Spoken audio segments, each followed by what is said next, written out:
It all happened like I knew it would. A single drop of source magic. And, like flies to honey, the monsters swarmed. The rebel panicked. The carnage began. And the Magisters pointed their fingers at me. Just as I'd planned. I was shackled and collared, and sent to Fort Joy.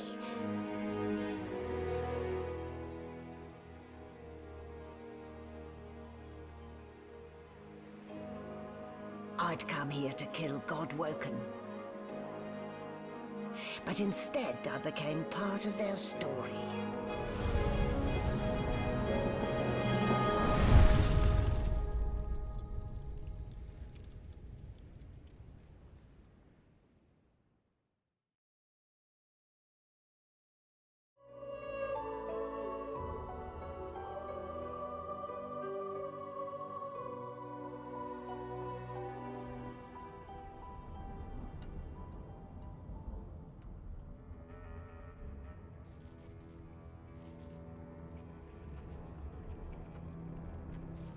So, still a bit groggy, are we?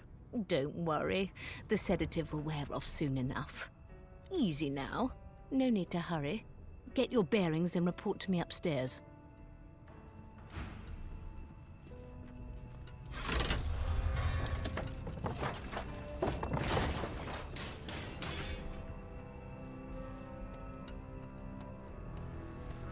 Ugh, what a dismal way to wake. In the belly of the beast. Let's see if I can grope my way out.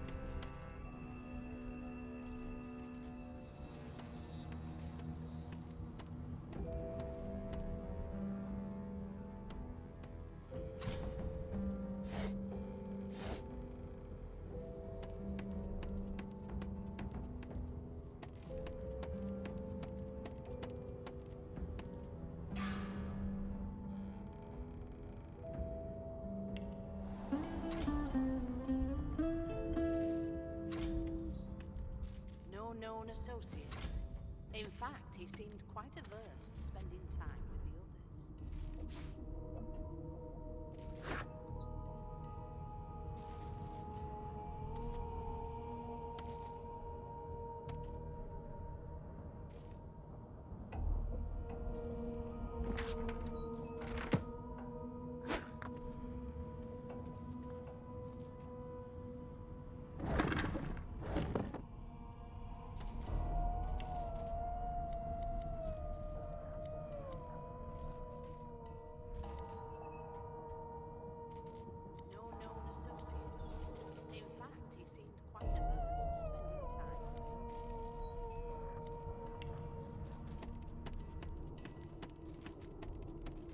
Why, you're looking a bit more chipper. Yes, looks like that collar fits you snugly enough. Nice bit of work, even if I do say so myself. There you are. Not too tight, I hope. The collar, I mean. Oh, not to worry. Every dog has to get used to its leash. In the meantime, your next stop will be Magister William. All passengers have to be registered in the ship's manifest, and he's the chap in charge of the logs. You'll find him on the other side of this deck, in the officers' quarters.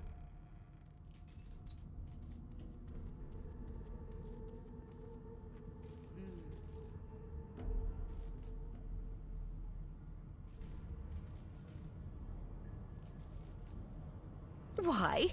Because we're at sea, of course, and have been for several days. Index fingers pressed to her lips, she pauses a moment to give you a scrutinizing gander.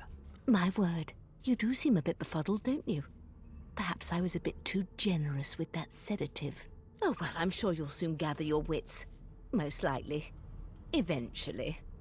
In the meantime, all you need to know is that we're en route to Fort Joy. A new life awaits, and if you're a particularly good girl, perhaps a cure as well. An end to Source. For good. Why, for my peace of mind, of course. Why don't you try casting one of those source spells of yours? See what happens.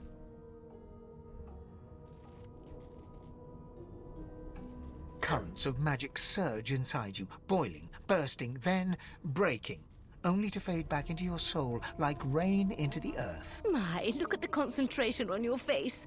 All will, but no result. There you have it. See? The collar's function. It neuters you of sorts.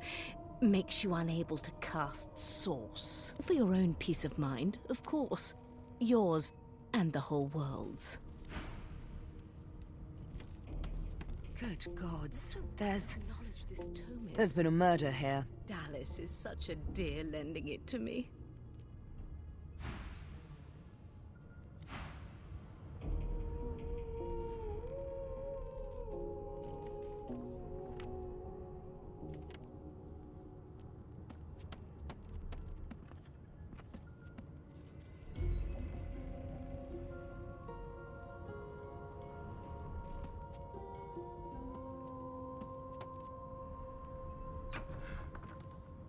Come on, please, Losa.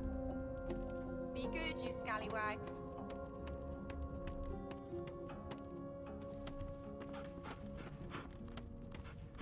Never thought you'd end up a prison guard, Vic. That right. I always Well, knew well. you'd turn out from- What have we here? A fresh face in this stale hell. Let's size you up, shall we? See if you'll do. The lizard looks you up and down, like a farmer would a fetching horse. All of a sudden, he grips you firmly by the chin, with the intent of inspecting your teeth. Hang you right over the side of this ship with it. My, we are fierce, aren't we? Not to worry. I'll soon remedy that. Now then, to business. You will answer me 3 questions. The first one is this. They don't care about us. Can you cook? I'll give you that knuckle if you keep carrying on. One of us wouldn't kill our... Ah, music to my beleaguered stomach. On to the second question. Can you knit, weave? In short, tailor? You think me mad? Mad? Yes, well, I'll count that as a no, shall I? Surely. On then to my final query. Have you the ability to administer the upkeep of one's personal appearance? The delicate art of cosmetics is what I'm after. The very basics, then. So, 3 questions asked, 3 questions answered. Let's evaluate, shall we? As per your own testimony, you can cook and groom, but you have the fashion sense of a monkey in a clown suit. Still, beggars can't be choosers. So without further ado, I offer you my sincerest congratulations. As of now, you are my slave. I'll have you know that threatening one's master is punishable by death. Rein in your impertinence, will you? I'm a fair man, but I won't spare the rod. Anyway, you may leave me for a moment. We'll go over your duties once we reach Fort Joy. Now shoo! Knew you'd turn out rotten, Ben Mezd. Your kind always hung closest to our divine, like wolves around a campfire. Well, you've got this wolf on a leash now. I spent my life singing for my slaves to bring me my supper. Finer fare than boiled roots and rotten tubers, too. Meanwhile, the Magisters feast on honeyed meat behind this very wall. That's enough now. A broad dwarf sits totally upright on the bench, eyes closed, palms face up on his knees. His beard is a cascade of meticulous plaits, each one braided through with golden medallions. He raises an eyebrow as you approach, but doesn't open his eyes. Listen up, kiddo. You hear that? Divine, like wolves around a campfire. He turns his head toward you, looking you up and down, and smiles before turning his attention to the ship once more. You look like a kiddo to me. Listen if you're interested, or get gone if you aren't. Why won't you sing? The ship, of course. A wave of sound washes over you. The unintelligible chatter of your shipmates, the groaning of wood from floor to ceiling, the boom, crash and crackle of waves around you, complaints from the sea itself. And?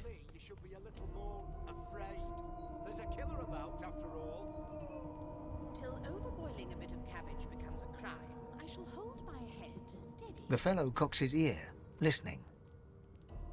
That isn't anger, it's He cocks his ear to the other side, then smiles. anticipation. She senses something.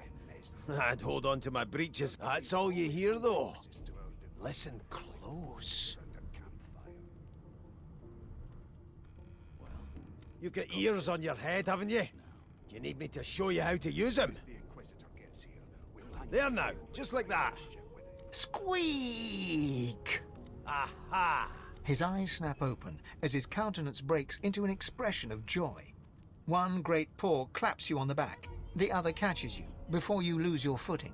There, you heard it, didn't you? I knew it. I knew it. Aye, this is good news, kiddo. Good news. You classify this slop as food.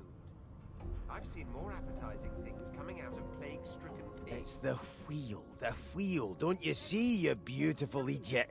Squeaks whenever the helmsman jerks it clockwise, which means we're heading east. Burn my beard. That means if we've been travelling for, yes, only 10.34 nautical miles to Fort Joy. There has been a murder, Your Majesty. Maybe that has Yeah, Her Majesty's no indeed, kiddo. But that ain't my final destination. The dwarf leans back from the table and strokes his beard, gold medallions jingling merrily. His eye That'll be all, thank ye kindly, kiddo. He continues stroking his beard, a beatific smile on his lips, and doesn't acknowledge you anymore.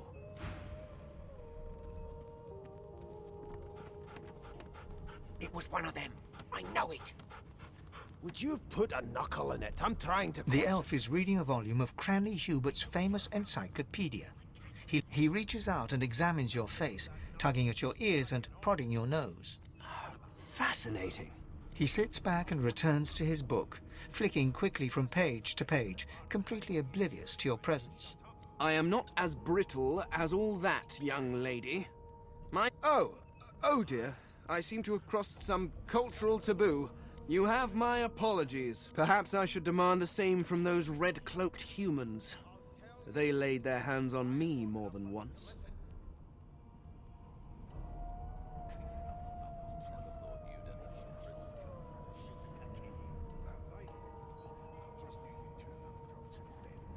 I do not believe I've been drawn anywhere. It is a quaint little read, but it has its faults. It is simultaneously too detailed and insufficient. I know the beginning of this tale and the end, but I am rather missing the middle. Tell me, what do you know of our world's history? Be good, you scallywags.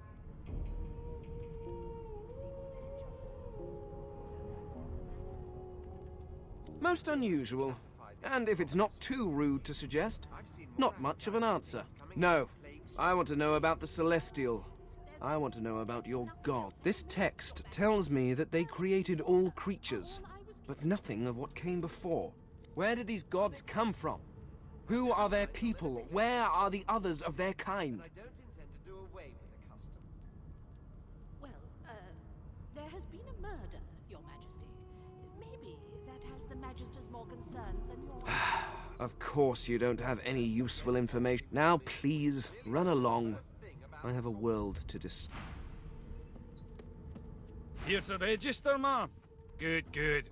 Magister Williams is just about done with the last passenger. You faring okay so far?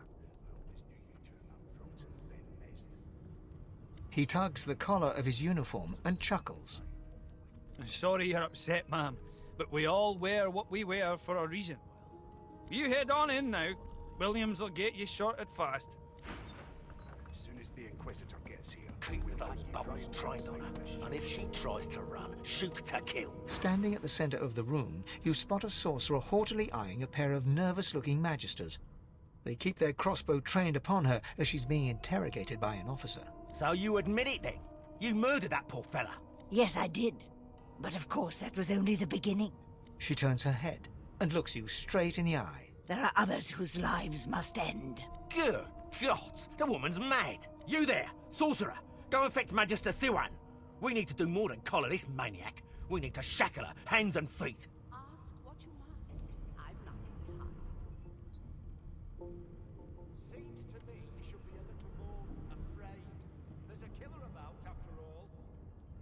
Till overboiling a bit of It means your journey draws to a close. Do stick around for its finale, though, because She reaches for her collar and simply removes it. I'm just about to create a scene. Subdue her, men, quickly! If she casts Source, the Voidwoken will come. They'll end us. She smiles with wicked satisfaction. Precise.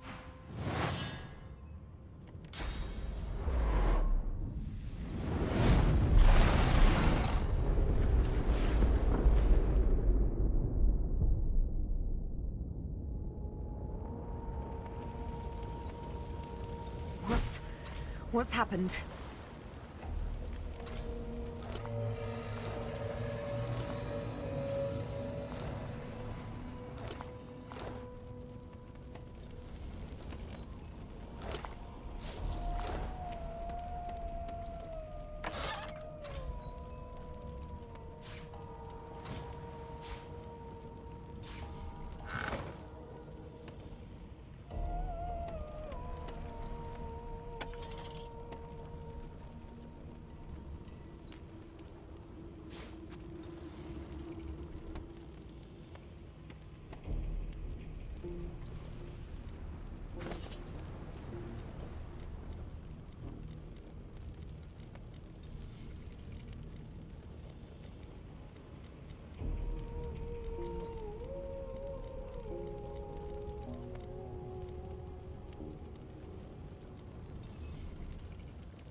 God damn it! I need to get off this wreck, and quick.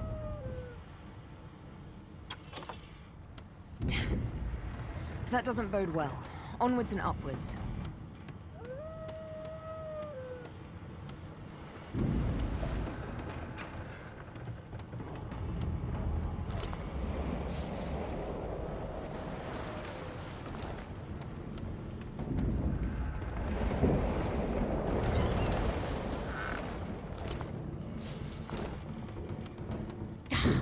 Not long before this thing snaps into splinters. Great gods! Something's pounding on the hull! The marking on the door was painted recently, judging from its pungent scent. You recognize the symbol immediately for what it is. A warning of death fog within. You press your palm against the door to open it. The wood feels neither cold nor warm, but simply grey. The color drains from your hand, and you are left numb.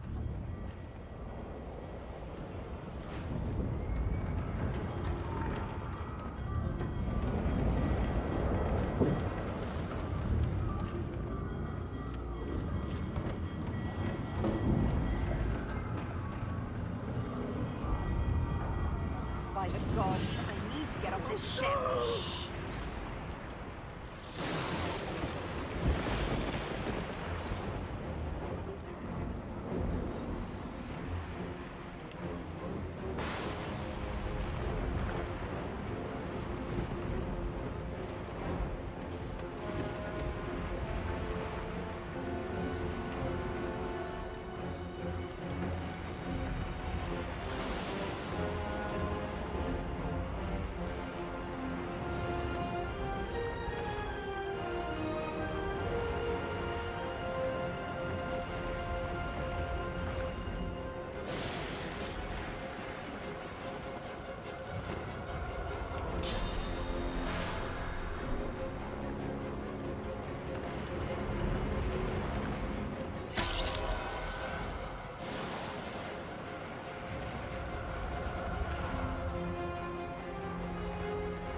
still a chance. My ball! You Shut your trap, kid. Children and dwarfs first, just like the old stories say. The dwarf yanks at one of the nearby ropes to no avail. said there were other people down there. We need to help them. You see those tentacles, kid? It's time for getting the hell out of here.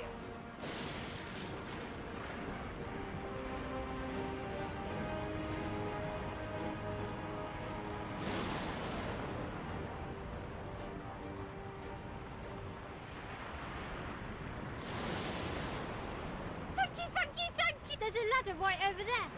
You can... You're gonna be the death of us, you hear?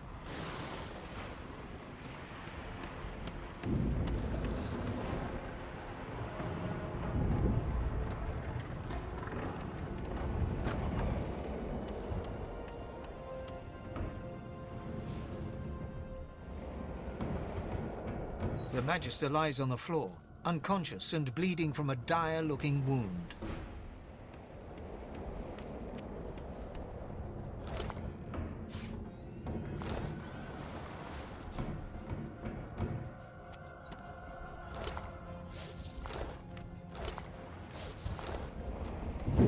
If you can walk, get yourself up the ladder. There's a Wait. Void Woken!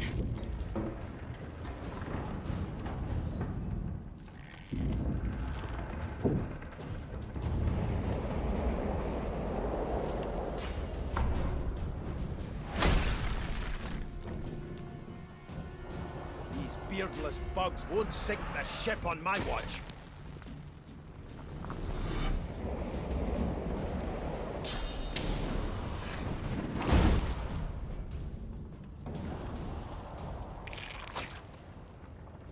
I've faced worse.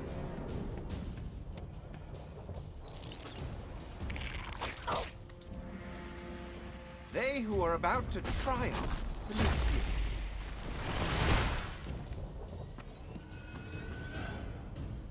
I thought Void Woken was supposed to be scary.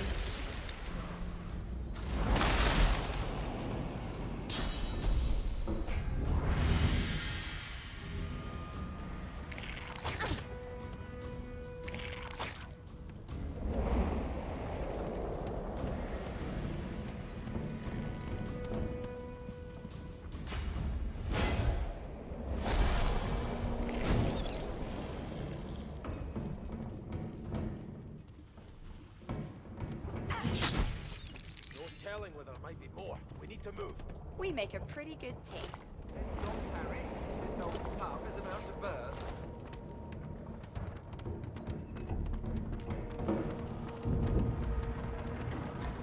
I hear something.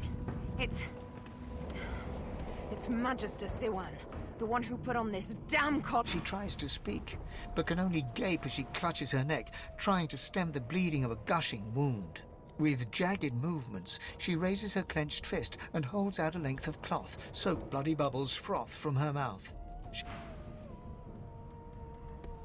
She's no more than a groan now.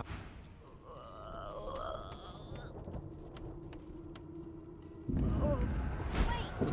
We need to wait! God, that thing. There's no time.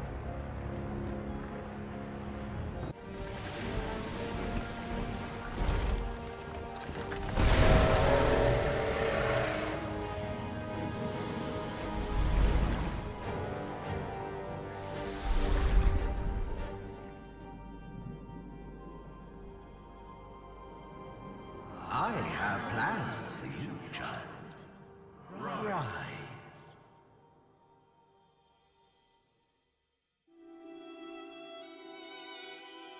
Honorable Dallas, we lost a ship sailing sorcerer prisoners to Fort Joy. We assume some escaped and broke their collars. Their vile magic lured the Voidwoken. All who were aboard are presumed dead.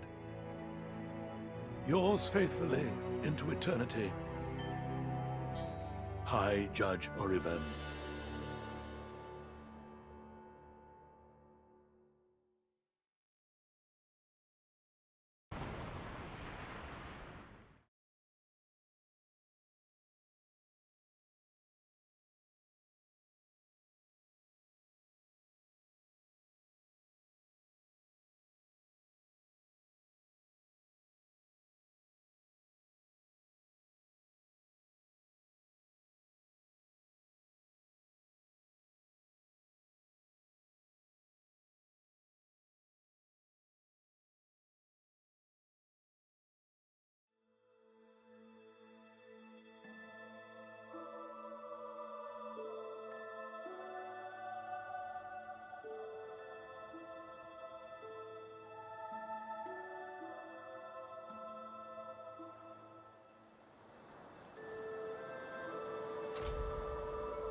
I've danced with death before, but that was a particularly intimate waltz. I suppose I'm the lone survivor. Junk? How jolly.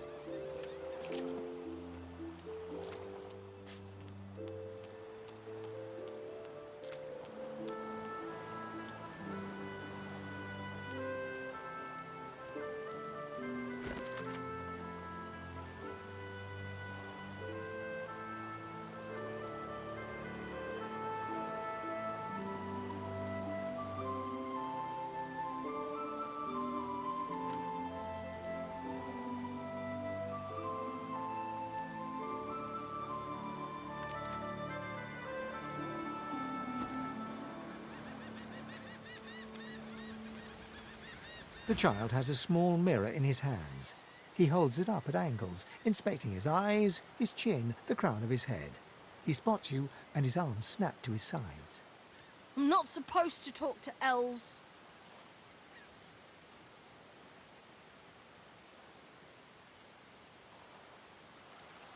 Well, elves eat people and their pets. Elves don't know the alphabet.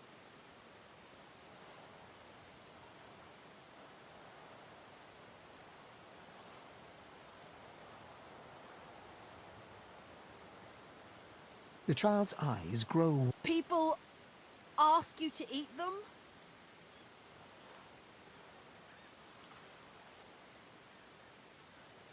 Really?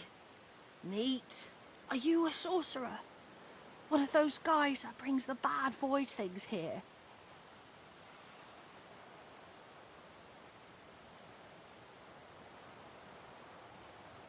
The child looks at you straight on, unafraid, searching your face. He lifts his mirror to his nose, closes one eye, and looks at himself again. I don't see any source on you or me. I guess they're wrong or crazy.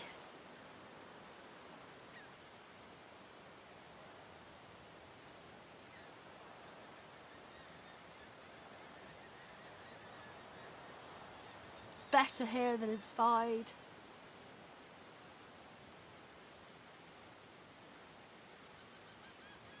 They're gone now. Their Magisters took them already. I guess now they're cured. And maybe they're waiting for me back at home. But you didn't die. There isn't anywhere safer. That's what I mean. You'll see. I guess I am, but it's just normal to be scared. Nowhere isn't scary.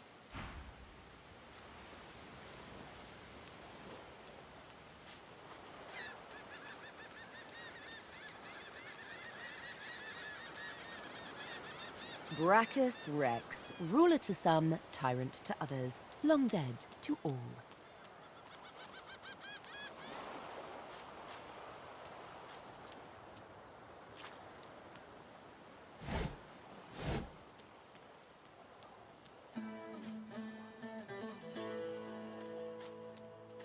Voidwoken.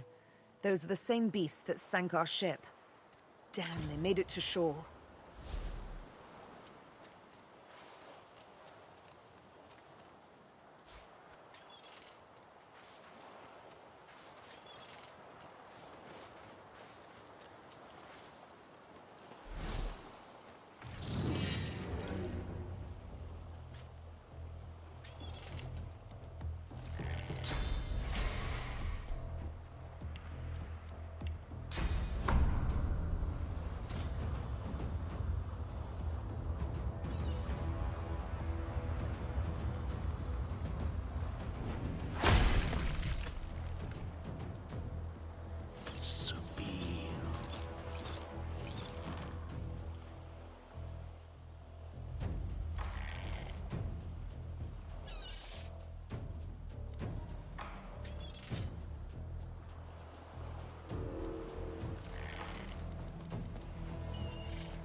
I thought these bloody collars were supposed to keep those things at bay.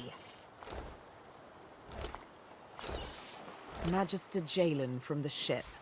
I would have chosen a swifter death for him myself.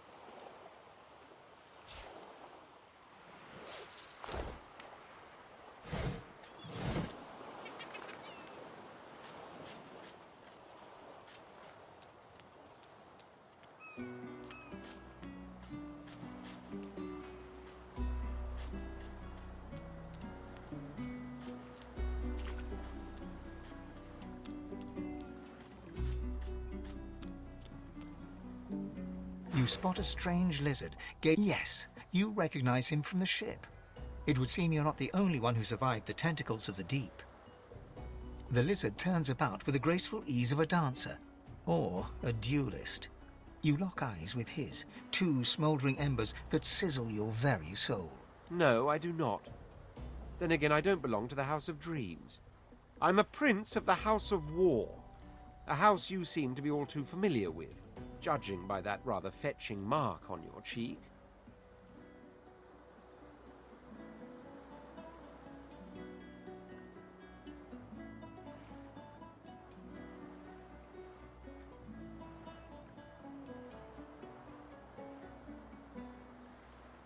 I have not.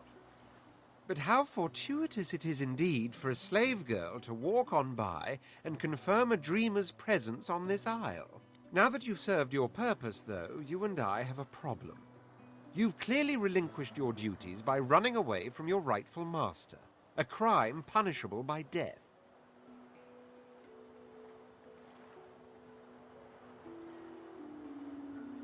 You know, I think I've heard of you. The assassin with the needle. I'd much rather have one such as you for an ally, not an adversary. After all, you did come back for me and all those others on a sinking ship. What do you say we bury the hatchet, you and I? For now, at least. Good, very good. I'm glad you're being so sensible. Glad I can return to my ruminations. He sighs dramatically. Tell me, what do you see when you cast your glance over this ocean?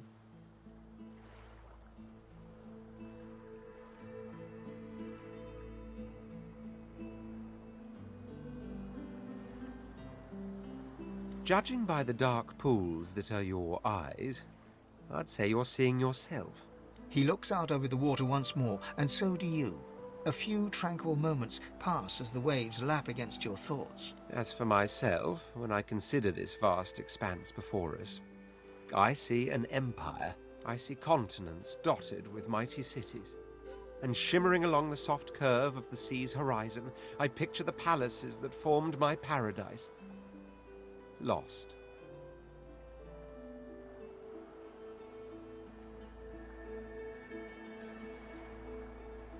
What do you mean, what do I mean? I mean just what I say. I had a very actual empire that I lost. Suddenly, having all the air of being deeply offended, he stares at you with utter incredulity. Well, don't just stand there gawking like an ape at an abacus. I already told you I'm a prince. Do you mean to tell me you don't know who I am?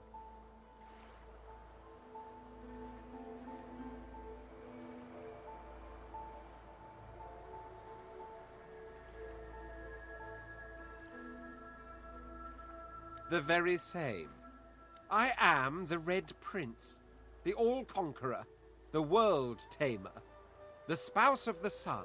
Of course you know me. There's a brief moment's pause, during which his grandiloquent pose deflates ever so slightly. That said, I suppose I must own up to the fact that I find myself rather in between all-conquering and world-taming opportunities at the moment. The grandeur that is my fate has hit a bit of a snag. But never you worry. For the throne I was destined, and my throne I shall have.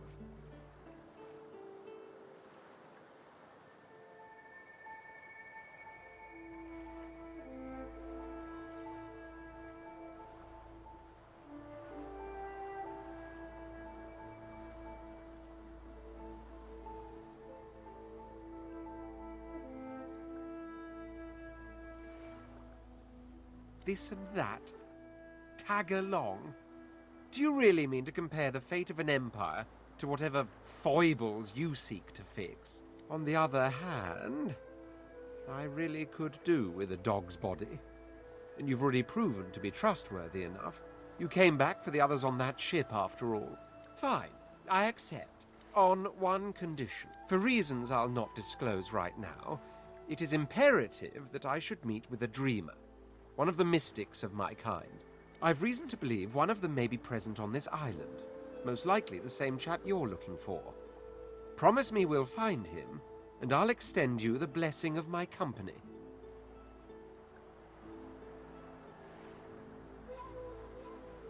Jolly good. So, now that that's settled, first things first. Even if you are as versed in the art of eloquence as I am, that our swords will be doing a lot of the talking from here on out goes without saying. As a born fighter, I prefer the perfection of the blade myself. But I'm well acquainted with the secrets of magic, and yes, even subterfuge. What say you?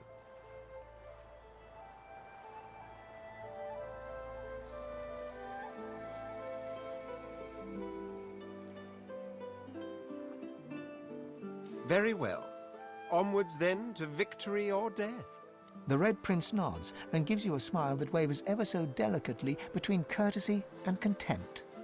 Now, as you're aware, you'll be travelling with a prince. Proper forms of address include Your Majesty, Your Royal Highness. As your luck would have it, I seem to be fresh out of luggage, so you won't be required to carry my belongings. Of course, there are other forms of protocol to bear in mind, but I'll see to it you'll pick up the rest as we go. So...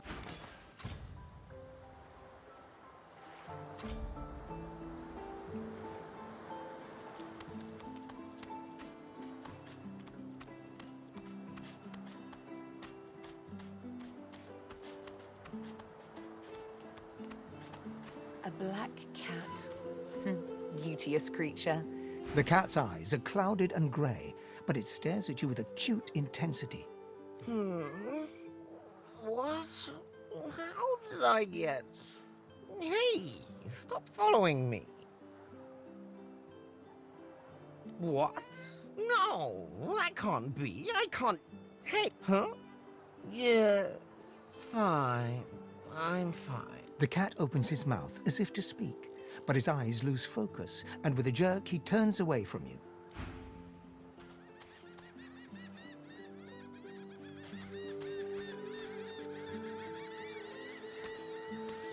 The cat's eyes are clouded.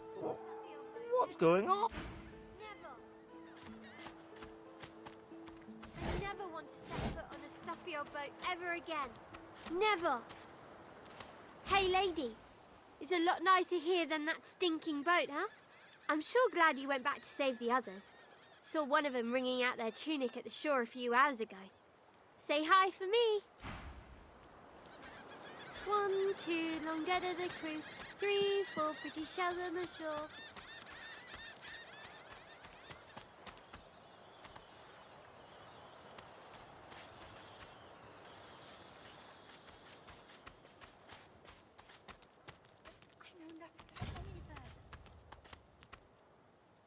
We already know the truth, Magister. Now speak. I am a proud loyal to the... Stay back, sorcerer, and stay silent. Our Godwoken speaks. We know you've been helping sorcerers escape, Atusa. We have proof. I'd sooner cut my tongue out than lie to you, Alexander. I know nothing of any escapees. If you can tell the Godwoken no more, your tongue is of no use. Cut it out. This can't be serious, Alexander. Come! You should know by now to obey your superior, Magister, whatever she may ask.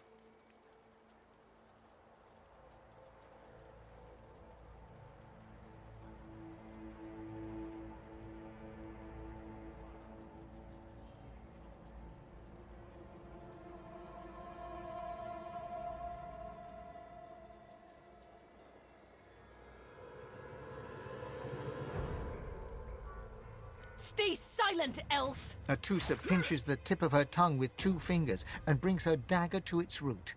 Her eyes squeeze shut. Drops of blood form against the dagger's edge and quickly fall to the ground. She groans. Stop! My father, may his soul rest in peace, would be disappointed in you. Atusa. To think you would lie to his only son, your bishop, and your friend these many years. The fate of our realm hangs in the balance. If you will not help us save it, then you will help the Void destroy it. Dallas? Yes, Your Holiness? I believe we're done here.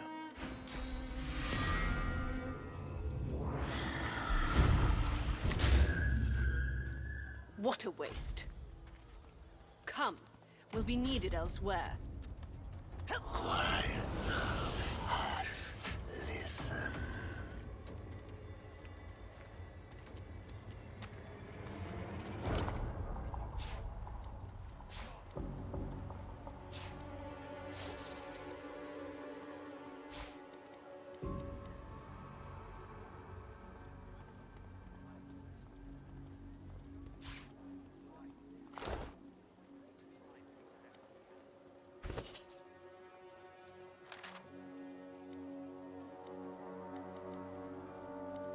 Come on, old man.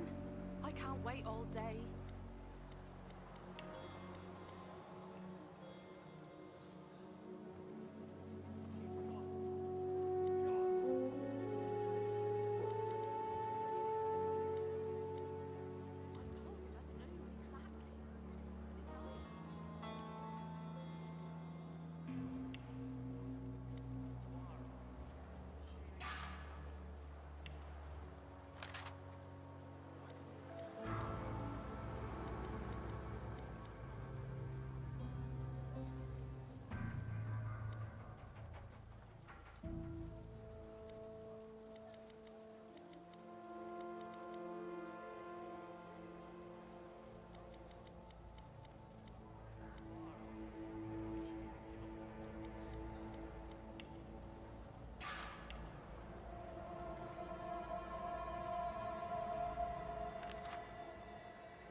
I told him at noon exactly, didn't I?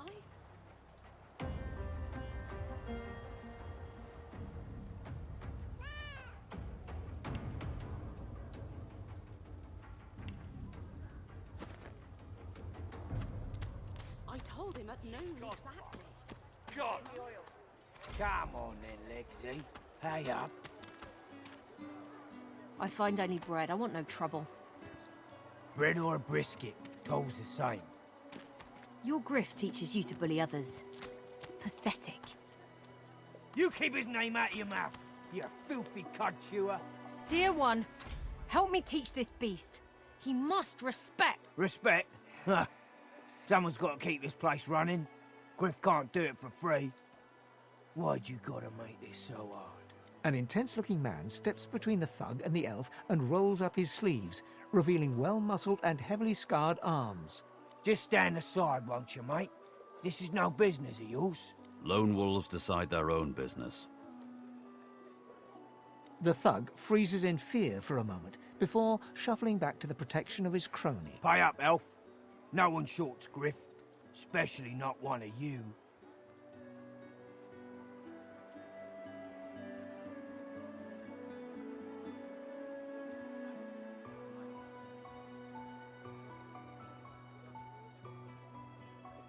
The intense-looking man stands beside you against the thugs, shooting you an appraising glance. Burrow looks you both up and down, sizing up. Ah, get out of here. The both of you. You ain't worth a sweat on my brow anyhow. The elf smiles and bows to you in thanks. Follow me, before more of them trouble us. There is a safe place.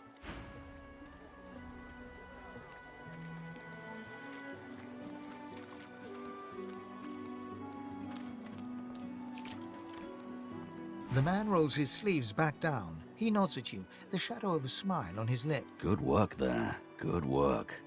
I can tell you've got chop. He stretches out one rough hand to shake yours. He grips your hand tight as a vice and shakes it, hard. Good to meet you, lady. Say, you don't look all that busy. I could use someone to watch my back. and it looks like you could use someone to watch yours. I've just got a small errand to run. And then I'll be looking to get the hell out of here, while I've still got a neck to collar. How about we stick together until we get out of this place?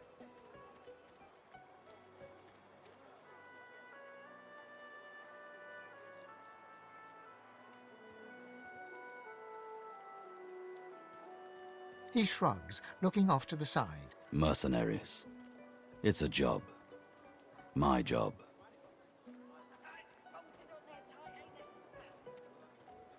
The usual way.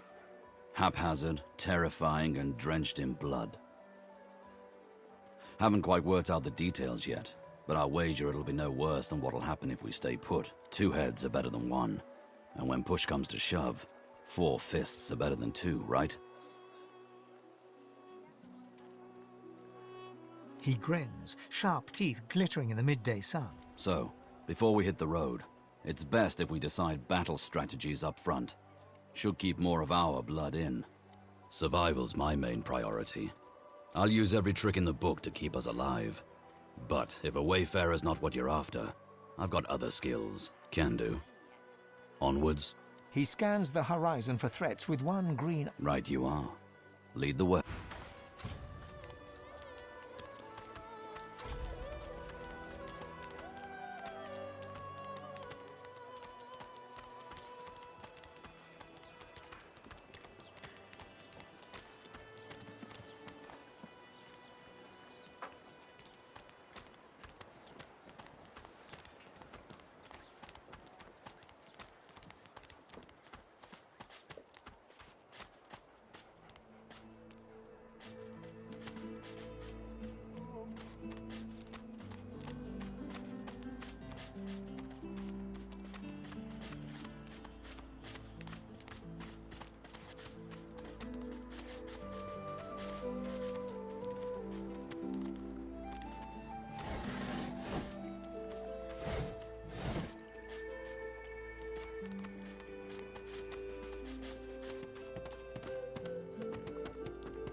Junk.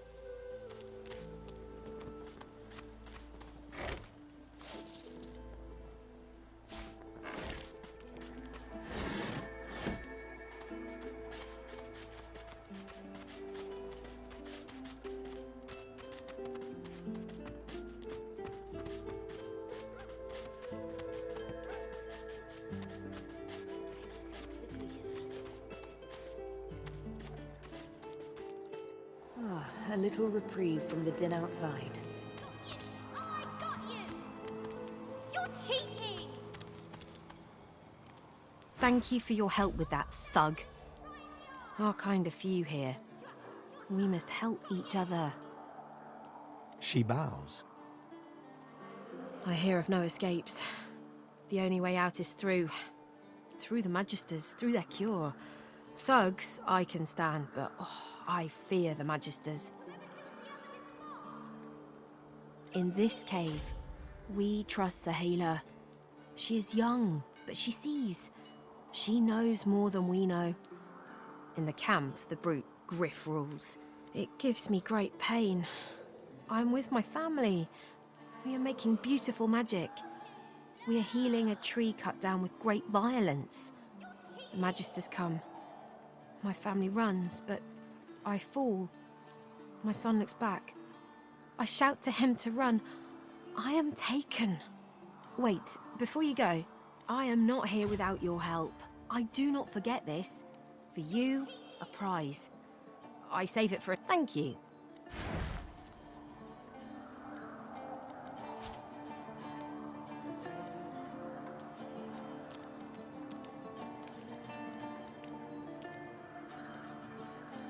You're cheating!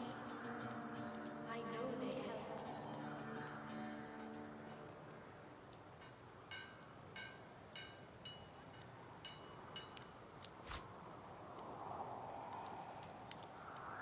Got you!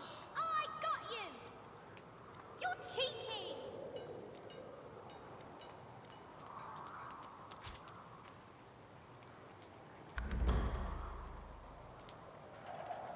I feel him, but I do not see him. Whoever kills the other is the boss! You're cheating!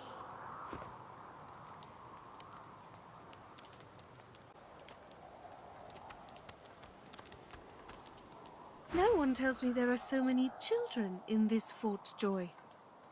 Magisters I handle, but small ones. We do not have many in my tribe anymore. And in yours? I know they help.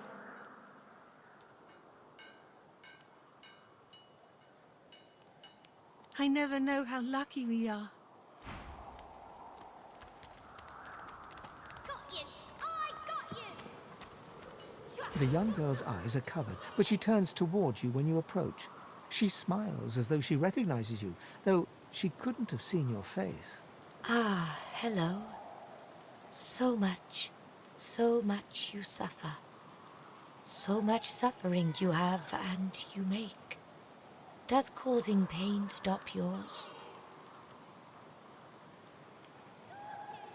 I see it before my eyes.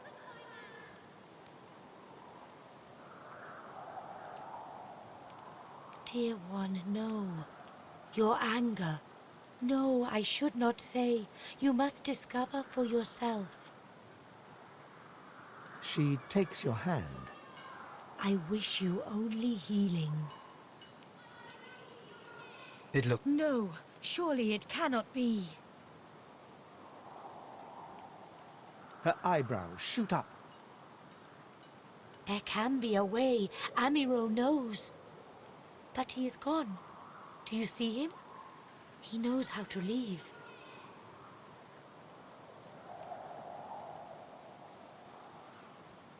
Some of us are meant to remain. Some of you are meant to leave. There is a way. You see in time. My protector, my friend, an elf like me, with a spirit bright as new leaves. He tries to help me, to save me, and he suffers very much. He is caught by those who hurt him. I wish so much for his return. And he tells you what you seek, a way out. You bring me great peace. Thank you, my friend. I miss him very much. I see something that helps. I see a lizard. He is a lizard of many dreams, of far feeling. You do not free Amiro without him. Yes, please ask. Oh, I do not cover my eyes. I cover the place they used to be. They are gone now, taken, but I see all the same. He is a very blind man. He sees things but not truth, not love or joy. I feel very sorry for him. You understand when you meet him after you escape. It is safer here. We make no trouble for Griff. He makes no trouble for us. I knew we must be here. I am not sure how much to explain. You are here, and so we are here. I magicked you, you're dead! I feel him, but I do not see him.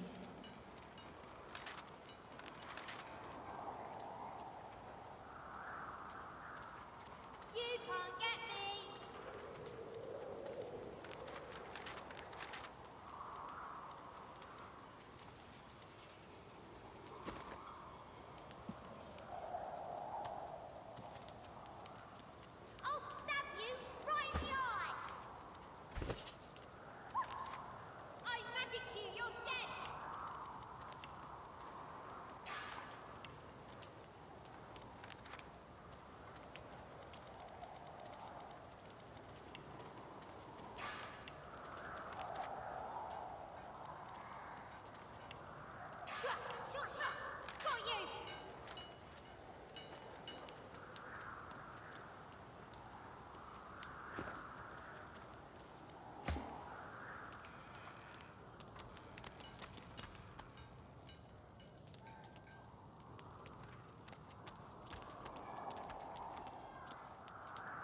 State your business.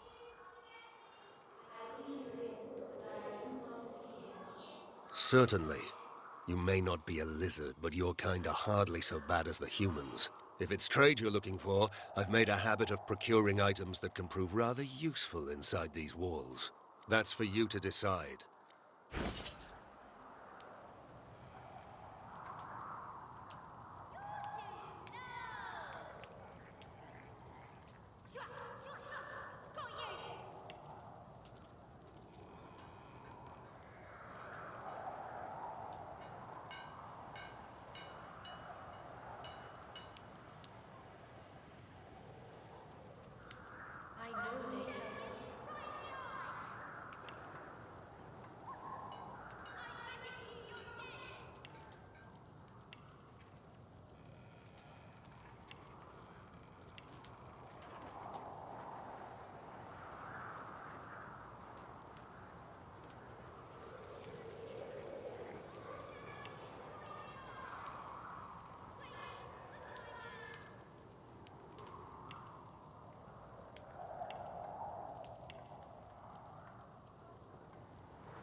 So, this is Fort Joy. Surely you'll have one.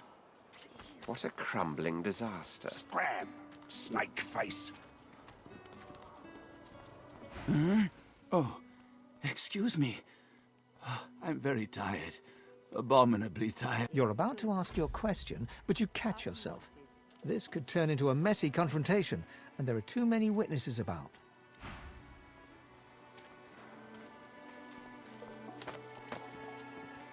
Leave him be. Don't make me say it again. Listen, I can help you if you just...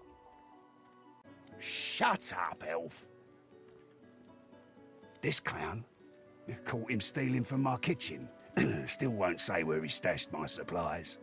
Sound like someone you'd let off with a slap on the wrist. Caught him red-handed trying to make off with a second crate after he took the first. Went down like a rent boy when we grabbed him. Easy. Supplies. Crate of food, citrus in particular. He'll talk, or he'll die quiet.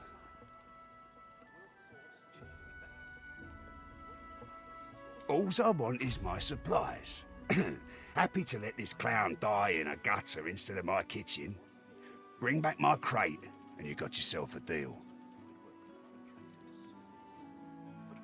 Ain't been here long, have ya? No one gets to have it all. No one starves anyone else. He twirls his knife between his fingers. Divine's gone. This blade is the only god watching over Fort Joy. Listen up. Back off. Not like this. There's too many of them.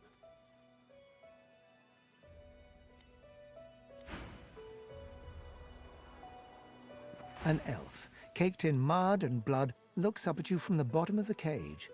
He holds his shoulder at a strange angle. Despite his condition, he appears eager for your attention. You believe what he says? That I am a thief?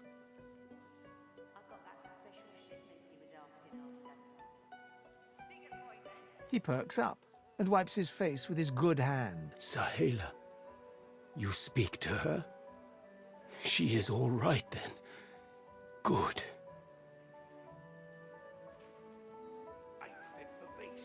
Huh. She sees my trouble, of course. She already knows. And she knows I help you out of here in exchange.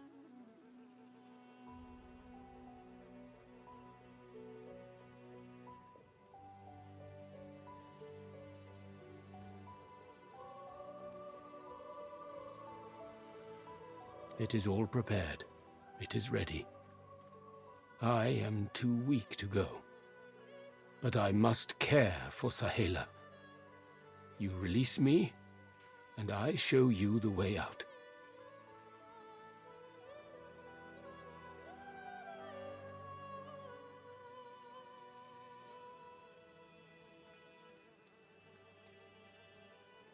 I am grateful. Your freedom for mine. A good deal. I see no one. In fact, I only hear the sound of Griff clearing his throat. You know how he does. Like so. For some time, I think Griff takes his own supplies. But I see the anger in him that he does not find it. He truly does not find what he seeks. I've got that special shipment you was asking after. Everything there? Good. I intend no harm. I want only some provisions. A bit of bread, a potato or two. Nothing Griff should be loath to give. I need to escape, and I have people to consider. You understand? Griff is a powerful man. Power is mysterious, in case you haven't noticed. Thank you. And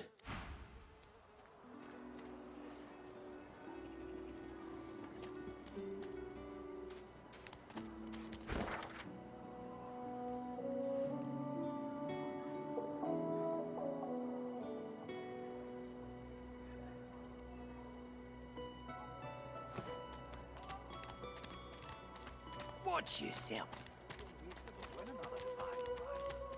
Better even to puke yourself to death than get purged, don't you think?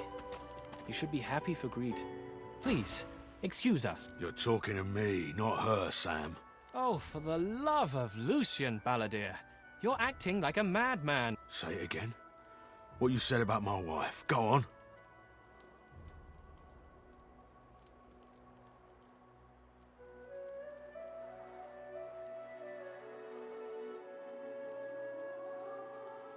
Go on, Sam. Well, it's the truth, and you know it. She's better off. So what if it was messy? I'd rather puke myself to death 1,000 times than let the Reds get to me. If she were my wife, I'd be happy for her. A flat smile twitches across Balladeer's lips. She never did like you.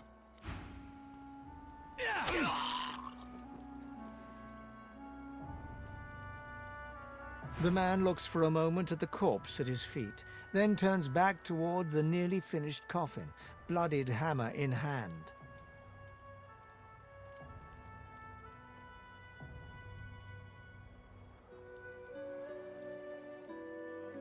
He nods at you and turns back to his handiwork. He lines up another nail and hammers it into the panel.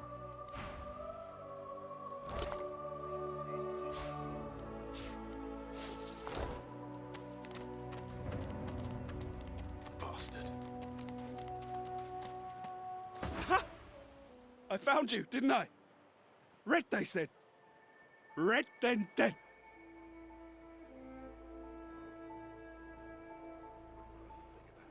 Them that pay the bills, of course.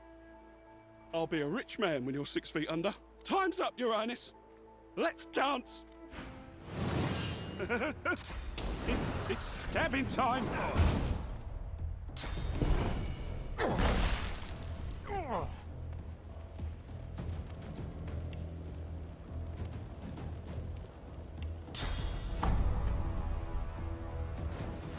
Rat.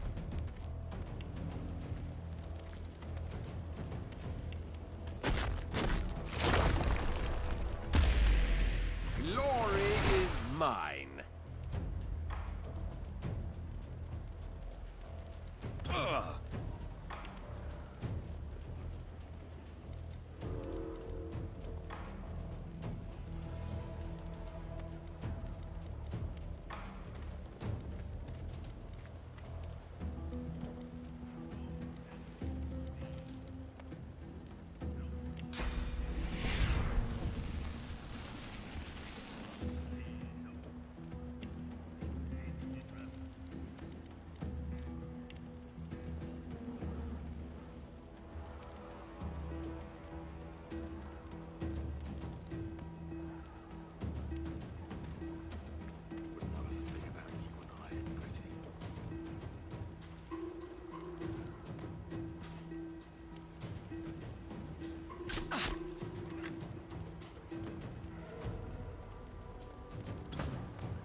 I'm ready!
Damned nuisance these assassins are. It's their frightful manners I mind the most, really. Well,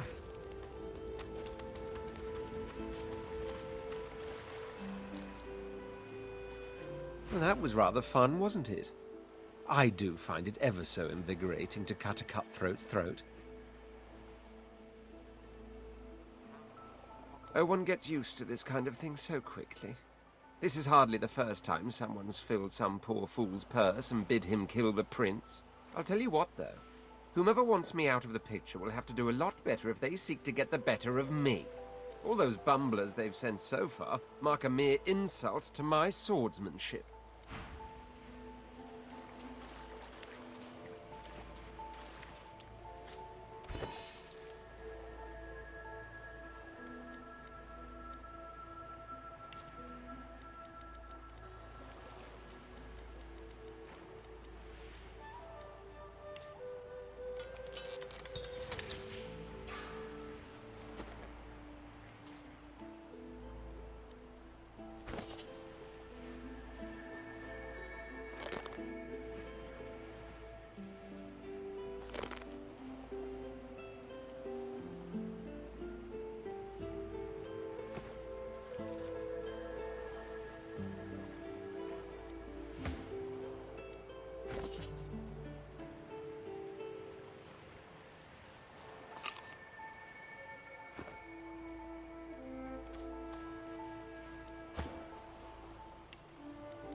Here you are. I wonder what keeps you. Tell me your tale, for I am an elf. The tongue of others is not my tongue. You may speak of then and when, I do not. I refuse to learn their strange speech. We are unfamiliar, yet familiar. We are the same material, you agree? I am very curious. So tell me your tale. Start from the beginning. Start from where you come. I see. Now tell me more. Tell me I understand. Now tell me how your story ends. I feel it deeply, your longing. The longing of the lost. We can see the things we lose, not with our eyes, but with our hearts. This ruby does the trick. It is nothing. Many fragments swirl on my shore. See what I gather.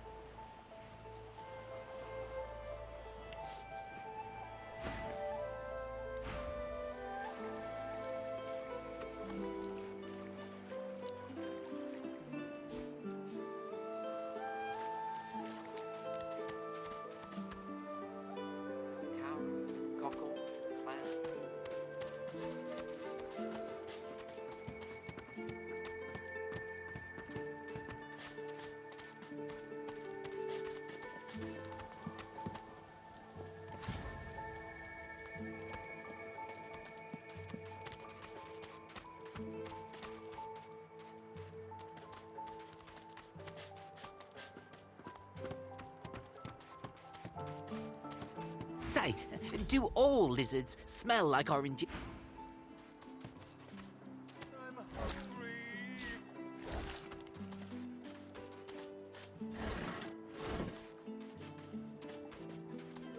The dog focuses at the cat at your feet, baring its teeth and growling.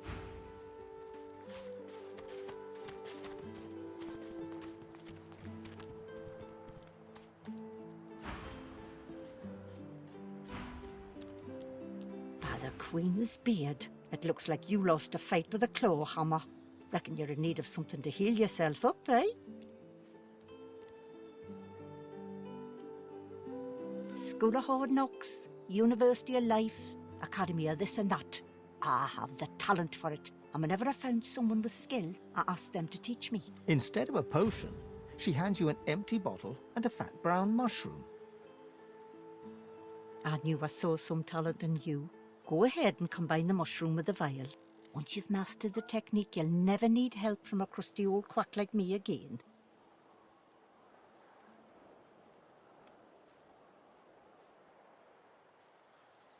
Dane's as stubborn as an old steer.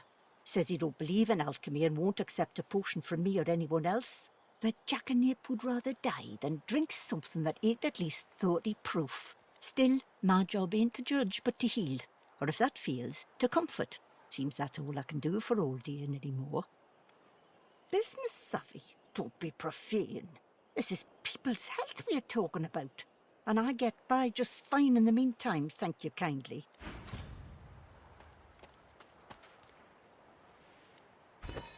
Save your spirit to fight the Reaper.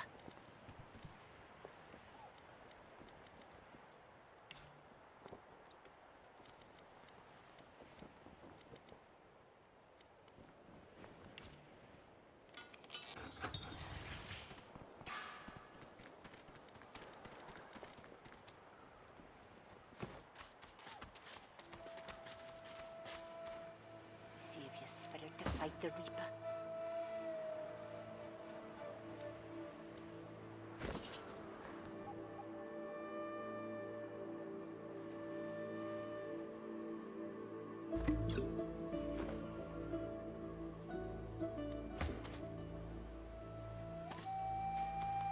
Is that thing eating corpses?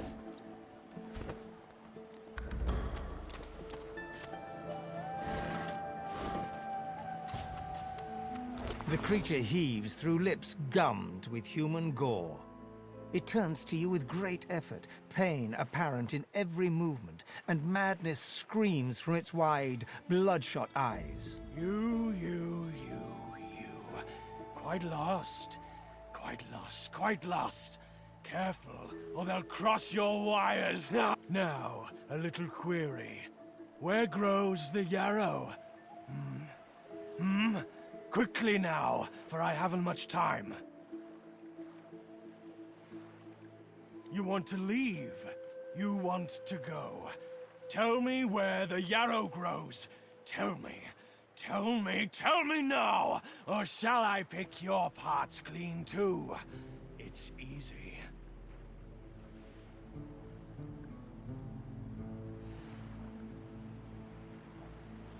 Are you mad? Yarrow loves the beach. Yarrow loves the sand. The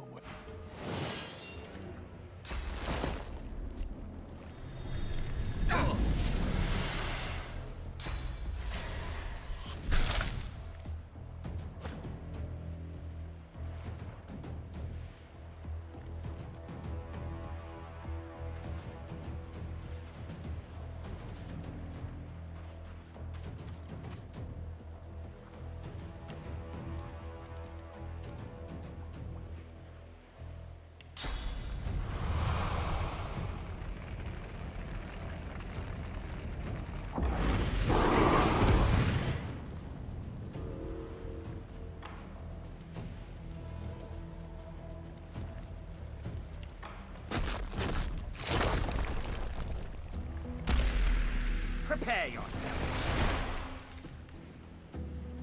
Oh.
The dead man, creature, thing, lies in a heap on the beach.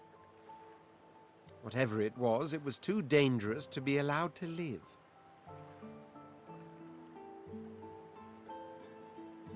Once that was a person. A sorcerer, perhaps. Now it's monstrous. What is the Order doing to people here?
I'd say we're making good progress already, no? Ifan tips his fingers to his temples and saunters ahead.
Please, can you...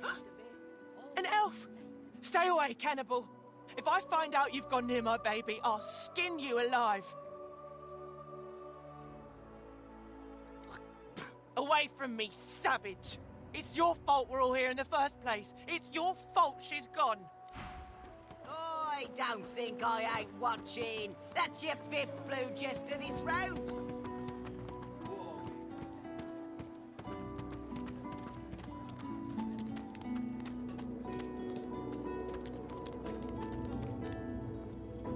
As soon as I saw that Ifan tips his fingers. I told him at noon exactly, didn't I?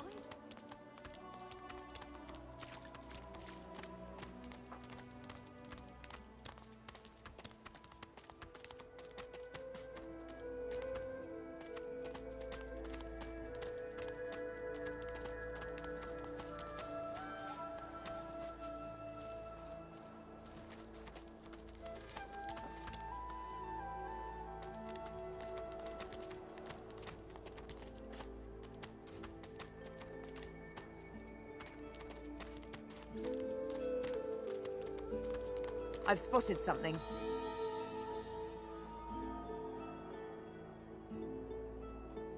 I don't have the right tool for digging.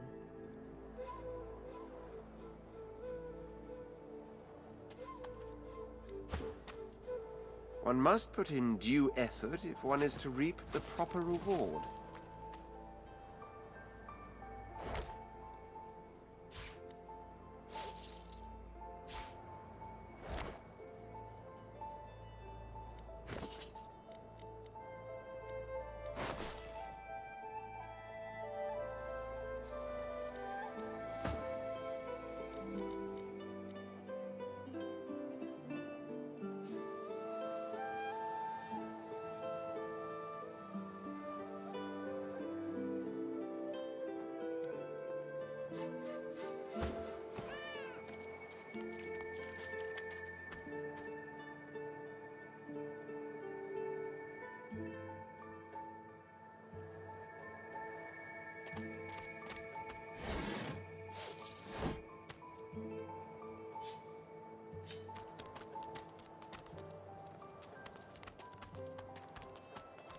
I wonder where this leads.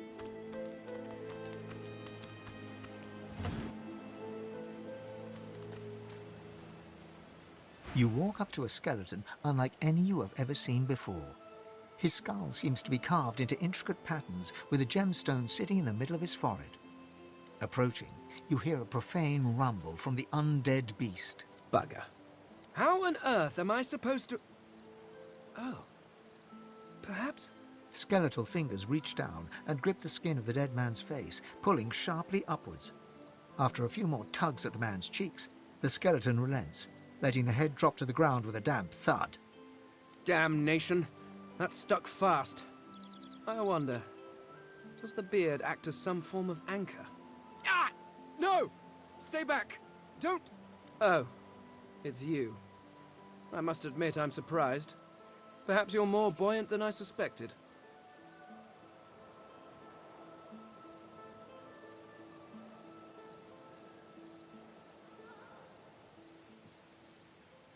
It seems the human that stole my mask was rather more resourceful than I gave her credit for. I chased her here, but she rather seems to have given me the slip. Thus... He turns back to the body, prodding at its face cautiously.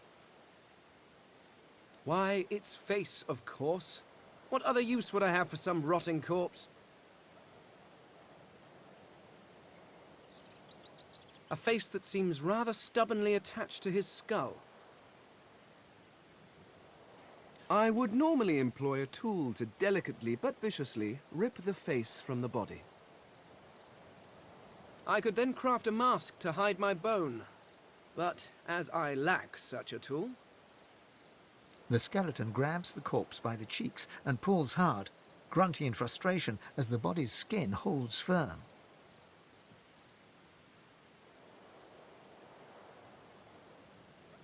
Because my own was stolen from me. And the idea of being chased across Rivellon by every idiot with a torch does not appeal. Oh, get away! You are simple beasts, and you simply do not like my... well, not my kind, but those that look like me. So, if I am to traverse this land, I will need a mask to disguise my features. Oh, don't be ridiculous. I have important things to do on Reaper's Coast. I cannot simply sit about waiting for the rest of you to die so I may continue my business in peace. No, I may be an eternal, but my patience has its limits. Indeed, I may be the only eternal. My people seem rather absent. At least from this realm. As for the others, well, there is an excavation site at the Black Pit's oil fields. Perhaps there I'll find my answers.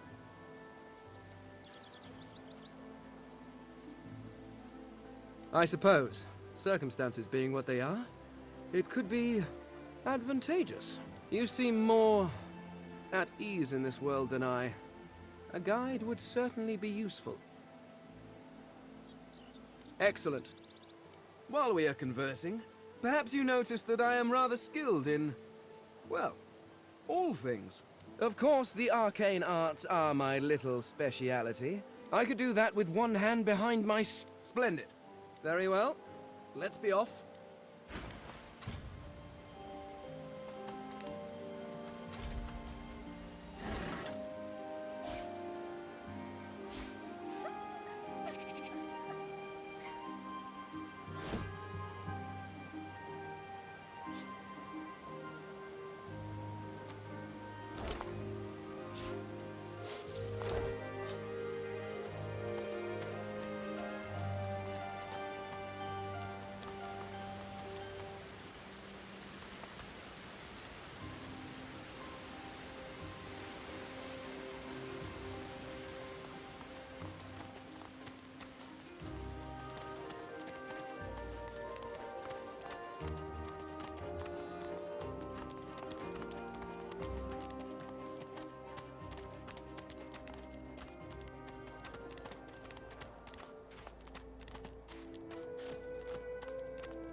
Where is he?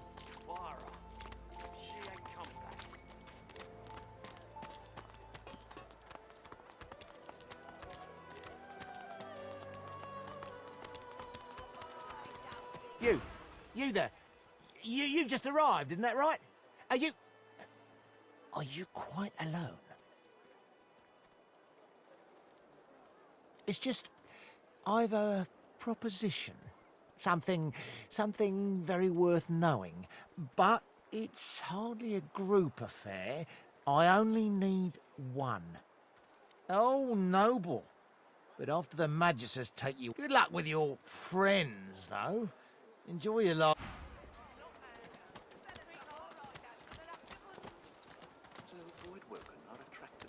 Oh, 10 bottles of mead, oh. Say, I don't know any elvish ditties.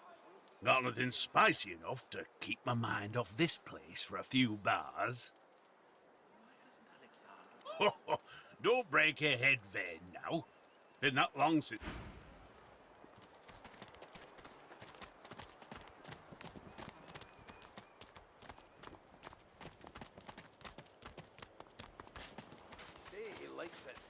Ha! Coloured like a dog. A very tall, very beautiful dog. I'd pity you. But Scepter the Ineffable has a soft spot for beauty, and you carry that trigger off so very well. I'd like to see you try, meatbag. Force courseth through me like a tidal wave, ready to break over your pathetic cowed head at my command.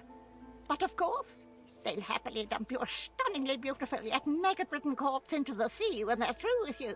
Oh, the tragedy of it. Sorcerers dance while magisters pull the strings. Fools all! Their tomfoolery won't save them from the destruction the void shall wreak upon them.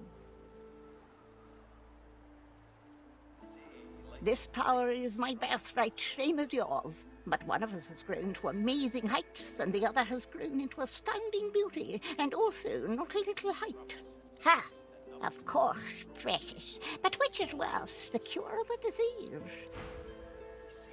Touch it all day long. Combs it out all dilly-eye day. Come on, you stubborn hunk of garbage. The dwarf's fingers clamp around a splintered chunk of wood nailed to the skeleton of an old ship. His whole body strains with the effort of wrenching the plank free.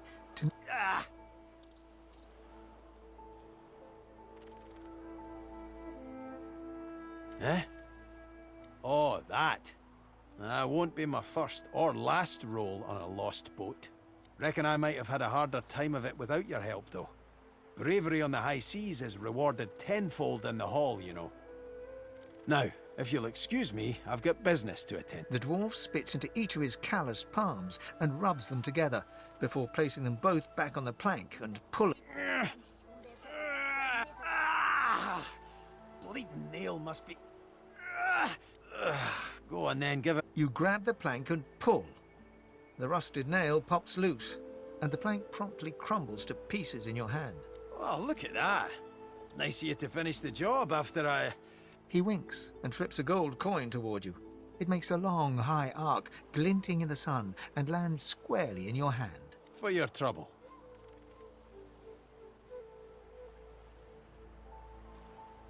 I suppose it were a fool's errand thinking I could make something out of this heap, but I couldn't help myself from trying. He sucks a finger and holds it up to the wind, testing. Winds like these, she would have capsized before she reached the break. Well, on to plan B. He gives you a wry look, as though deciding whether to trust you.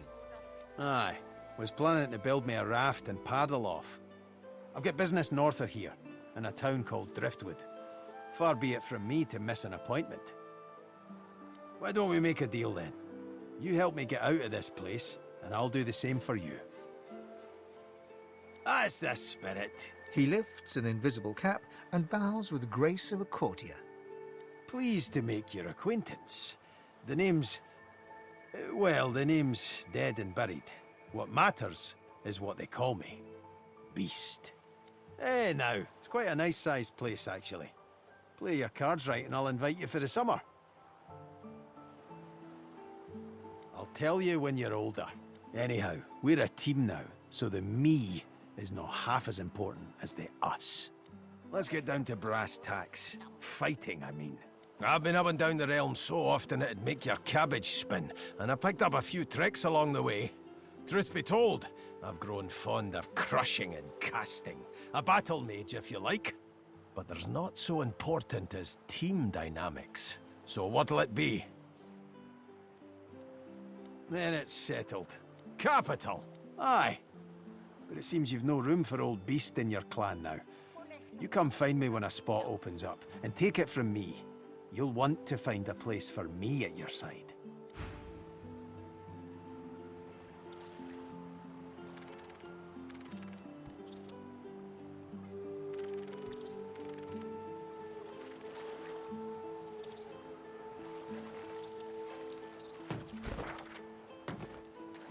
May the void work and consume their joy, their misery.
Healer!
What's this? I found something.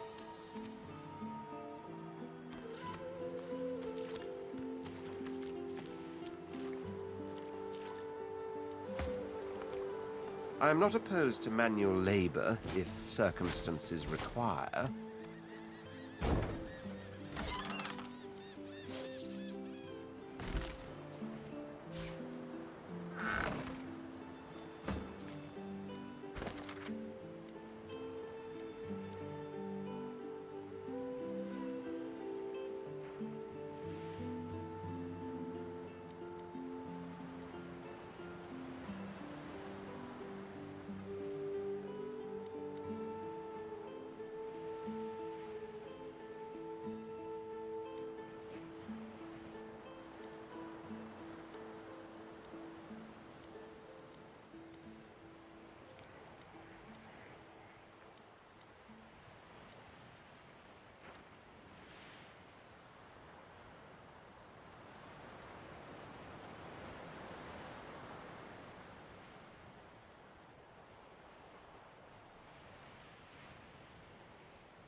nubs. He strokes and pokes like all the blokes. He say he'll touch it all day long. Horrible surroundings.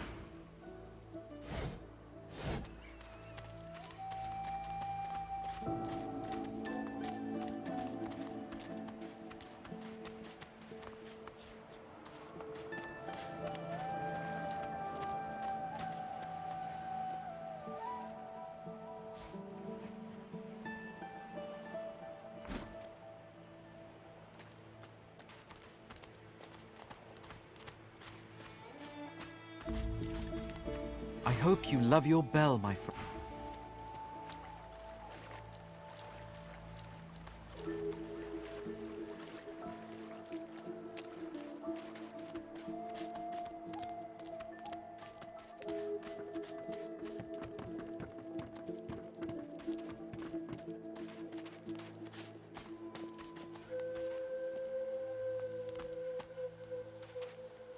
Just as you're about to address the lizard, the Red Prince bars you with an outstretched arm.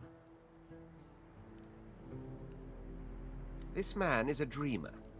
As you know, I need a word with him. You may wait here while I speak. Permission indeed. He bids the dreamer stand up and pay attention, which he does in a groveling and awkward manner. The dreamer then chews and swallows a handful of Drudenay leaves before slipping into a trance-like state. He falls asleep. To your surprise, the Red Prince lies down and follows suit. After about half an hour, the Red Prince pinches the bridge of his nose in apparent irritation before turning his back on the jabbering dreamer.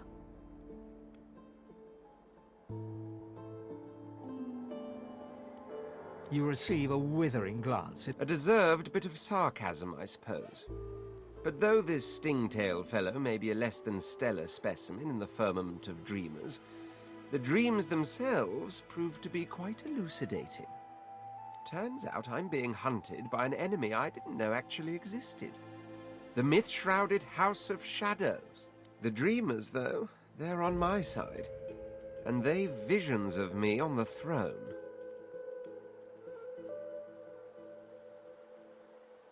Of course it is. I was born with the promise of an empire, and that promise will be kept. But to keep it, I must find a second dreamer. A greater one. A more experienced traveler of the dream world. Bahara is her name, and she resides in the swamplands east of the fort. So, let us make our escape and venture. You know, I could tell you all about swamp dreamers too if I chewed that much Drudenay. Oh, do hold your prickly tongue. Huh? What? But I was... It was... Please, tell me. Tell me. And you smell of burnt hair and barren dreams. But I have the good breeding not to mention it. Oranges. Is that what he told you he's missing? Well, I suppose it's technically true. Though I'd guess Mr. Griff is more upset about the Drudenay than the citrus. The Drudenay Griff cleverly smuggles into the prison, of course, stuffed inside the oranges. You don't think he'd really be so mad over a little missing fruit, do you? No, it's not the oranges, but the dreams he's after. Same as I, though. I have the right. The Drudenay. It makes you master of all you see when you sleep. The dreamer is not the play actor, but the playwright. It may be hard for you to understand, but my kind, we dream for the greater good. What we see can predict the truth, can even shape the truth. But we need Drudenay to do it. Before I was caught, before I was brought here, I saw a vision. The void woken, slain, divinity restored. But just as I was about to see how it happened, the Magisters beat down my door. This is my last chance to find out the secret, to find out how to save us all. So you see, I cannot give back the Drudenay, not only for myself, but for all of us. My dreams are my gift. They may be our salvation, too.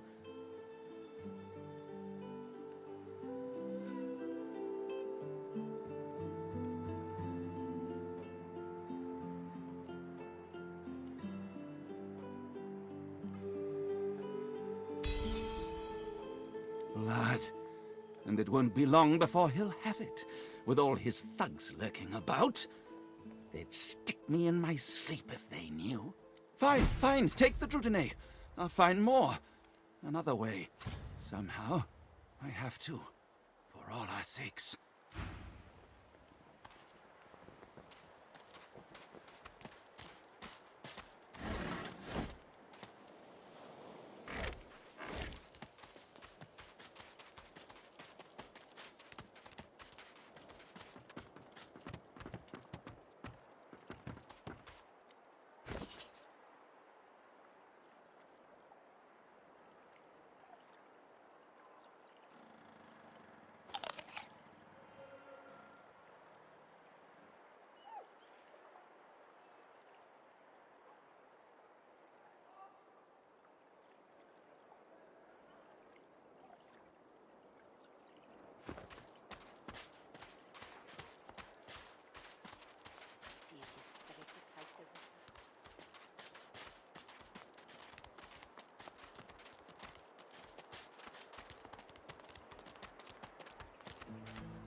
Please.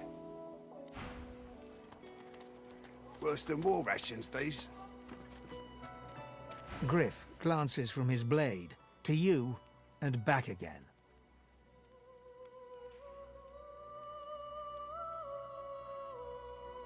Spare the indignation and hand it over. Now.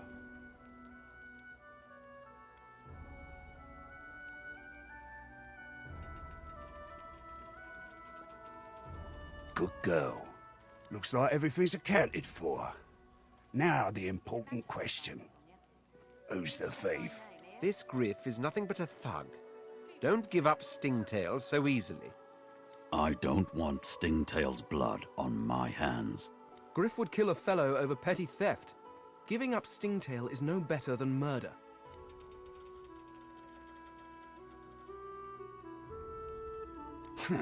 I'm right chuffed to have my supplies back, so I'm gonna give you one last chance. Tell me who you found them on, or you're gonna have to answer to me, my knife, and each one of my people. And your little elf friend won't make it out alive neither. Oh, you must think I'm playing with you. I don't.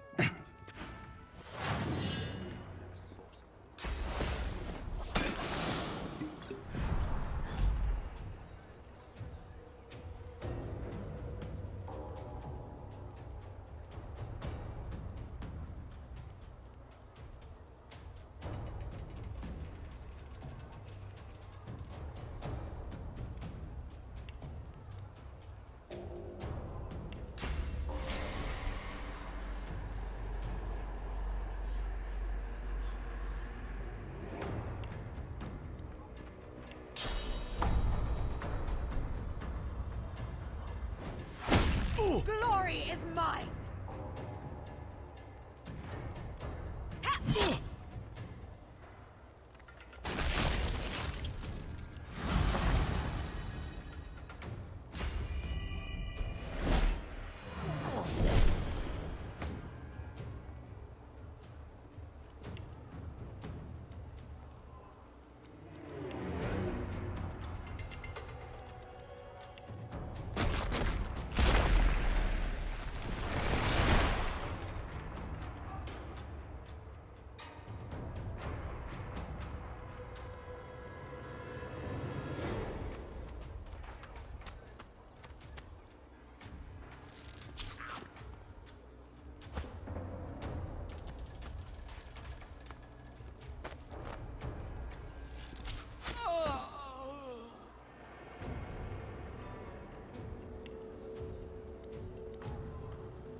When another divine arises, will Source change back?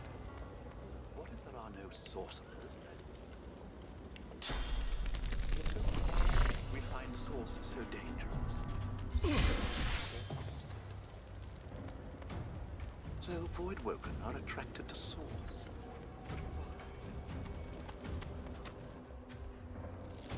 I'm failing!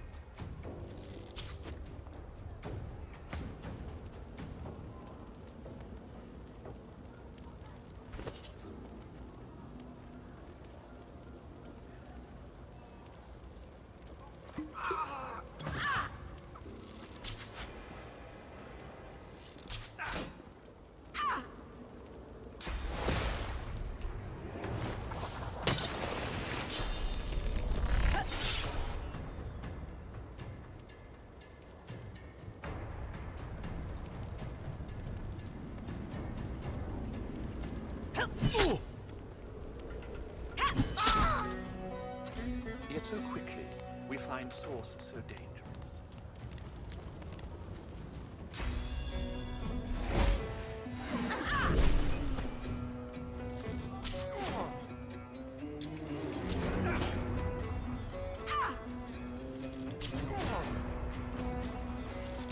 Healing!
It all happened like I knew it would.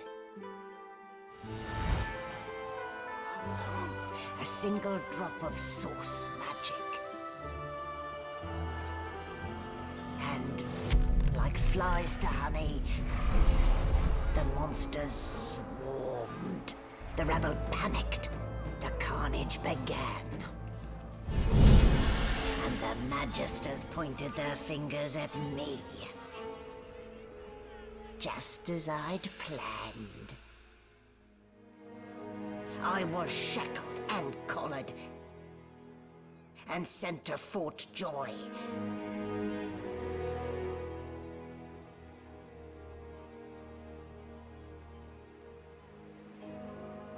I'd come here to kill Godwoken. But instead, I became part of their story.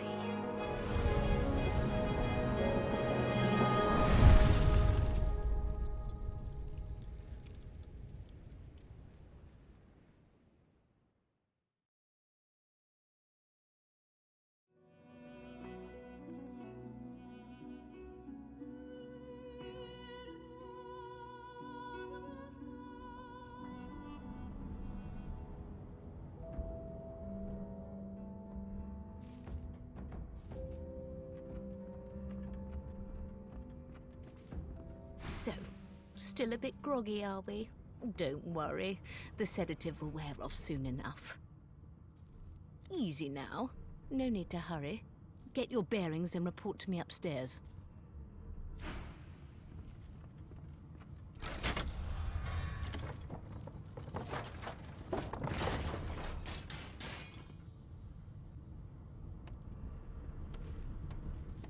Ugh.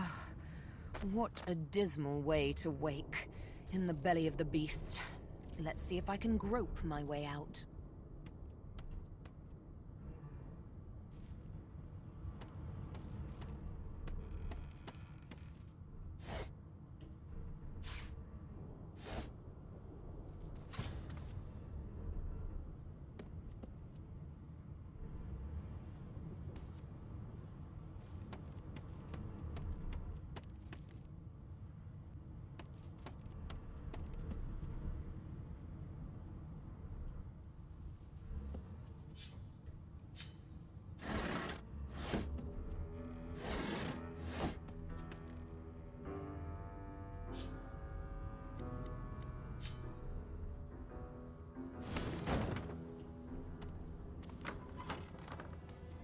An animal pen. How utterly charming. Shaking her fluffy coat, the sheep eyes you balefully, her rectangular eyes like letterboxes to the void.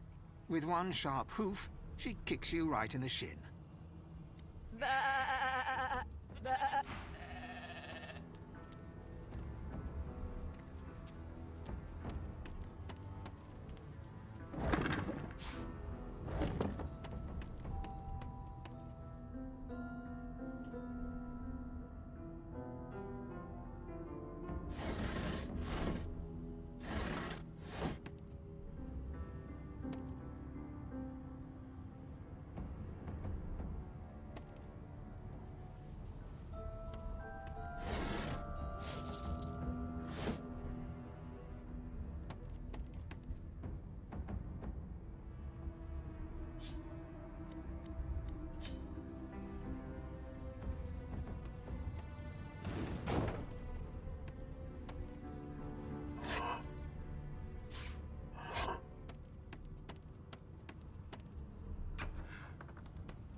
Get me out of this cage and I'll make it worth your while.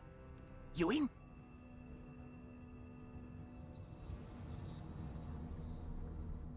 Set me free, and I'll set you free. A fair trade, I should think.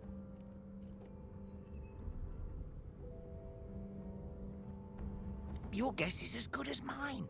Someone screamed loud as a banshee. After that, pure pandemonium. They never even told me what I was accused of, just dragged me down here.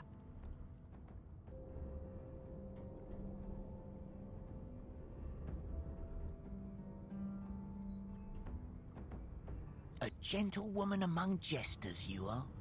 Give that lever a pull, and I guarantee we'll both get something out of the deal.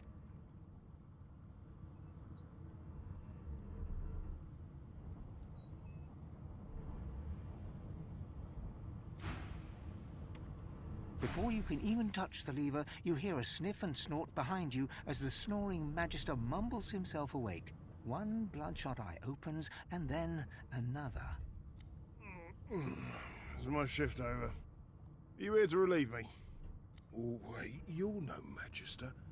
You're a sorcerer. What are you doing here, filthy elf? Choose your words carefully. My fists ache to meet a new face.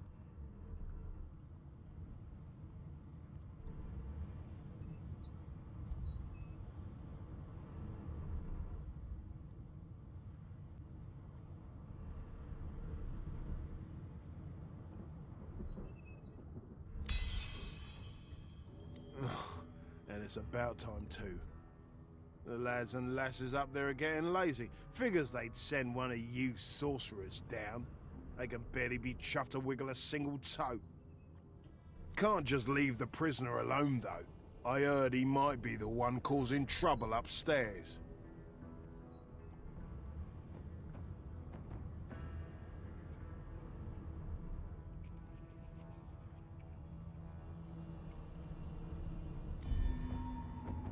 If it's all the same, I think it's best he comes with me. Some offence intended. You hear that, Emoire? We're taking a walk.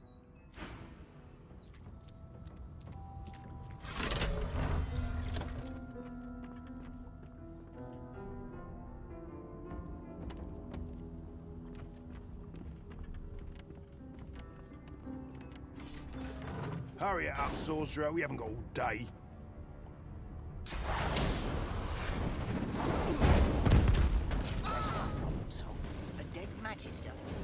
So much for a peaceful stroll.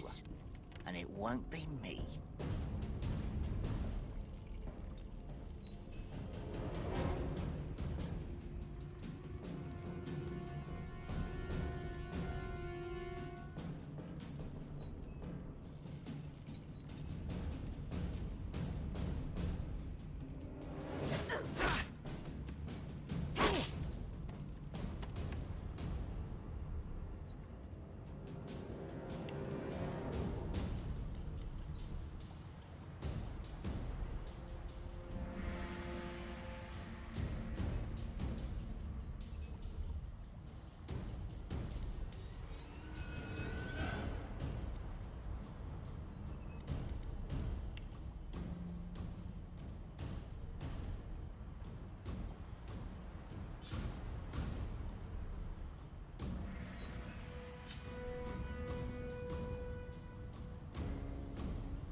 Empty.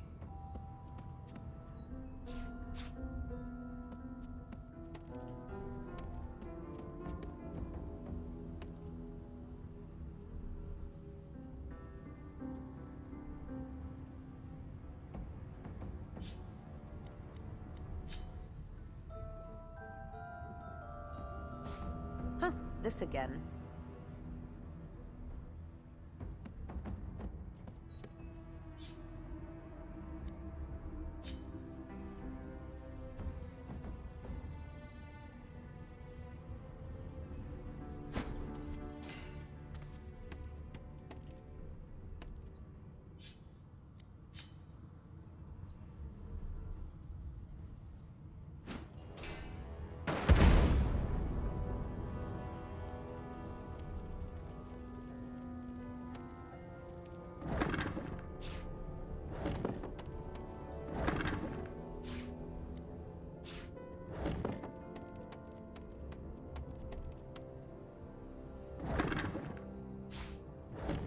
No key?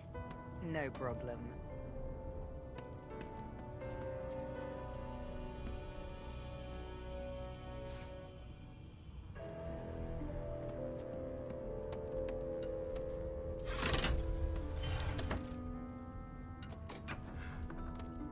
And I'm back where I started. Nowhere to go but up.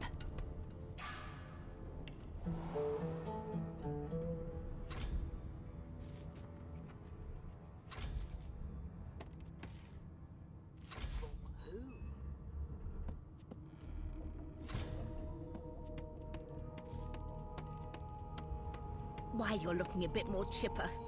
Yes. Looks like that collar fits you. There you are. Not too tight, I hope.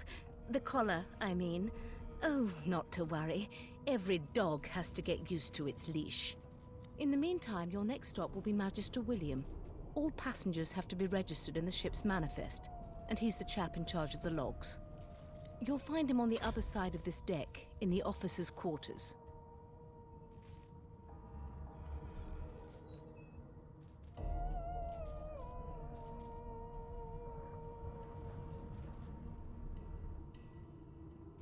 Why, for my peace of mind, of course. Why don't you try casting one of those source spells of yours? See what happens. Currents of magic surge inside you, boiling, bursting, then breaking, only to fade back into your soul like rain into the earth. My, look at the concentration on your face. All will, but no result.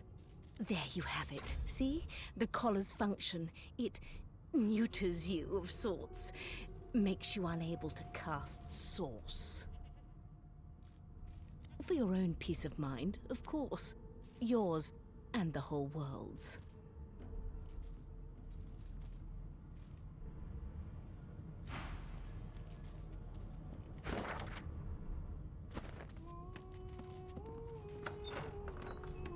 Good gods.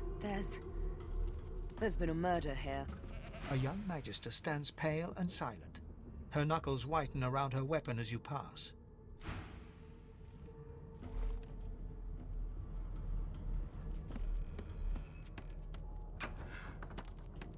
Come on, please, Losa. Do you know Losa? She's a really good singer. I'm better though. Listen.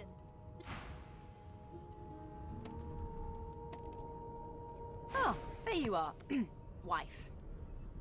Would you please tell this very charming gaggle of not-at-all brat-like babes that I am by no accounts this Losa woman, nor do I sing, in fact. I'm deathly allergical. How very correct you are, spouse of mine. Madame Josephine Gribbles de Peeb refuses to be confused with anyone else. What? What's so funny? Her pinched face cracks into a great grin, and she shoos the children away from her with a laugh. Yeah, okay, you found me out. Go on and git, and maybe I'll sing you something when I'm good and ready. She turns to you, dark-eyed and dirty-haired, and smiles flatly.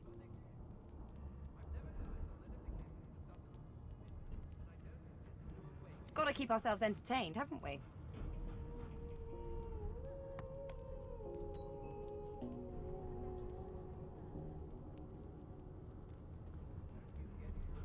You presume right.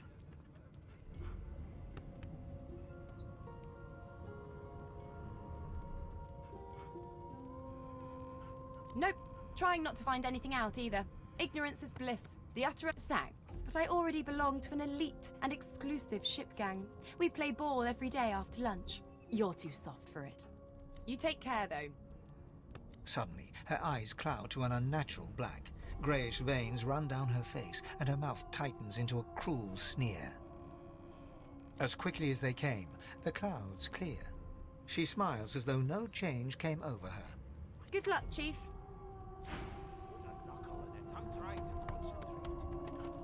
They don't care about us. We're like cattle to them. I'll give you that knuckle if you keep carrying on. Did you see the body? They ought to let you taste a bit. Maybe you'd find out who done it. That right. A broad dwarf sits totally upright on the bench, eyes closed, palms face up on his knees. His beard is a cascade of meticulous plaits, each one braided through with golden medallions. He raises an eyebrow as you approach, but doesn't open his eyes. Listen up, Ghetto. You hear that? He turns his head toward you, looking you up and down, and smiles before turning his attention to the ship once more. You look like a Ghetto to me. Listen if you're interested, or get gone if you aren't. The ship, of course. A wave of sound washes over you. The unintelligible chatter of your shipmates, the groaning of wood from floor to ceiling, the boom, crash and crackle of waves around you, complaints from the sea itself. And?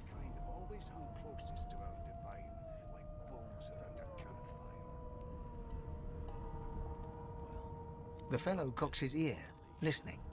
That isn't anger, it's... He cocks his ear to the other side, then smiles. Anticipation. She senses something. I'd hold on to my breeches if I were you, mate. That's all you hear, though. Listen close. There now, just like that. Squeak! Aha! His eyes snap open as his countenance breaks into an expression of joy. One great paw claps you on the back, the other catches you before you lose your footing. There, you heard it, didn't you? I knew it. I knew it. Aye, this is good news, Ghetto. Good news. It's the wheel, don't you see, you beautiful idiot? Squeaks whenever the helmsman jerks it clockwise, which means we're heading east. Burn my beard. That means if we've been travelling for, yes, only 10.34 nautical miles to Fort Joy.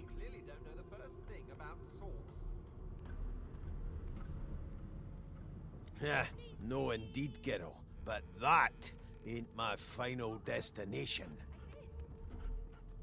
The dwarf leans back from the table and strokes his beard, gold medallions jingling merrily. His eyes roll over to you. That'll be all, thank ye kindly, Ghetto. Your kind always hung closest to our divine.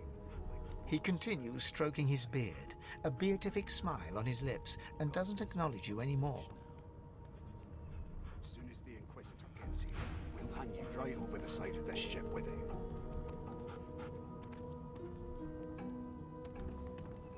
Well, well, what have we here? A fresh face in this stale hell. Let's size you up, shall we? See if you'll do. The lizard looks you up and down, like a farmer would a fetching horse. All of a sudden, he grips you firmly by the chin, with the intent of inspecting your teeth.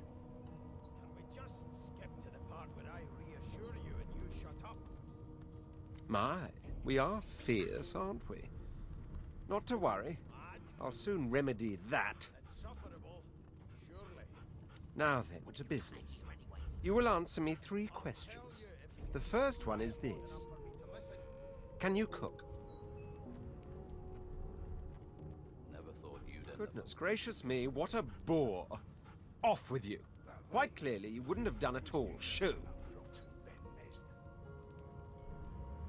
Your kind always hung closest to our divine, like wolves around a campfire. Well, you've got this wolf on it. I spent my life singing for my slaves to bring me my supper. Finer fare than boiled roots and rotten tubers, too. Meanwhile, the Magisters feast on honeyed meat behind this very wall. The indignity. They don't care about us. We're like cattle to them. I'll give you that knuckle if you keep carrying on. One of us wouldn't care. A scruffy man lounges against the wall with scarred arms folded. A sly smile playing on his face, he stares across at the Magister guarding him. Noticing you, he straightens and beckons for you to come closer. Watch your back, new fish. There's a murderer on board, and I'd bet 3 months' pay it's this tramp Ifan. Rolling his eyes at the Magister's warning, the man named Ifan beckons again.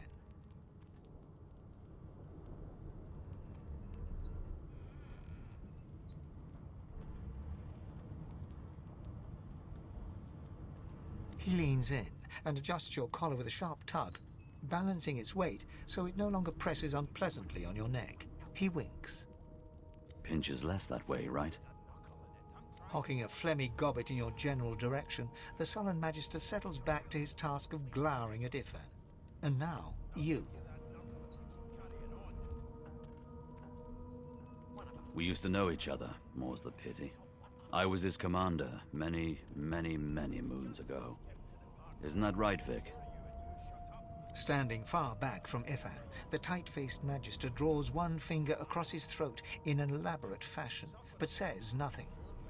Ifan grins, flashing pointed white teeth. Same as he was at 14 years old.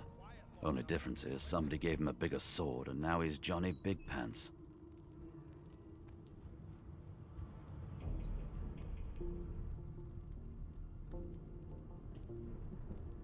Long story.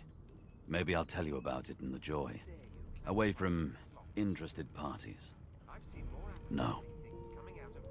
The dead man, Finn, is it? I'd no business with him.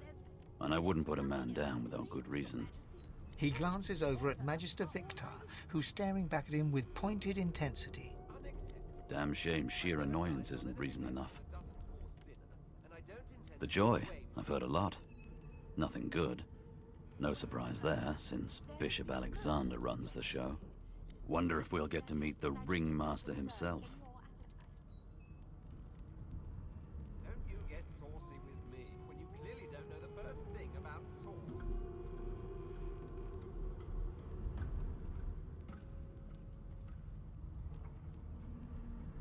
Easy now. I might think the same, but Vic here will blow a blood vessel if he hears you talking like that. What are you conspiring about over there? You, elf. What's your name? Oh, don't mind him. Vic's just got a bee in his bonnet. And that bee is me. Name? Magister Victor looks at you suspiciously, then scrawls something illegible down in a tiny notebook. He scowls at you as he stows the notebook back in his voluminous robes. Away with you, at once. Ifan performs an elaborate pantomime of keeping quiet, one finger in front of his lips as he leans back against the wall. Don't you get saucy with me when you clearly don't know the first thing about sauce. Kid, you been down by the roof of the hole? No. The elf is reading a volume of Cranley Hubert's famous encyclopedia. He looks up, his big round eyes scanning your body, absorbing every detail. He reaches out and examines your face, tugging at your ears and prodding your nose. Fascinating. He sits back and returns to his book, flicking quickly from page to page, completely oblivious to your presence. I am not as brittle as all that, young lady. My fingers will hardly... Although perhaps you mean... Oh dear. I seem to have crossed some cultural taboo. How... difficult. You have my apologies, fellow elf. Perhaps I should demand the same from those red-cloaked humans. They laid their hands on me more than once. And I don't intend to do away. Here's the register, ma'am. Good, good. Magister Williams is just about done with the last passenger. You faring okay so far? I'm glad to hear it. You head on in now. Williams will get you sorted fast. Keep those bolts trained on her, and if she tries to run, shoot to kill. Standing at the center of the room, you spot a sorcerer haughtily eyeing a pair of nervous-looking magisters. They keep their crossbow trained upon her as she's being interrogated by an officer. So you admit it then? You murdered that poor fella? Yes, I did. But of course, that was only the beginning. She turns her head and looks you straight in the eye. There are others whose lives must end. Good God, the woman's mad. You there, sorcerer, go and fetch Magister Siwan. We need to do more than collar this maniac. We need to shackle her, hands and feet.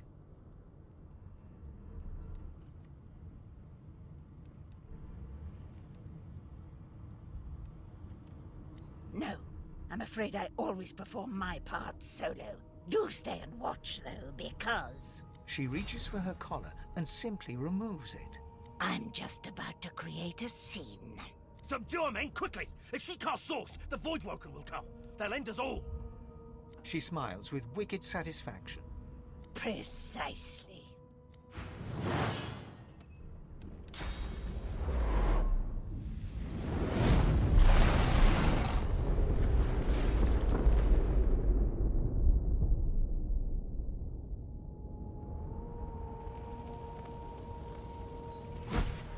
What's happened?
Not long before this thing snaps into splinters.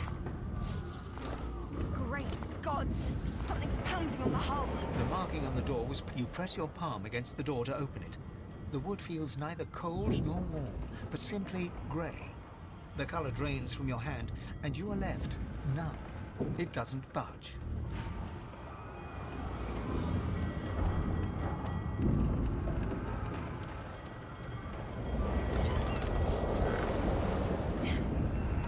That doesn't bode well. Onwards and upwards.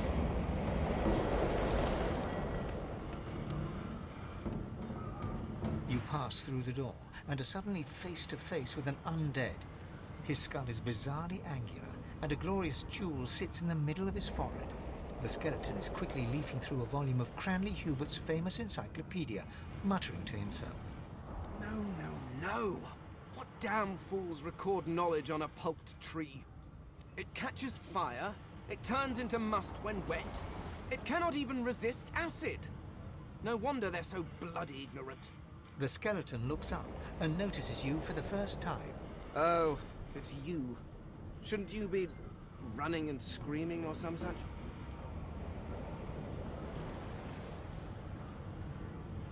The skeleton groans and looks back to his book, frantically flipping from page to page.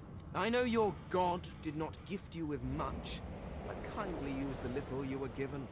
Do you look at me and think, why yes, there is someone with organs enough to drown? No, damp robes are the most I have to fear. Once this glorified skiff hits the seafloor, I will simply walk to shore. Whereas you, I believe, have lifeboats to pointlessly squabble over.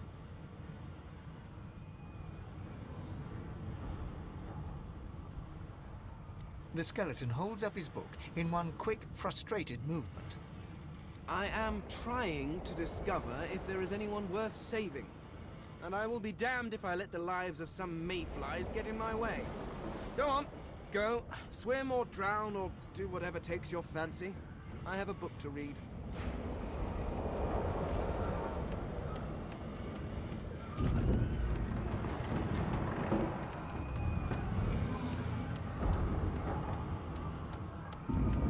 The moment you touch the door groans.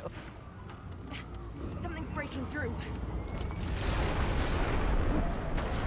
I need to get out of here. Now!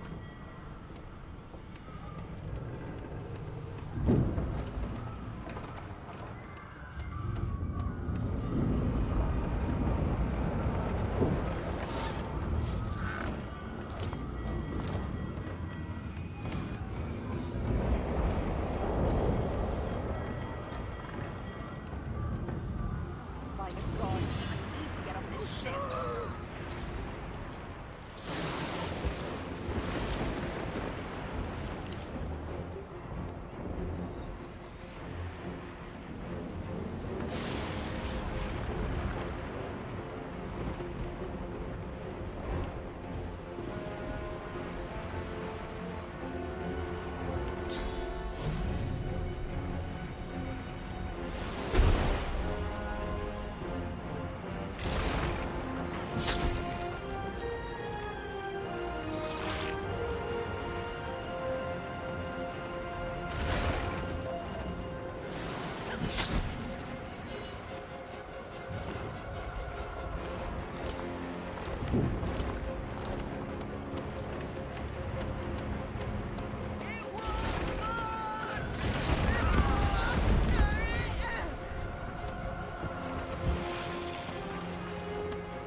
A lifeboat. That means there's still a chance. Shut your trap, kid.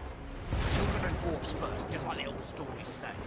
The dwarf yanks at one of the nearby ropes to no avail. You said there were other people down there.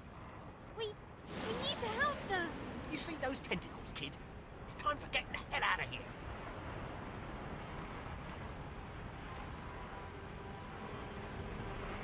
Thank you, thank you, thank you! There's a ladder right over there. You can go straight down. You're gonna be the death of us, you hear?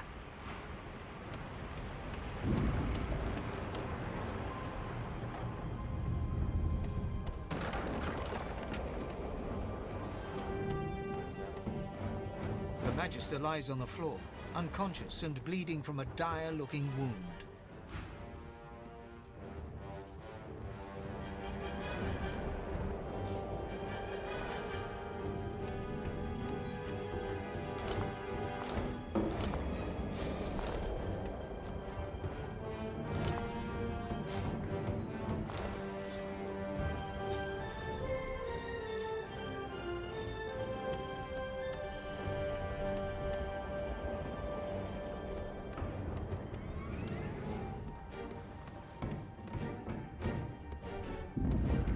If you can walk, get yourself up the ladder.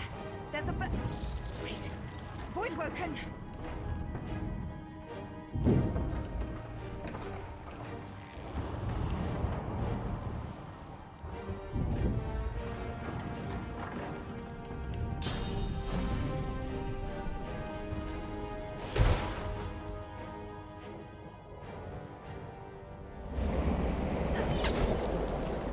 These beardless bugs won't sink the ship on my watch.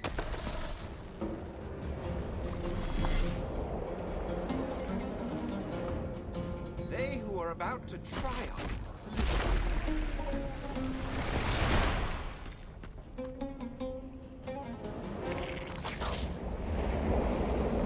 I've faced worse.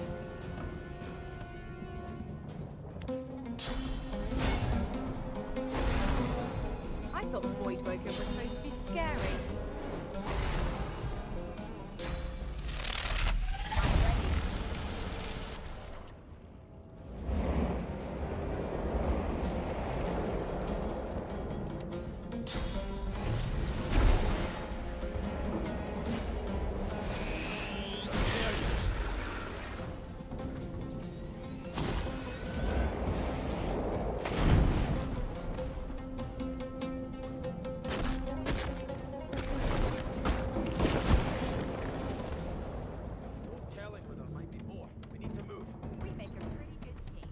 They smell even worse dead than alive.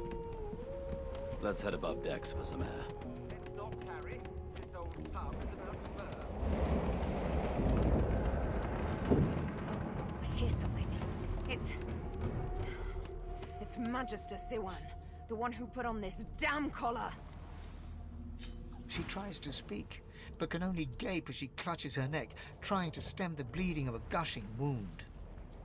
With jagged movements, she raises her clenched fist and holds out a length of cloth, soaked with some kind of strong-smelling tincture. Blood quickly soaks through the cloth. Magister Siwan's mouth opens and closes, her eyes wide in terror.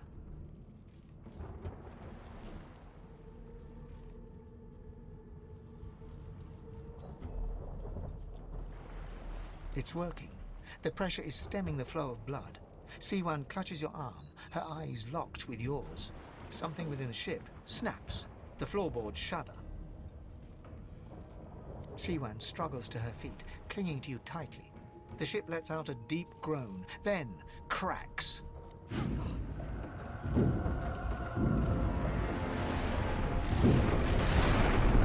It's ripping the ship apart.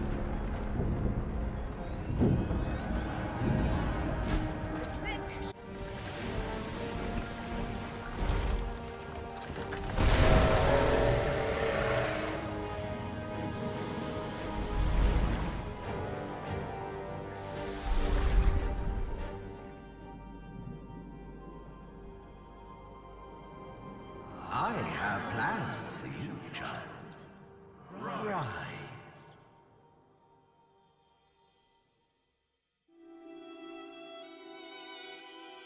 Honorable Dallas, we lost a ship sailing sorcerer prisoners to Fort Joy. We assume some escaped and broke their collars. Their vile magic lured the Voidwoken. All who were aboard are presumed dead. Yours faithfully into eternity, High Judge Orivan.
I've danced with death before, but that was a particularly intimate waltz. I suppose I'm the lone survivor. How jolly.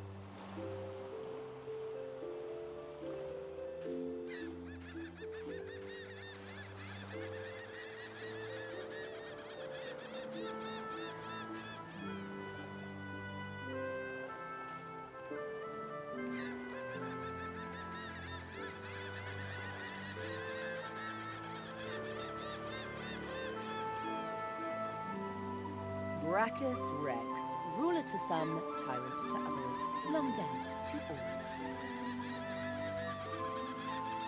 The child has a small mirror in his hands. He holds it up at angles, inspecting his eyes, his chin, the crown of his head. He spots you, and his arms snap to his sides. I'm not supposed to talk to elves. Pa told me elves and lizards and dwarves bring bad guys. Void guys. That's right, isn't it? I guess I'm a sorcerer too. That's why I'm here, right? And you too? The child screws up his face and looks at you hard. He lifts his mirror up to his nose, closes one eye, and looks at himself again. I don't see any source on you or me. I guess they're wrong or crazy. No one cares where I go. They know I can't leave the island. It's nicer out here than inside anyway. They're gone now. The Magisters took them already. I guess now they're cured. And maybe they're waiting for me back at home. But you didn't die.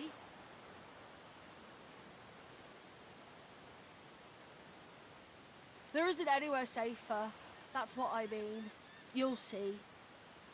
I guess I am, but it's just normal to be scared. Nowhere isn't scary.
Voidwoken.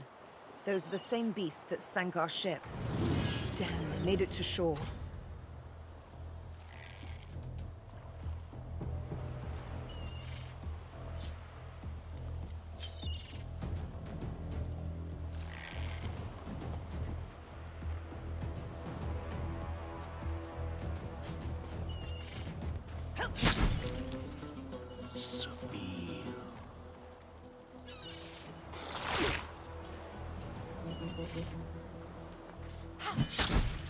I thought these bloody collars were supposed to keep those things at bay.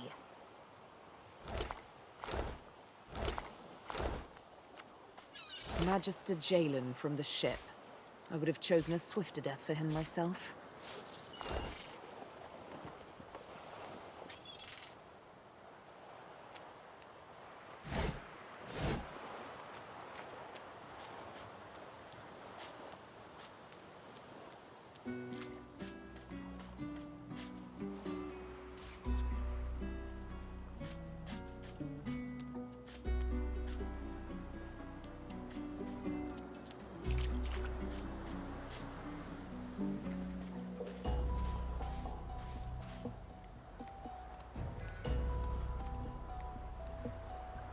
You spot a strange lizard gazing over the water with a steady, malcontent stare.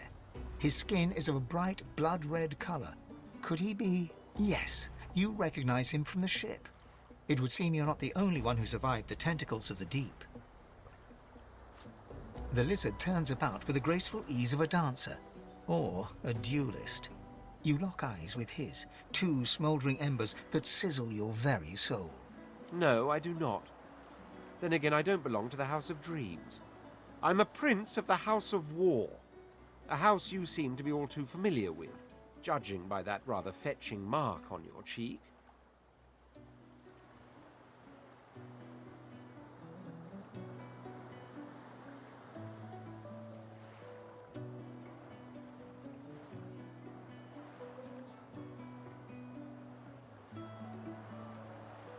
I have not. But how fortuitous it is indeed for a slave girl to walk on by and confirm a dreamer's presence on this isle. Now that you've served your purpose, though, you and I have a problem. You've clearly relinquished your duties by running away from your rightful master, a crime punishable by death.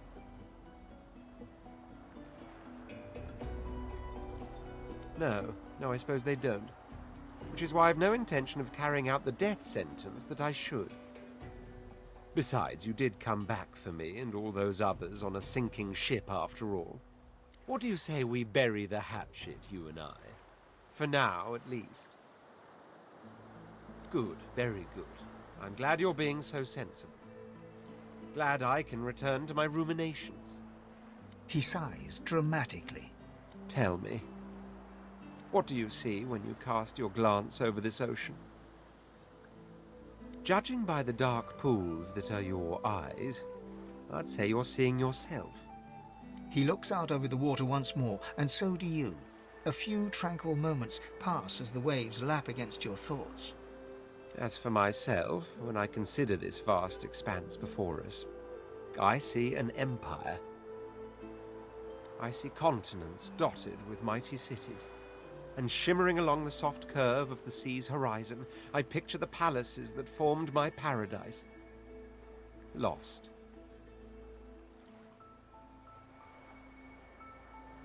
Of course, it's rather specific.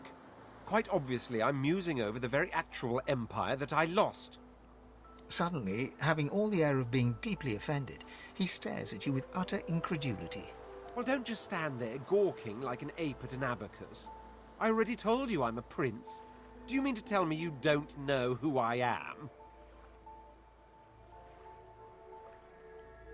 Oh, may the Seven have mercy on their own creation. I am the Red Prince, the All-Conqueror, the World-Tamer, the spouse of the sun. Of course you know me. There's a brief moment's pause, during which his grandiloquent pose deflates ever so slightly. That said, I suppose I must own up to the fact that I find myself rather in between all-conquering and world-taming opportunities at the moment.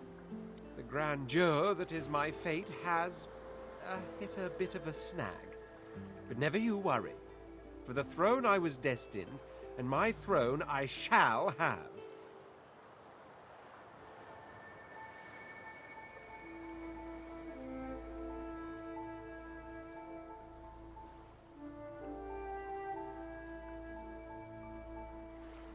This and that. Tag along. Do you really mean to compare the fate of an empire to whatever foibles you seek to fix? On the other hand, I really could do with a dog's body.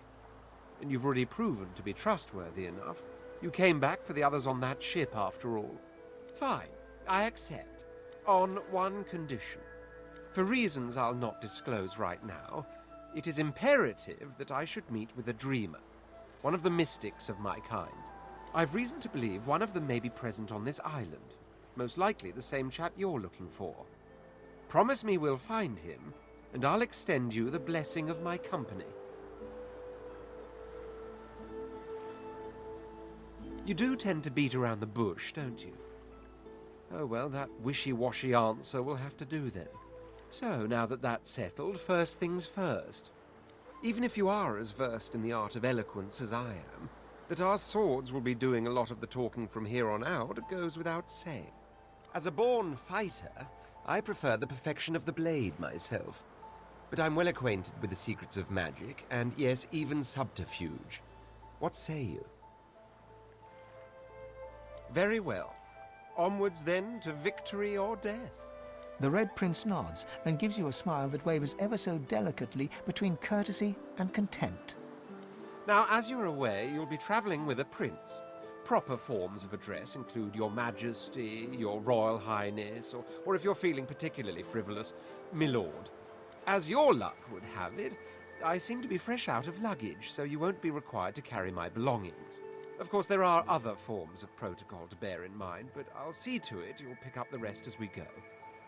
So, without further ado, let us be off.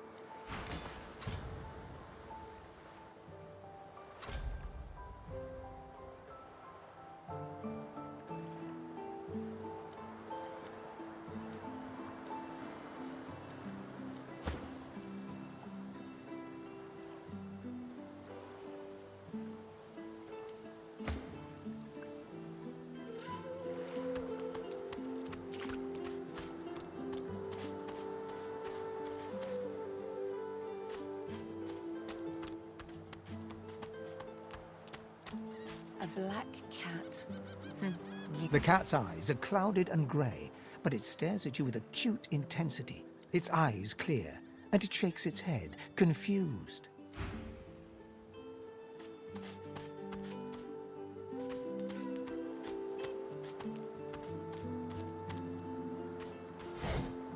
Now, where should I put this one?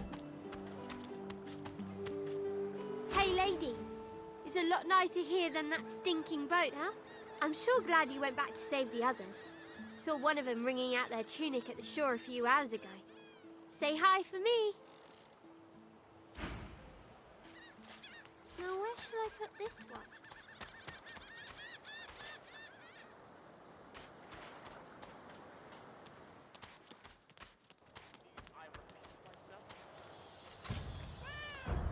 I know nothing of any of this. Stay back, sorcerer, and stay silent. Our Godwoken speaks. We know you've been helping sorcerers escape, Atusa. We have proof. I'd sooner cut my tongue out than lie to you, Alexander. I know nothing of any escapees. If you can tell the Godwoken no more, your tongue is of no use. Cut it out. This can't be serious, Alexander. Come! You should know by now to obey your superior, Magister, whatever she may ask.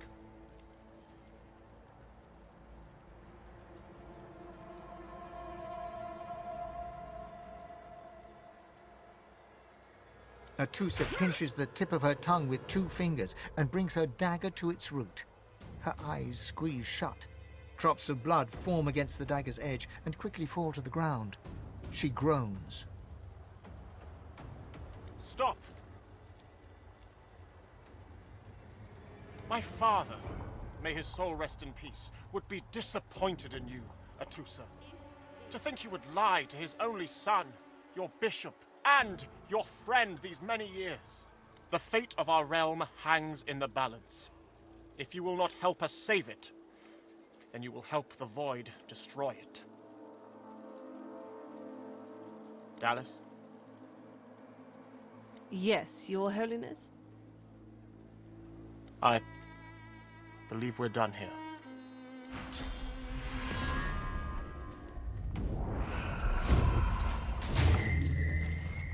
What a waste. Changed a bit. Always. Come. We'll be needed elsewhere.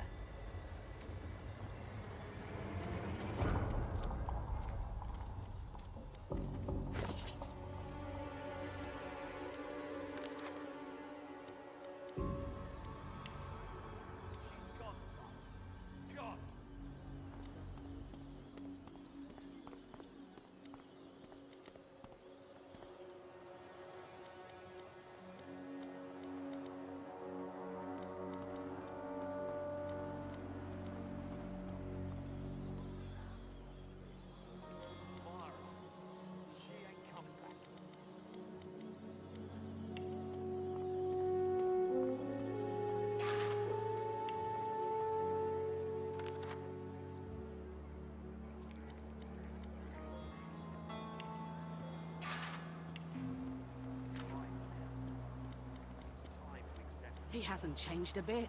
Always late.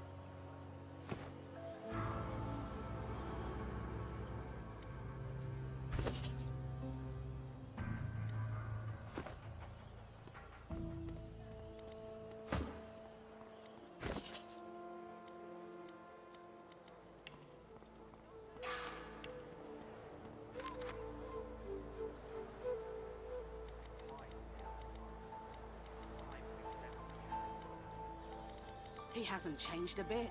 Always late.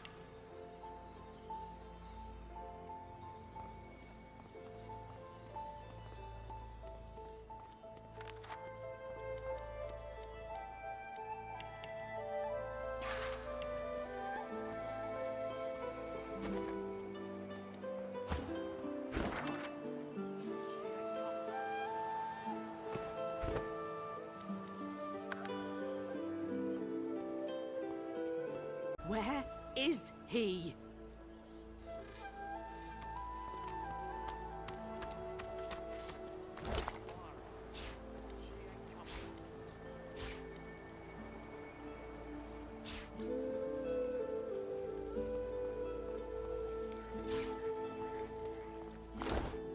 Where is he?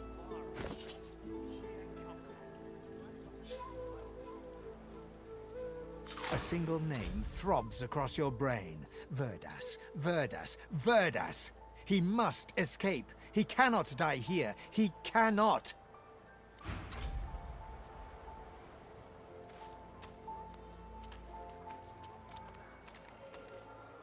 He hasn't changed a bit. Always late. She ain't come back. Come on then, Lexi. Pay up. Hello? I find I need bread. I want no trouble. Day, buddy? Dear one, help me teach this beast. He must respect. Respect? Huh. Someone's got to keep this place running. Griff can't do it for free. Why'd you gotta make this so hard? An intense-looking man steps between the thug and the elf and rolls up his sleeves, revealing well-muscled and heavily scarred arms. You recognize him. It's Ifan, who you met aboard the ship on the way here. Just stand aside, won't you, mate? This is no business of yours. Lone wolves decide their own business. The thug freezes in fear for a moment before shuffling back to the protection of his crony. Pay up, elf. No one shorts Griff, especially not one of you.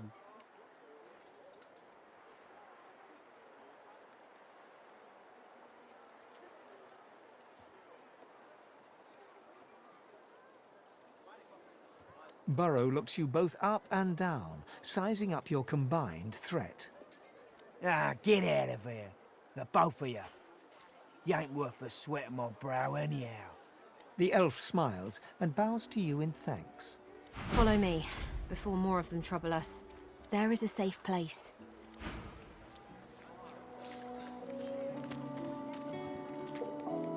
Dallas, you maniac. Stay down, you!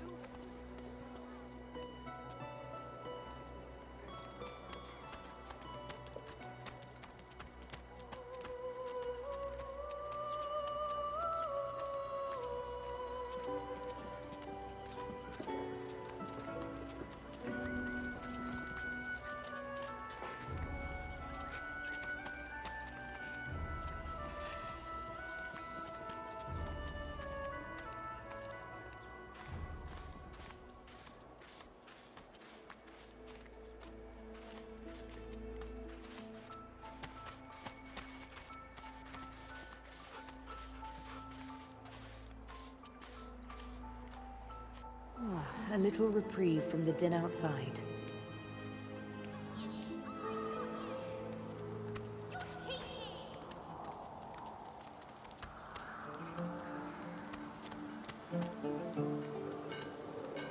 I feel him, but I do not see him.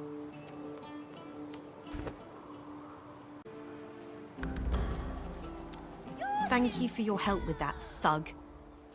Our kind of few here. We must help each other. She bows.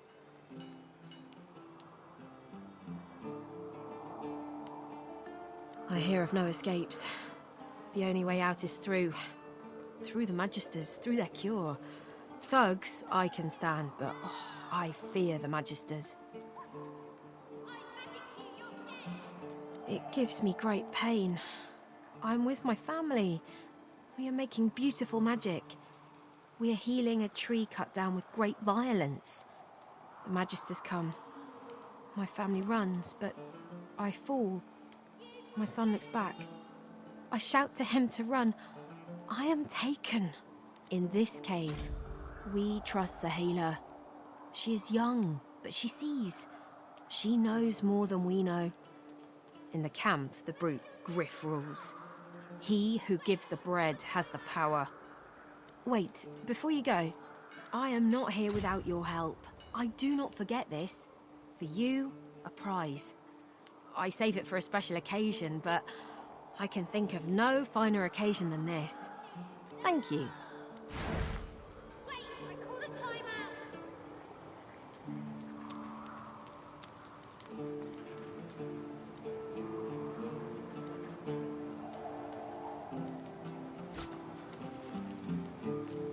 You're too slow.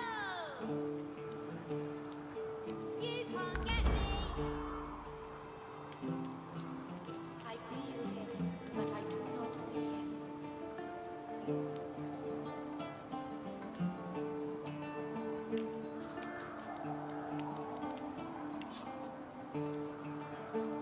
Wait, I call a timeout.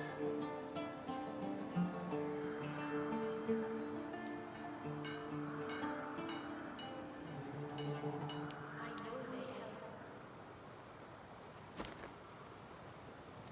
Whoever kills the other is the boss. Shua, shua, shua. Got you.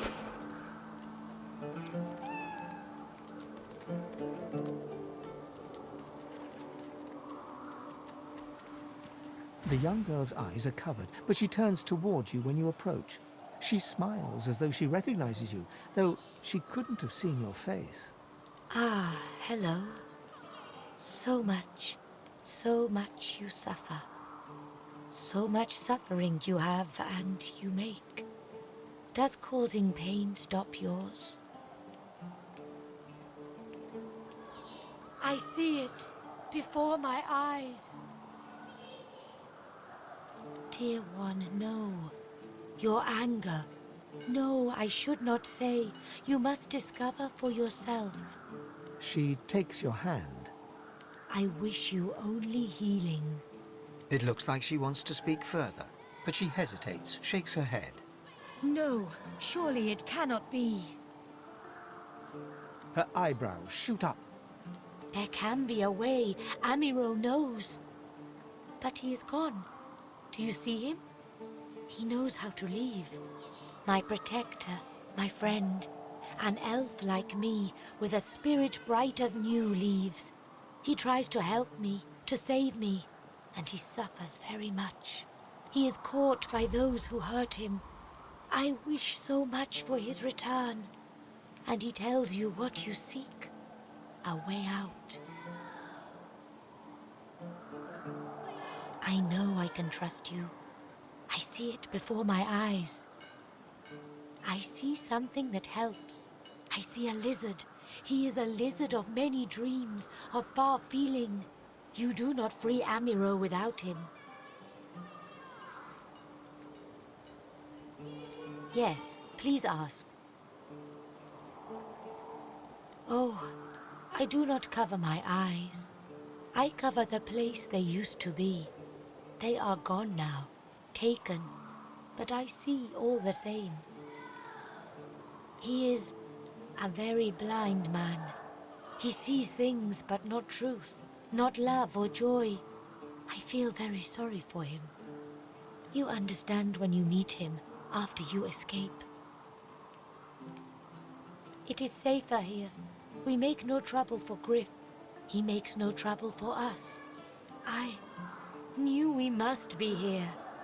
I am not sure how much to explain. You are here, and so we are here.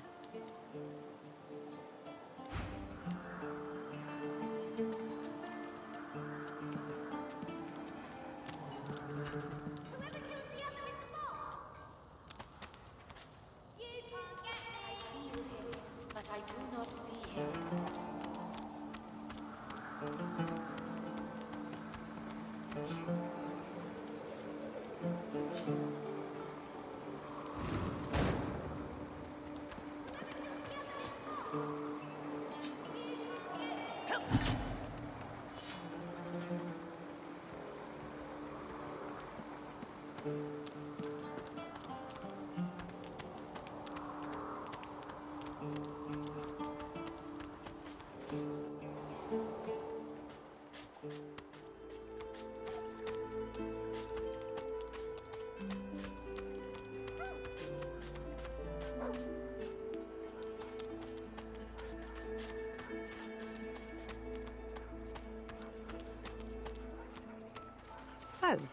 This is Fort Joy. Delivery.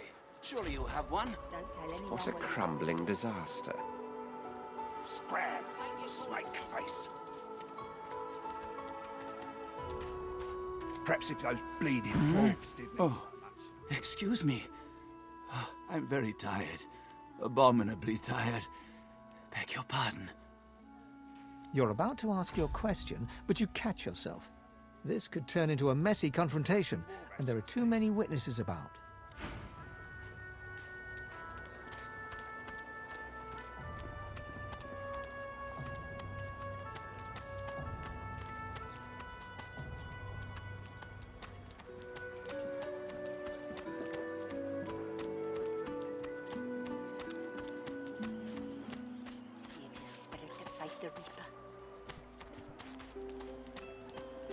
Frightfully busy at the moment, love. Haven't got any liquor on hand, have you? This fella could use a little comfort.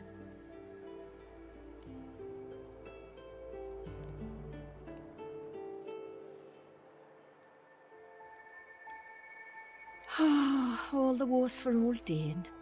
He crossed one of Griff's card sharks and got a club to the skull. Doomed to be sure, but I would have liked to ease his way out.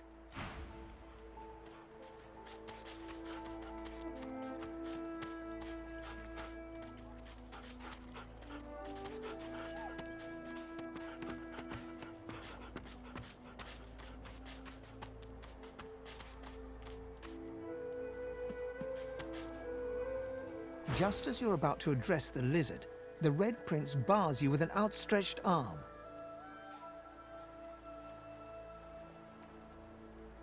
This man is a dreamer. As you know, I need a word with him. You may wait here while I speak.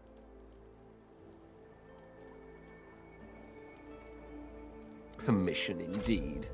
He bids the dreamer stand up and pay attention, which he does in a grovelling and awkward manner. The dreamer then chews and swallows a handful of Drudenay leaves before slipping into a trance-like state. He falls asleep. To your surprise, the Red Prince lies down and follows suit.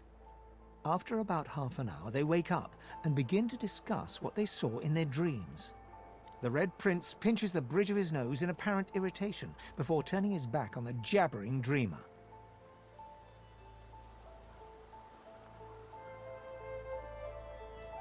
You receive a withering glance in response. A deserved bit of sarcasm, I suppose. But though this sting-tail fellow may be a less than stellar specimen in the firmament of dreamers, the dreams themselves prove to be quite elucidating. Turns out I'm being hunted by an enemy I didn't know actually existed. The myth-shrouded House of Shadows. The dreamers, though, they're on my side. And they've visions of me on the throne. Of course it is. I was born with the promise of an empire, and that promise will be kept. But to keep it, I must find a second dreamer. A greater one. A more experienced traveler of the dream world. Bahara is her name, and she resides in the swamplands east of the fort. So, let us make our escape and venture there post-haste. You know, I could tell you all about swamp dreamers too if I chewed that much Drudenay. Oh, do hold your prickly tongue. What? But I was... It was... Please, tell me. Tell me. Why did you wake me? I was so close, so close. Hmm? I am Stingtail. Who is asking?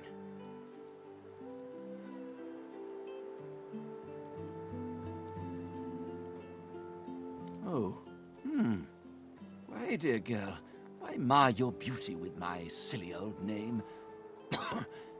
Say, but don't I know you? That face and that cheek.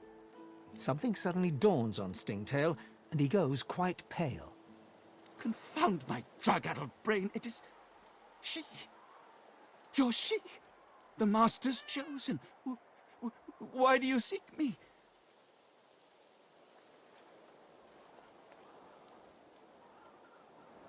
Scar first? Is that why you seek me?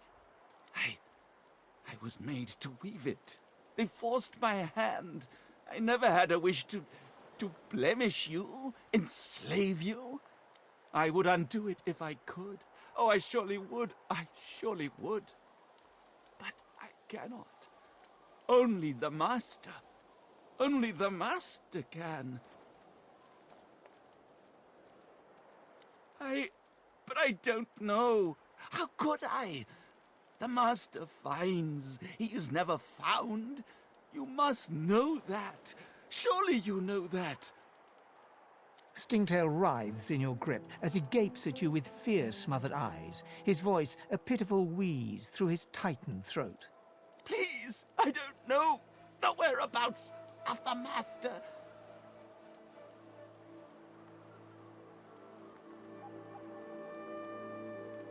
Your nails dig deep, and Stingtail's blood flows copiously, as if eager for release, but he doesn't speak a word.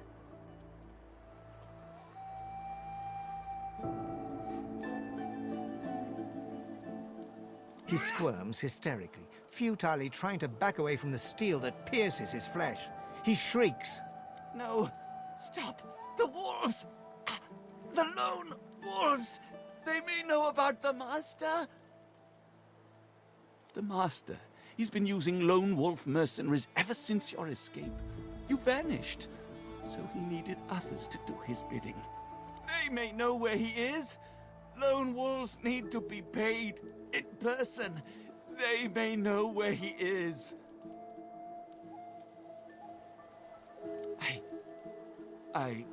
Who would know? Who would know? Must be Griff. Yes, Griff knows. I assure you. He's over yonder in the kitchen. The cook, the celery man, the butcher man. But he knows things. If there's wolves on the prowl, Griff will have caught their scent. I've told you all. Told you all I can. Have mercy, fair lady. Have mercy. Holding a bloodied hand over his bleeding belly, Stingtail stands before you a broken mess, quivering with fear and pleading miserably to spare his life.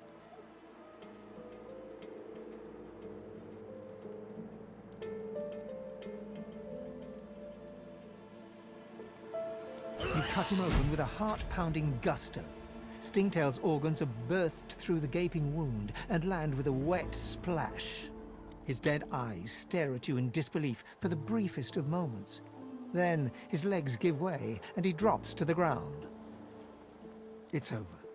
The lone wolves are next, and your needle beckons.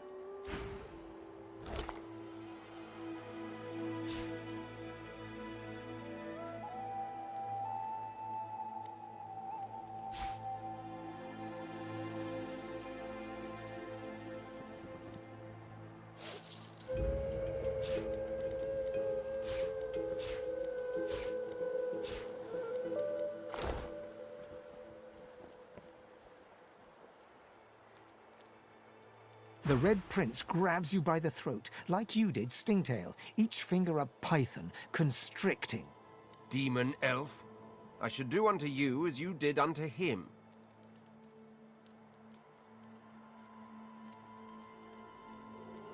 His grip is like a snare. The harder you struggle, the tighter it grows. You're actually beginning to worry. To your surprise, he loosens his grip and actually lets you go. Just tell me why. There will be a reckoning, Sibyl. Killing gives you too much comfort. You'll be your own needle, you'll see.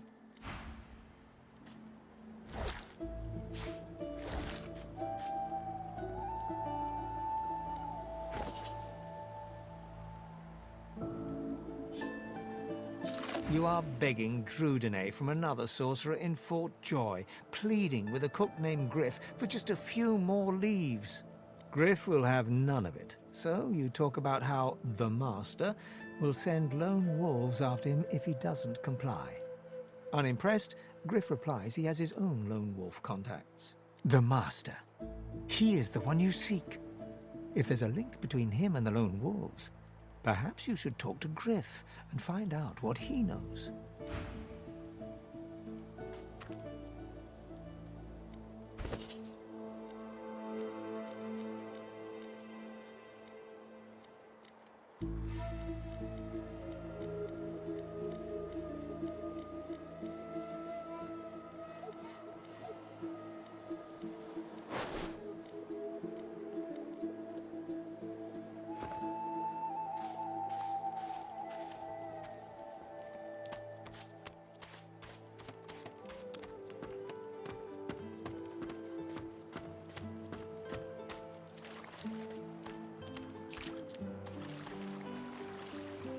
Cowrie, here you are. I wonder what keeps you. Tell me your tale. For I am an elf. The tongue of others is not my tongue. You may speak of then and when, I do not. I refuse to learn their strange speech. Start from the beginning. Start from where you come. I see, I see. Now tell me more. Tell me what you do. Tell me what you find. I understand. Now tell me how your story ends. I feel it deeply, your longing, the longing of the lost. We can see the things we lose, not with our eyes, but with our hearts. This ruby does the trick. It is nothing. Many fragments swirl on my shore. See what I gather.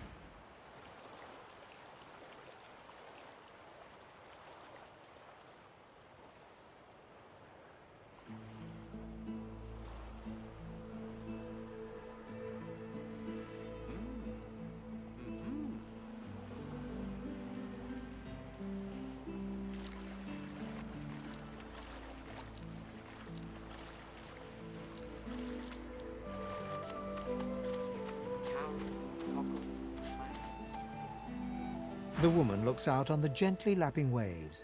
She seems totally at peace, but as you approach, she turns to you with a cheerful smile. Haven't seen you around here before. New? Well, don't worry too much if you have a hard time settling in. Takes a while to get used to the place. You here alone?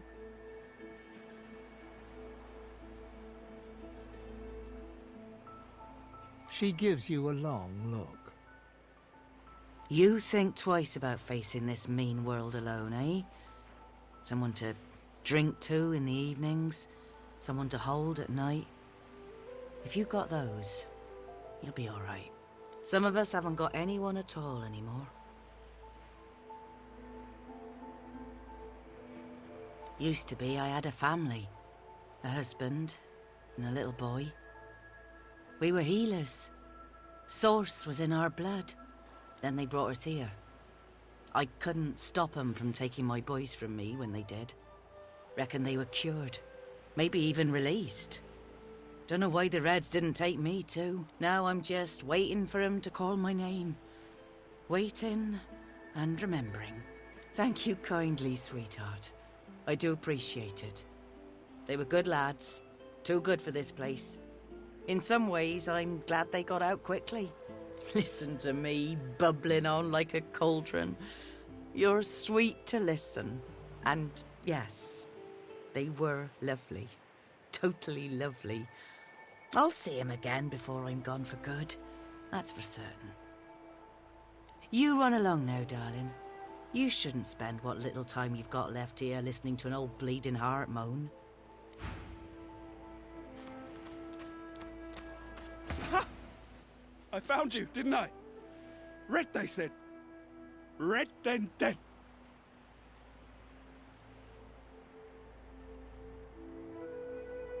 Not an attempt, mate. Not if I can bloody help it. Time's up, Your Highness. It's stabbing time.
damned nuisance these assassins are. It's their frightful manners I mind the most, really.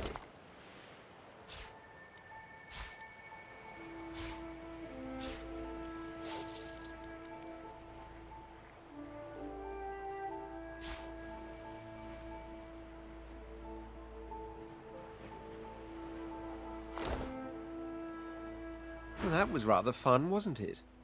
I do find it ever so invigorating to cut a cutthroat's throat. Oh, one gets used to this kind of thing so quickly. This is hardly the first time someone's filled some poor fool's purse and bid him kill the prince. I'll tell you what, though. The House of Shadows will have to do a lot better if it seeks to get the better of me. All those bumblers they've sent so far mark a mere insult to my swordsmanship.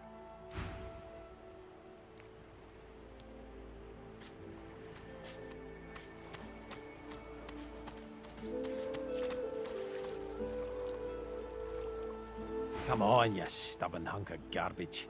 The dwarf's fingers clamp around a splintered chunk of wood nailed to the skeleton of an old ship. His whole body strains with the effort of wrenching the plank free, to no avail. Ah! Eh? Oh, that. That won't be my first or last roll on a lost boat. Reckon I might have had a harder time of it without your help, though. Bravery on the high seas is rewarded tenfold in the hall, you know. Now, if you'll excuse me, I've got business to attend to. The dwarf spits into each of his calloused palms and rubs them together before placing them both back on the plank and pulling. Bleeding. Go on then, give it a go. You grab the plank and pull. The rusted nail pops loose, and the plank promptly crumbles to pieces in your hand. Oh, look at that. Nice of you to finish the job after I, loosened her up. He winks and flips a gold coin toward you. It makes a long, high arc, glinting in the sun, and lands squarely in your hand. For your trouble.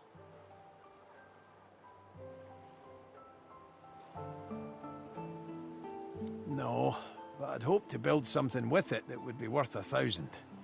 Yeah, it were a fool's errand thinking I could make something out of this heap, but I couldn't help myself from trying. He sucks a finger and holds it up to the wind, testing the breeze.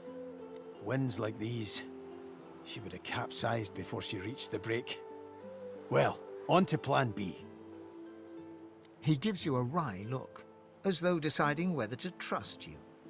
Aye, was planning to build me a raft and paddle off. I've got business north of here, in a town called Driftwood. Far be it from me to miss an appointment.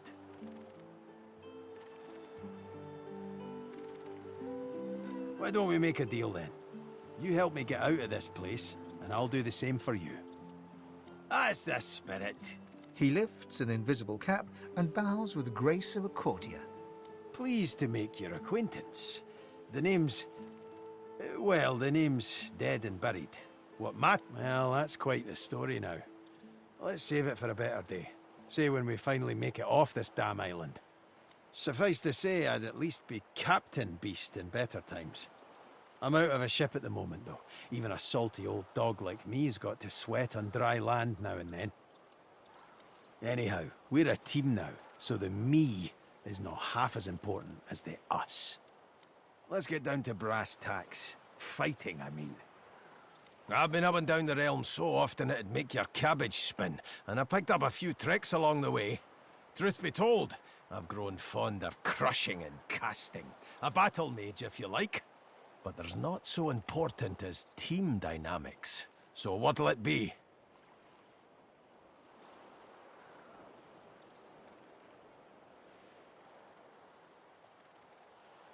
Then it's settled.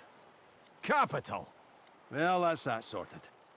Onward then. I've got to get out of here, and soon. And I suppose you do too.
Junk.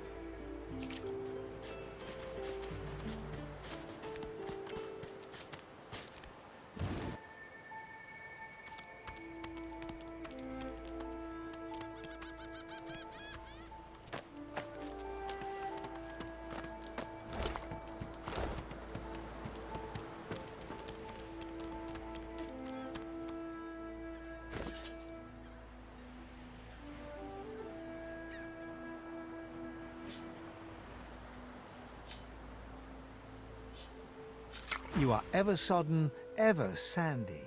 The smell of guts and sea waste cling to you like a ghost.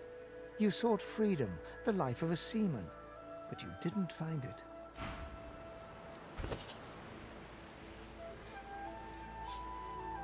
Looking around Fort Joy, you feel excited.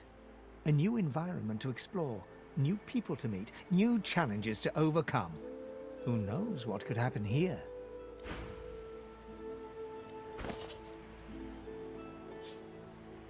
Early memories are overshadowed by a terrifying death, a tempest of teeth, scales, and snarls. You never imagined it would end like this.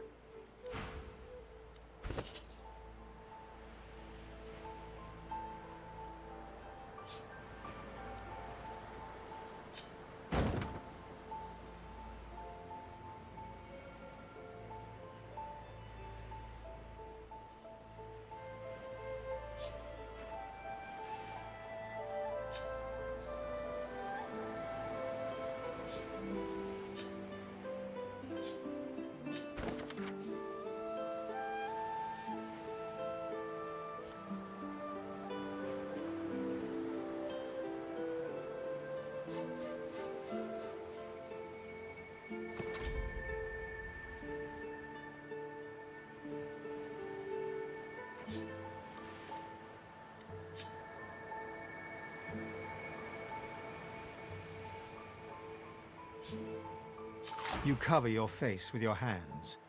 You've just heard the news. The elven homelands have been destroyed by death fog. It was your order who did it. How can this be?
The lizard's brow knits together, then apart, and back again.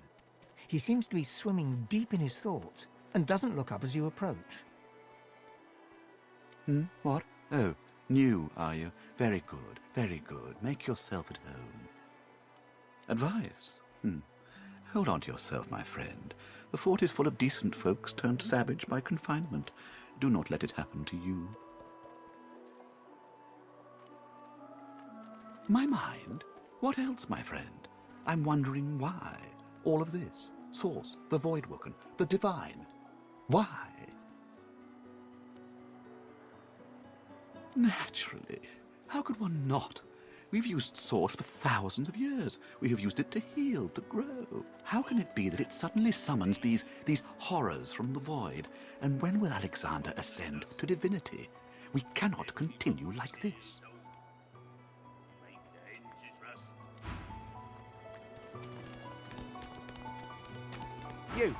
You there.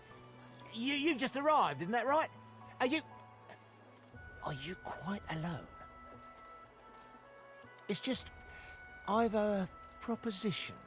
Something very worth knowing.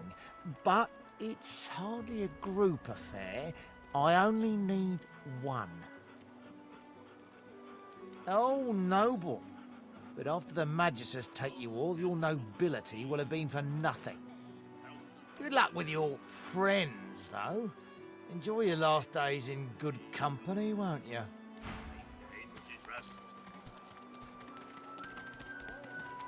You, elf. What you heard about a crate of stolen supplies? And don't you lie to me now.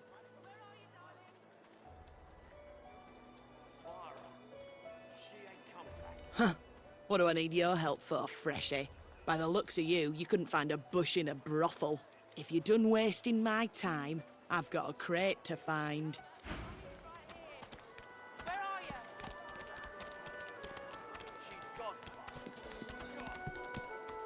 Ifan rolls his sleeves back down. He nods at you, the shadow of a smile on his lips.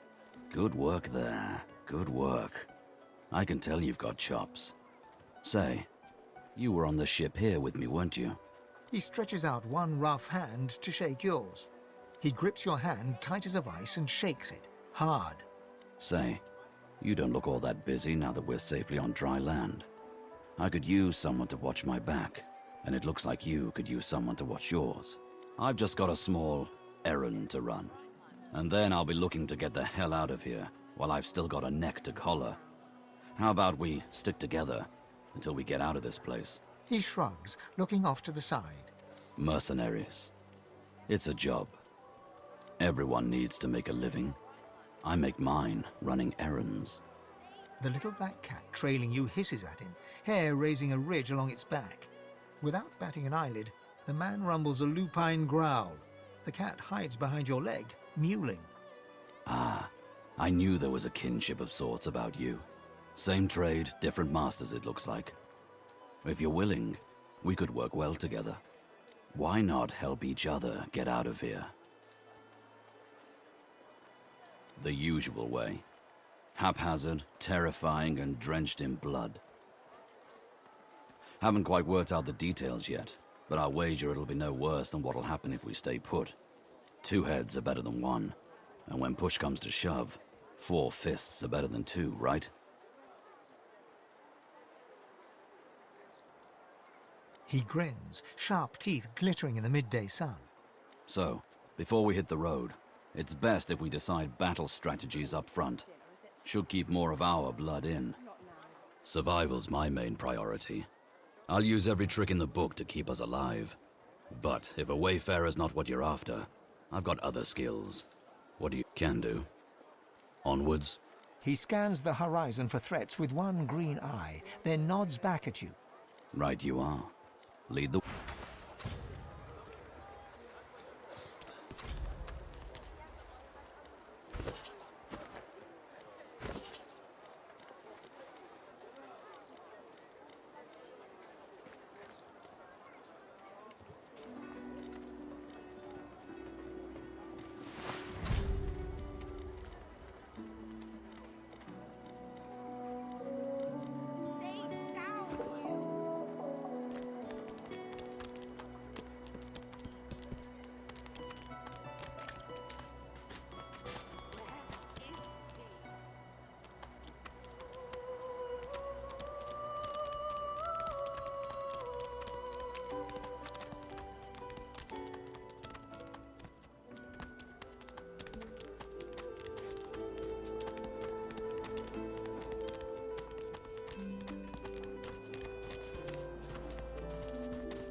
I've spotted something.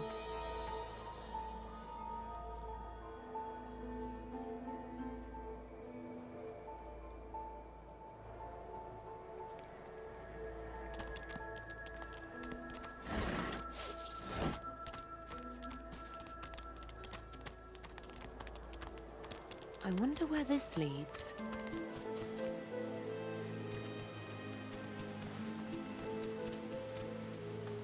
As the alcove opens up, you see the same skeleton that you met on the boat before it sank. He's leaning over a corpse, prodding and pulling at the skin of its face. Bugger. How on earth am I supposed to... Oh. Perhaps... Skeletal fingers reach down and grip the skin of the dead man's face, pulling sharply upwards. After a few more tugs at the man's cheeks, the skeleton relents, letting the head drop to the ground with a damp thud. Damnation. That stuck fast. I wonder, does the beard act as some form of anchor? Ah! No! Stay back! Don't... Oh, it's you. I must admit I'm surprised. Perhaps you're more buoyant than I suspected.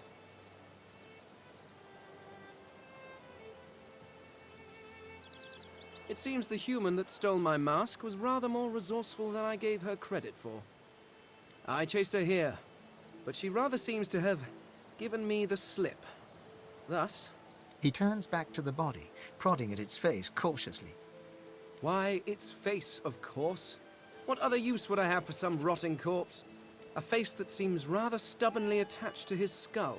I would normally employ a tool to delicately but viciously rip the face from the body. I could then craft a mask to hide my bone. But as I lack such a tool... The skeleton grabs the corpse by the cheeks and pulls hard, grunting in frustration as the body's skin holds firm. Because my own was stolen from me. And the idea of being chased across Rivellon by every idiot with a torch does not appeal. Oh, get away! Monster! Hide the children! Oh, you are simple beasts. And you simply do not like my... well, not my kind, but those that look like me. So, if I am to traverse this land, I will need a mask to disguise my features. Oh, don't be ridiculous. I have important things to do on Reaper's Coast. I cannot simply sit about waiting for the rest of you to die so I may continue my business in peace. No, I may be an eternal, but my patience has its limits.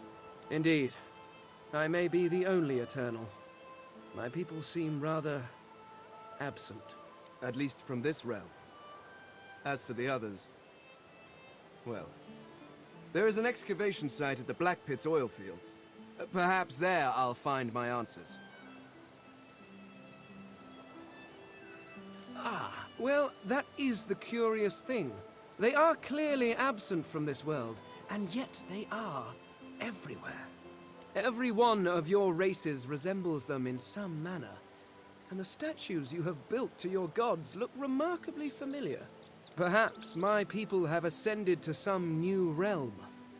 Or perhaps your gods are merely a folk memory. Regardless, they are not here. But I will find them. A cult? Hardly. We were a race that existed before the idea of race was needed.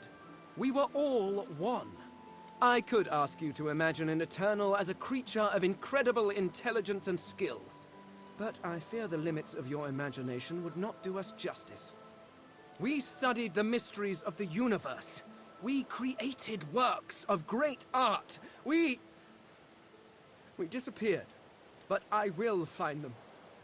Wherever they are, I will find them. We will have our world again. Well, that hardly seems relevant.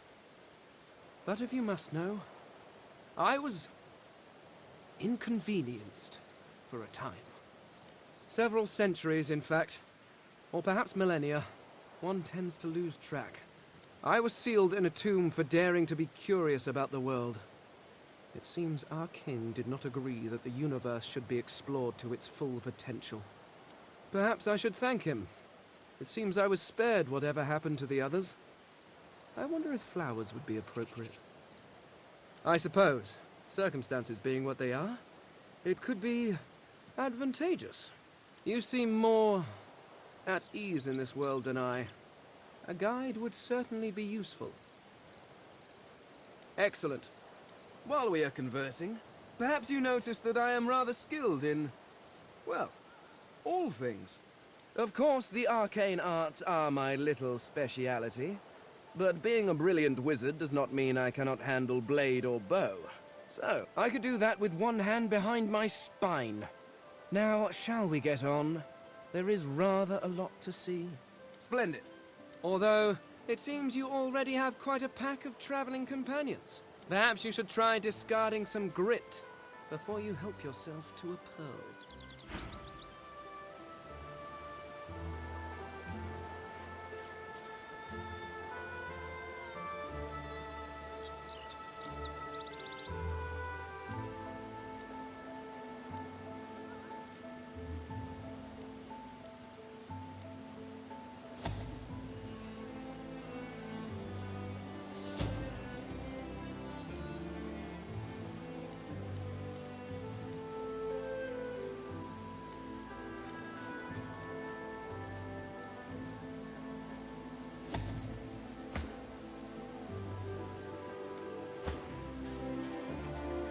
again. Can't you... He lifts the... it could be worse. Or that, I suppose. You seem more... Although, perhaps you should...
Not drawing many winning cards of late, but I won't be crying over it.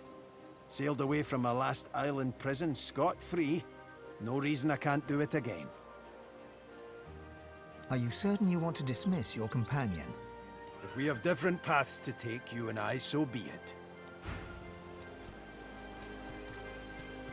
You... He lifts...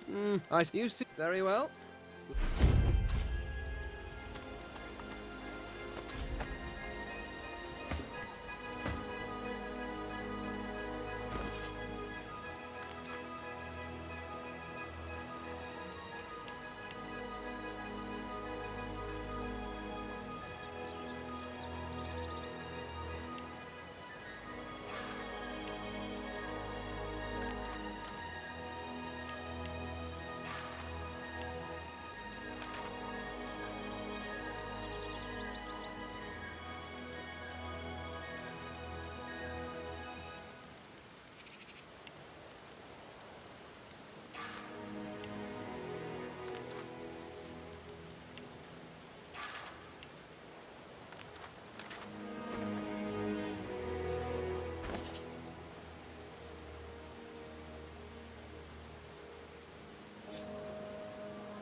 As you approach the blacksmith, you feel a bony hand on your arm. Fane leans in and whispers in your ear. If it would be acceptable, I have an inquiry for this human. It is of a personal nature. And if it would not be acceptable, well, that would render this entire conversation rather awkward. Fane approaches the blacksmith and quietly speaks to her. You can't overhear much, but he seems to be gesturing towards her head an awful lot. Fane's words are quiet, but you hear the blacksmith repeat, "Face ripper," in shock. She slowly starts to back away. What is it with creeps like you and Master Niles? I told him to slither back to his dungeon, and you can get too, freak! Fane backs away, scratching his head. It seems that didn't go as he'd expected. He is lost in thought, though. She must have said something he found interesting.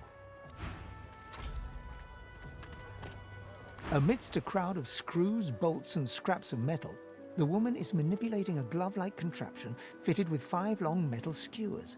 She doesn't look up as you approach. And what you after?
I don't feel so good.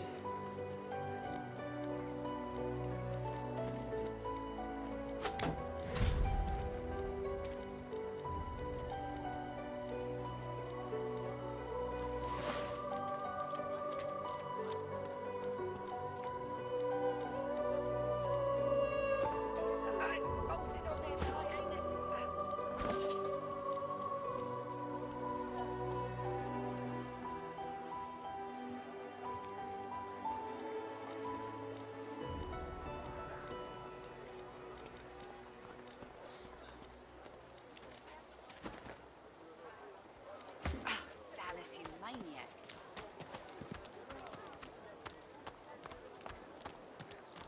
Here's the goods. Like you wanted.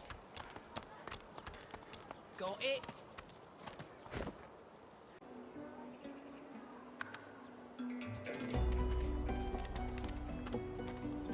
Leave him be. Don't make me say it again. Listen, I can help you if you just... Shut up, elf. This clown caught him stealing from my kitchen. Still won't say where he stashed my supplies. Sound like someone you'd let off with a slap on the wrist. Caught him red-handed trying to make off with a second crate after he took the first. Went down like a rent boy when we grabbed him. Easy. Supplies. Crate of food, citrus in particular. He'll talk, or he'll die quiet. Alls I want is my supplies. Happy to let this clown die in a gutter instead of my kitchen. Bring back my crate, and you got yourself a deal.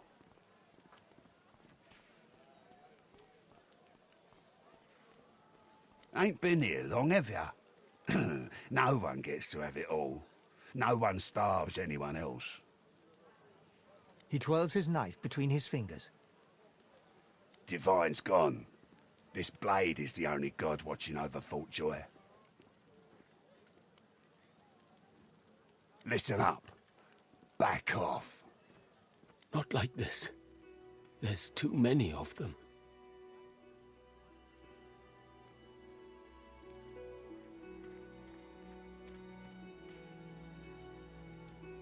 Then it looks like you ain't leaving.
legs on.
I will yield to none.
You are talking through a hole in the wall to someone on the other side. A skeletal hand reaches through, package in hand. "Cheers, Zalisker, old mate," you say. "The lone wolves provide," comes the dry-voiced reply. There's a lone wolf to be found around here, on the other side of Fort Joy's walls.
When another divine arises, will source change back? What if there are no sorcerers? Yet so quickly we find source so dangerous. What in his death caused it? So Voidwoken are attracted to source. But why? When another divine arises, will source change back? What if there are no sorcerers? Why hasn't Alexander risen yet?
Well done. Sometimes, the best way from a situation is the simplest. I hope Griff rests in peace, even if he lives in anger. You helped me. You saved me from a terrible man. But still there is more I ask of you. I know a way out of here, and this I tell you. But there is something else. Yes, I become fine. And so much more when you agree to finish what I start. Sahela, she is everything. A ruler, a seer, a knower, a child. She cannot be lost here. It is for all our people, for the world. Give me your map. I show you the way out. A secret, dangerous, but it leads to freedom. I give you this amulet. You must pass it to the elves who still remain. Tell them Sahela is here. They will send help. Please. She is important. I go to her. I wish you good luck, and I thank you for us all.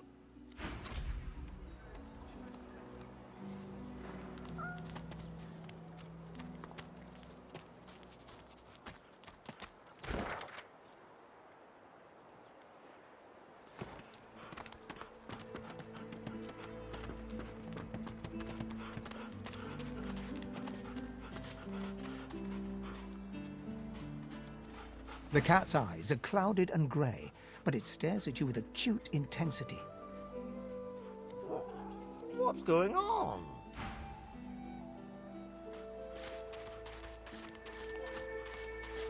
The dog focuses at the cat at your feet, baring.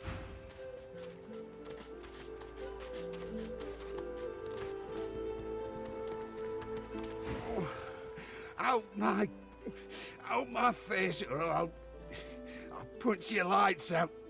He smacks your hand away, refusing the potion. You're trying to kill me, ain't you? Get! Those bleeding fools think they run the place, but I showed them.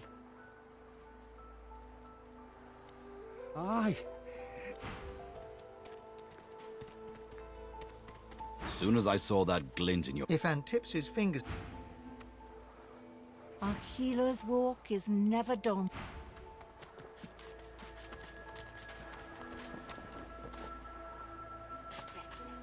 Is that thing eating corpses?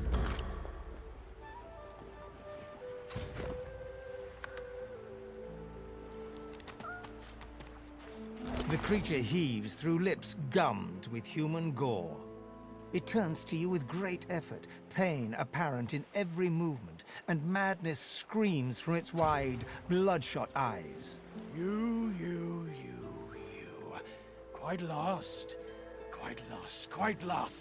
Careful, or they'll cross your wires. Now, a little query. Where grows the yarrow? Quickly now, for I haven't much time. Maybe I unscrew your lid and poke about inside and set your memory straight. Would that please you? Can you not remember now? Ugh! Where does the yarrow grow? Where?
right where I want you.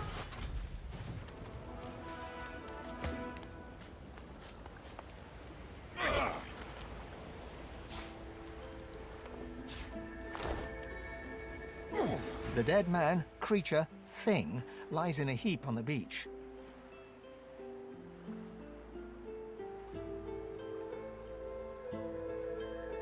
Whatever it was too dangerous to be allowed to live.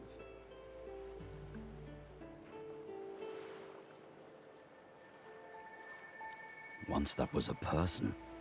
A sorcerer, perhaps. Now it's monstrous. What is the Order doing to people here? If I meet another, I won't hesitate to put it out of its misery, lest its misery become mine.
What's this? I found something. I need to dig here.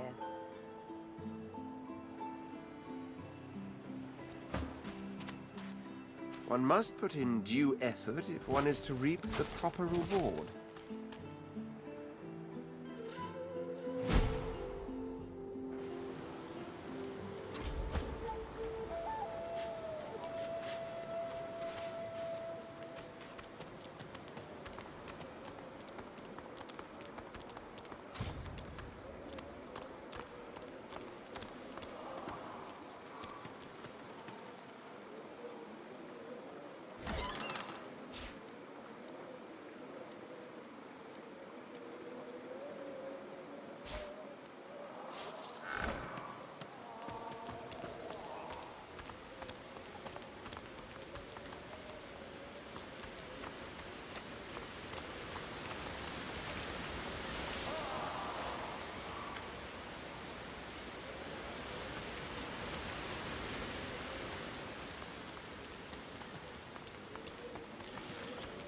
You there, willowy limbed beast? You're trespassing in the princess's royal court.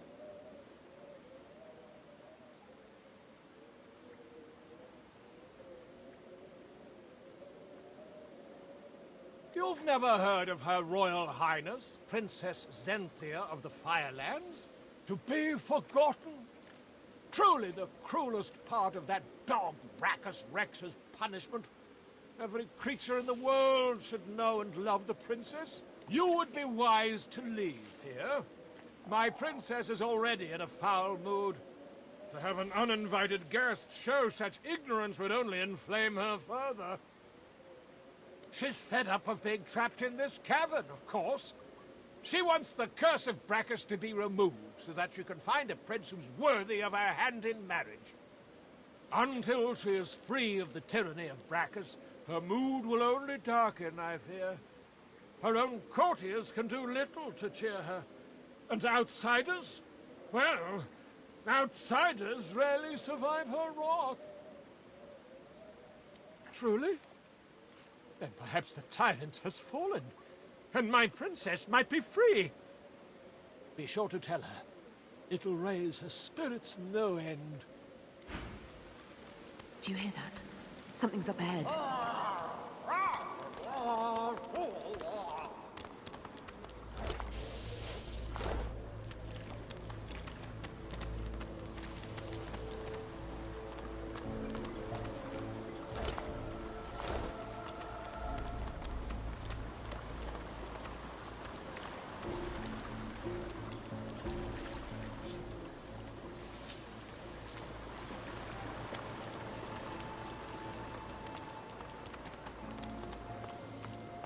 You there, whatever you are.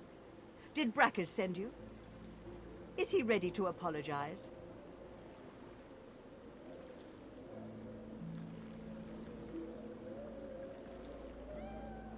He's gone?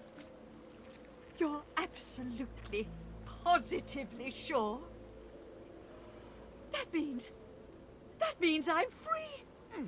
I can take suitors, find myself a real prince. Not like that scoundrel Brackus. I've lost too much time on that wastrel Brackus as it is. Take this proclamation and see that all hear of it. Princess Zenthia of the Firelands is free once more. Go now. I expect the most eligible kings and suitors to be petitioning for my hand in marriage as soon as possible. I suppose the small folk of Rivellon ought to know my tale. All was well after my engagement to Brackus for a time, but then he started to pay less attention to me. He had mind only to play around with his blasted sauce follies. I gave him a good tongue-lashing about it in front of the whole court. But, well, it didn't have the desired result. He transmogrified me and all my servants into the beasts you see before you. I will not yield, though. I remain royalty, right to my very core.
All right, I just... They do terrible things here. If they think for a second I'm trying to escape again, they'll do to me what they did to him. Not seen, heard. There's a man over there.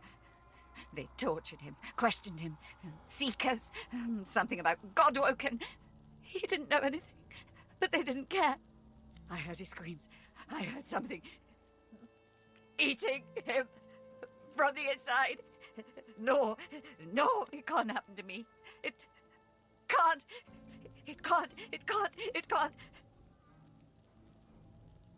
Shh!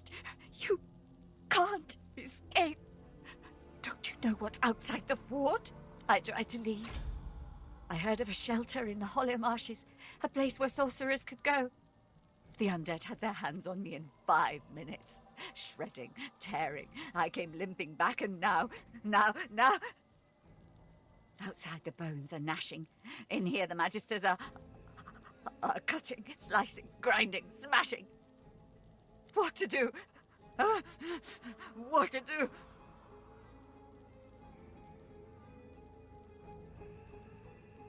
Poor thing. Poor fool. I hope it's an easy death then. Decapitation.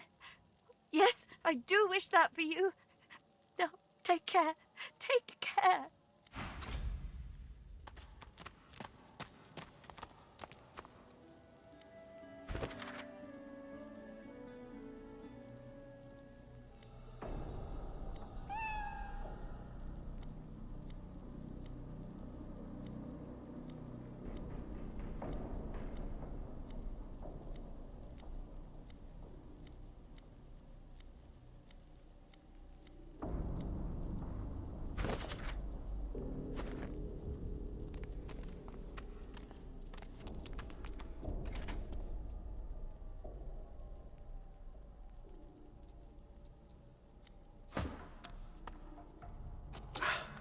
Locked.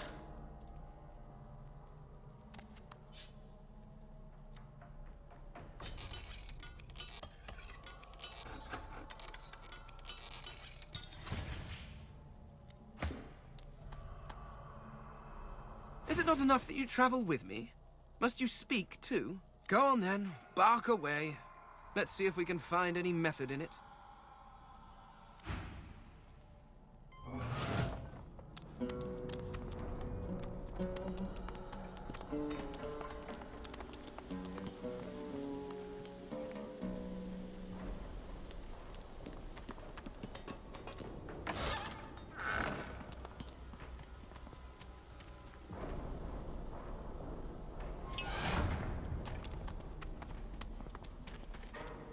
And? Got no reason to scramble out, me. It's hot and busy out there. It's cool and quiet in here. Or at least, it used to be. Out? You must be mad. Head out one way, you're back in the joy among the rabble. Head out another, you're knee-deep in the hollow marshes. I'll take a nice, quiet cell any day of the week, and twice on Lucian's Day. Before you go, you haven't met a particular feller here, have you? Tall, black beard, intense way of looking at you. Penchant for metaphor? Good, good. Half of me's afraid he's gonna try and save me from this place. Old Zillick much prefers lounging in the hole than chasing demons hither and thither. I'll tell you now. Not in any hurry to get back to the hunt. Anyhow, thanks and good luck, I guess. Though, if you know what's what, you'll take a load off and let the dice fall where they're gonna fall.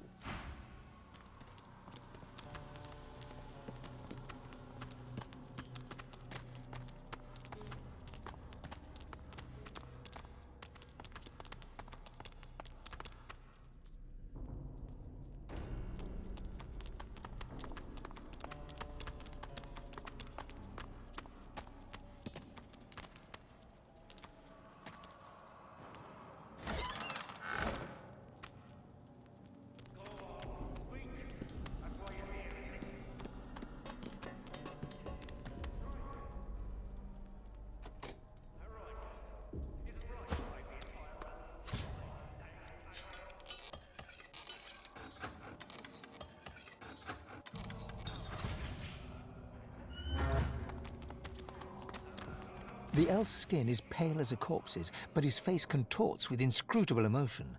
Joy, horror, and rapture flash over him like the changing surface of a pond. His eyes lock onto yours. It's you!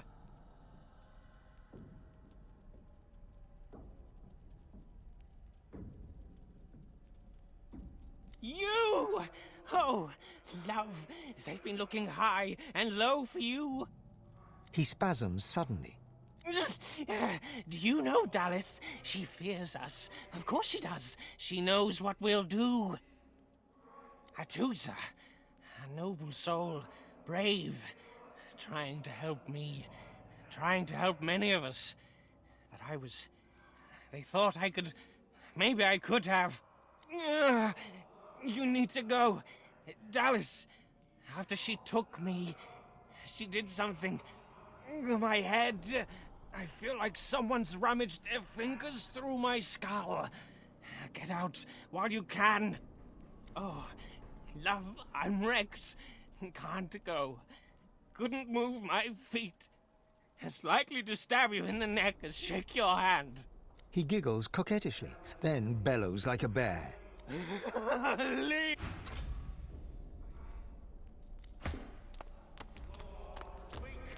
That's why you're here, isn't it? It isn't right. All right, Del. Isn't right to save the entire realm from divine, damned chaos. Please. Gods know how much blood you have on your hands now. You can't let them go. This is our only hope against the Voidwoken. I ought to feed you to my hounds for this treachery.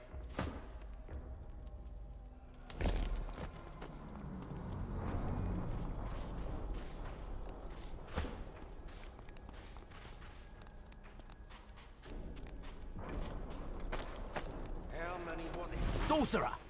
What do you think you're doing, prowling around inside the fort?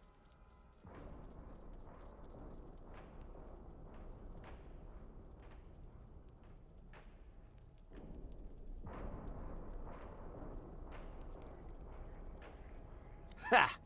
And what is it you think you saw?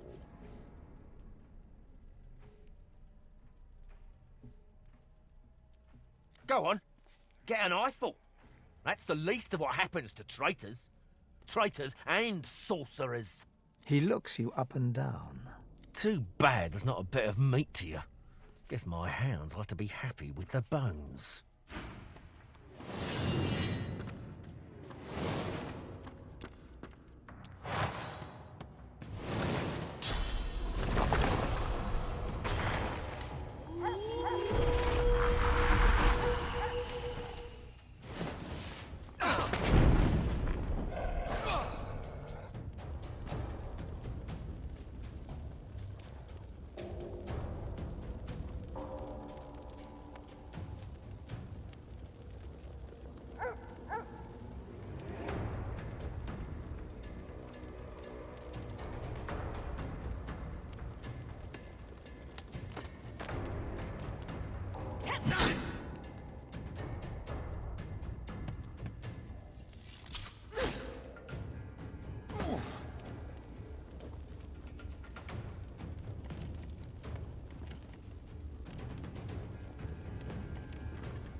Glory is mine.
The cat's eyes are clouded and grey, but it stares at you with acute intensity. What's going on?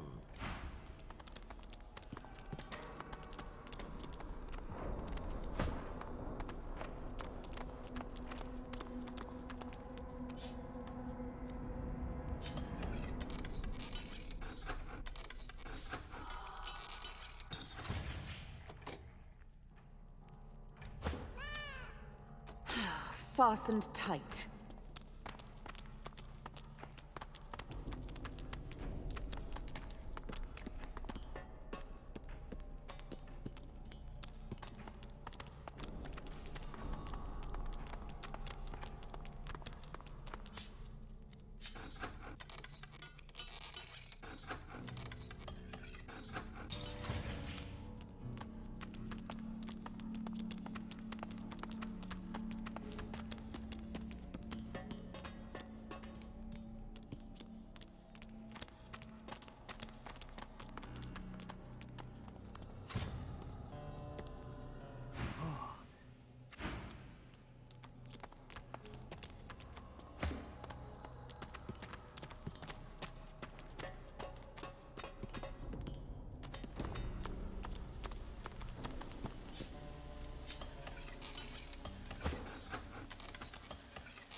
Oh, hi!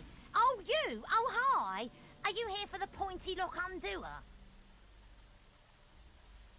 This place? Well, the fleas seem very happy, at the very least.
Poor you. Poor...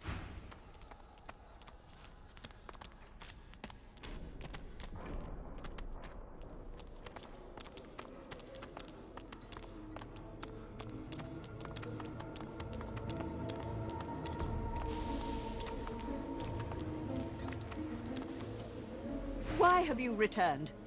Go and deliver the proclamation I gave you, or I'll have you slow roasted.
finally kicked the bucket.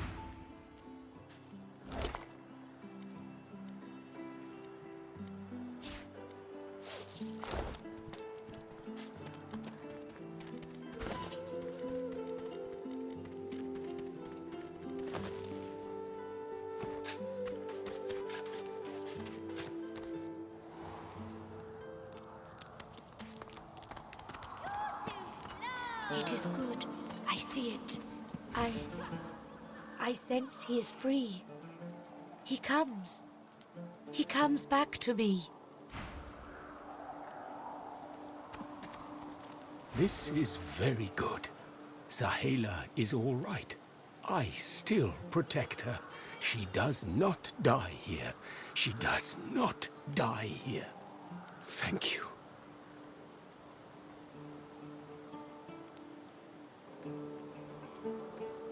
Do not forget what I ask of you. Sahela cannot stay here. She is too important, too rare. Our people must find her. I am very weak now. And Sahela says we stay. I do not go where she does not lead. She is very special. She sees how we will survive. The Void Woken, the dead divine. She leads us back home.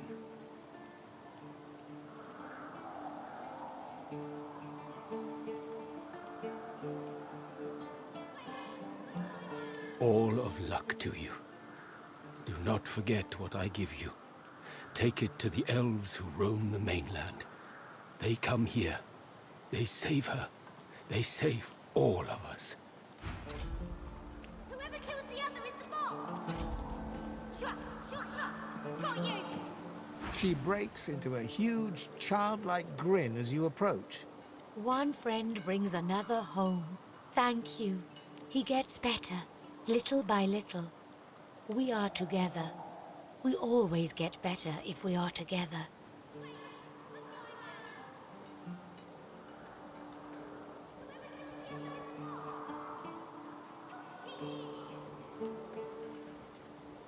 Thank you, my friend.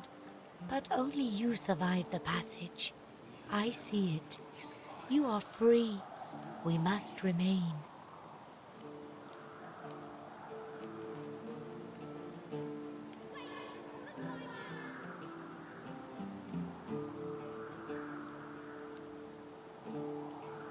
I see your heart. You want only to help. But if you want to help me, you must go alone. She squeezes your hand. I do not forget you. Remember me too. Amiro.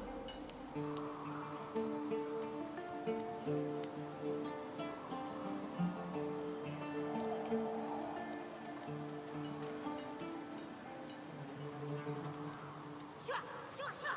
Got you! You are quite safe. I am so glad.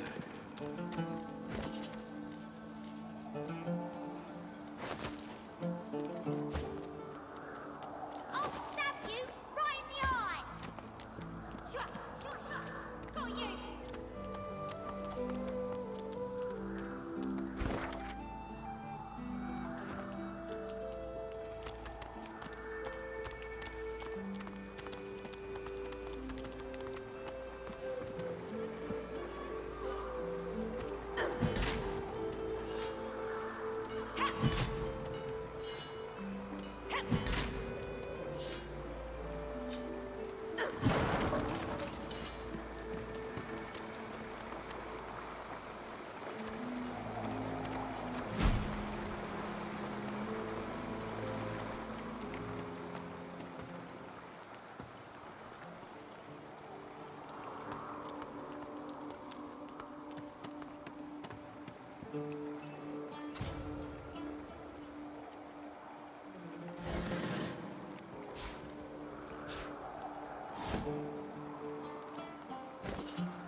Something isn't right here.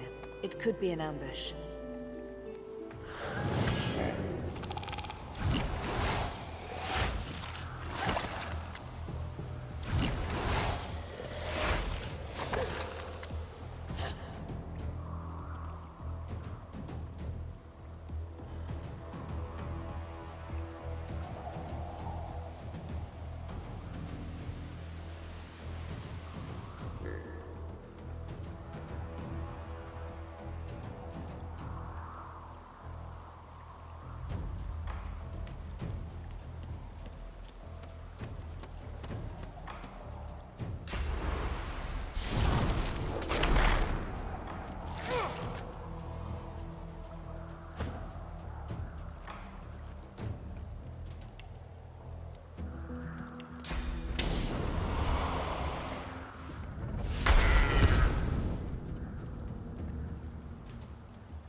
The frogs are gone. The children shall be safer. I see the good in you. I see all of you.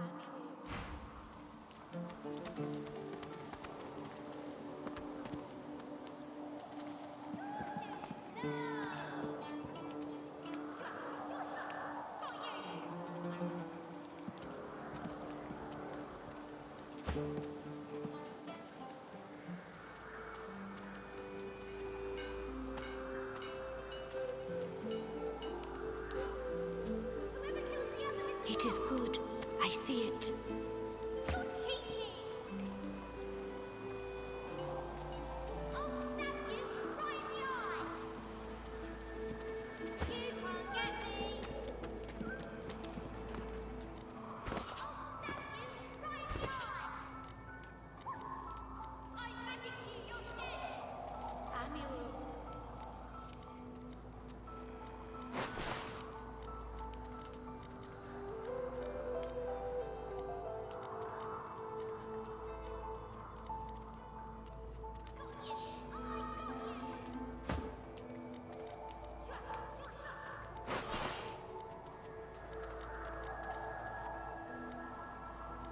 You are quite safe. I am so glad.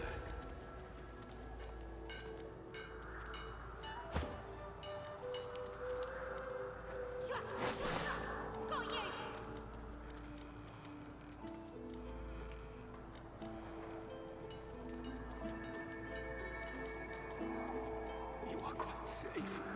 I am so glad.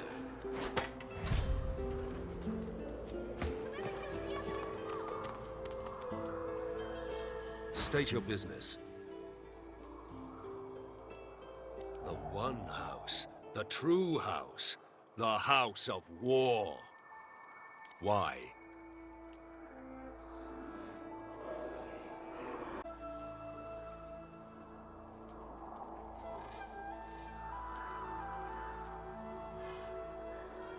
Bloody slaves. The soldier tightens his grip on his spear and looks past you. The soldier tightens...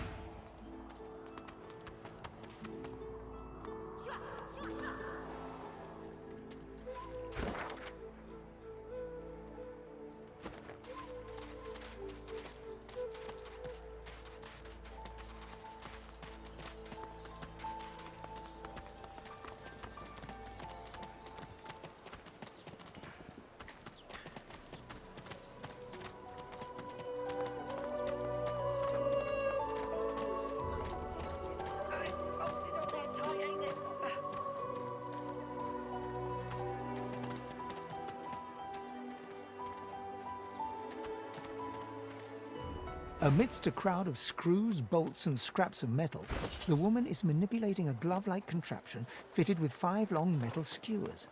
She doesn't look up as you approach.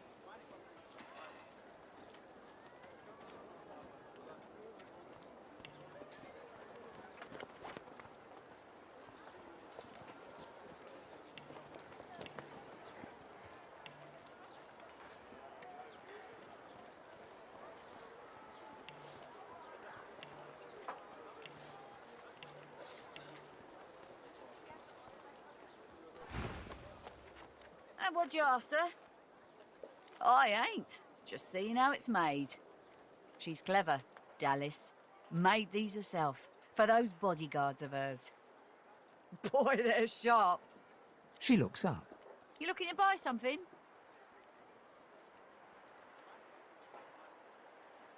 Found it in the scrap heap not so long ago. We used to know each other back in the day, you know. Dallas and I. Never knew her to be much of a wrench head back in the day, but once she joined the Order, she started turning out all manner of oddities. Oh, I don't know. She was a sweet soul, quiet, loved her family.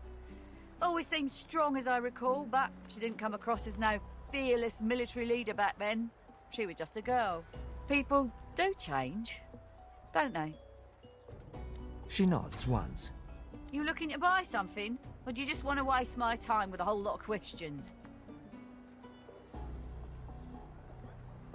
For you? Hell no. That's for me to know, and you to get out of my face. Buy or shovel. All manner of things. Have a look.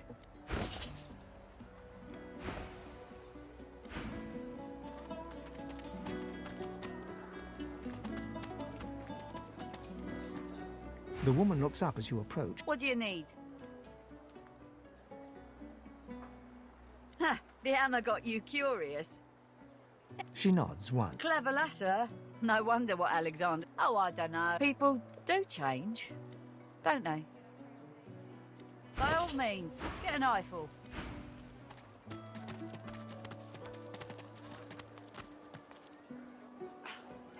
The cat's eyes are clouded.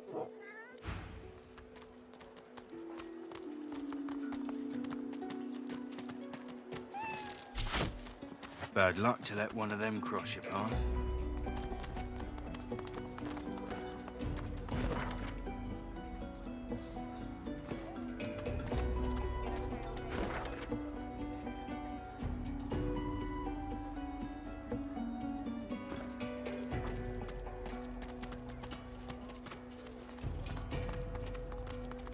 You're kinda getting too big for your boots, you know? Bloody cavies. Ought to keep out of our hair if you don't want to pay for the pleasure. You're kind. And the dwarves and lizards besides. Those of you that see the whole realm eaten up by the void woke before you change your ways.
You can stay out here with me if you want.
She ain't coming back.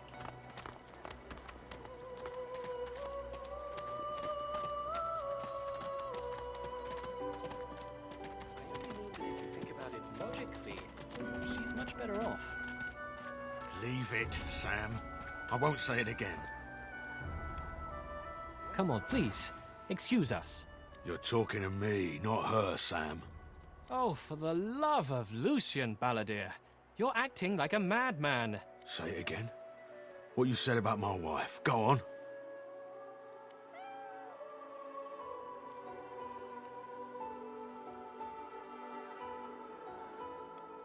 Go on, Sam. Well, it's the truth, and you know it. She's better off. So what if it was messy? I'd rather puke myself to death 1,000 times than let the Reds get to me. If she were my wife, I'd be happy for her.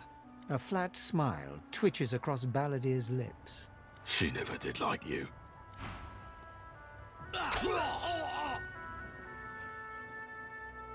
The man looks for a moment at the corpse at his feet, then turns back toward the nearly finished coffin, bloodied hammer in hand.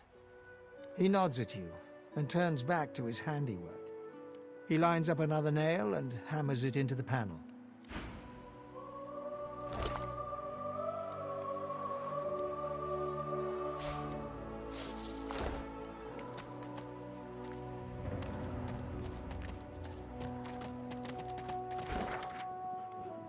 Bastard.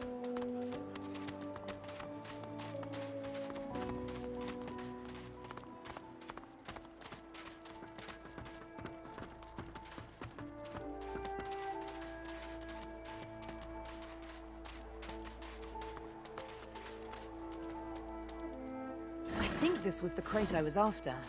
Ugh, looks like someone made off with most of the contents, though.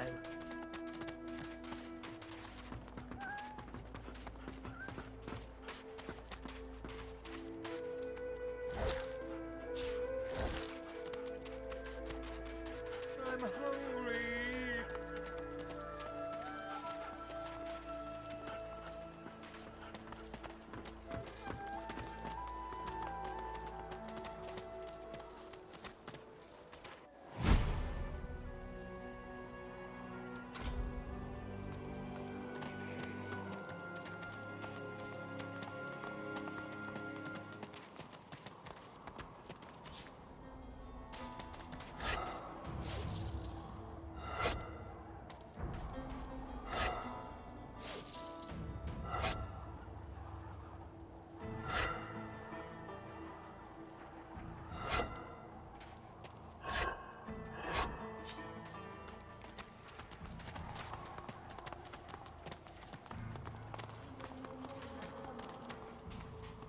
When's it gonna be killing time? You come to fight. You come to prove yourself. You come to be worthy. There can be only one, And you have but one chance. She scoffs. To prove you are the one. Never mind. The one does not ask such a question.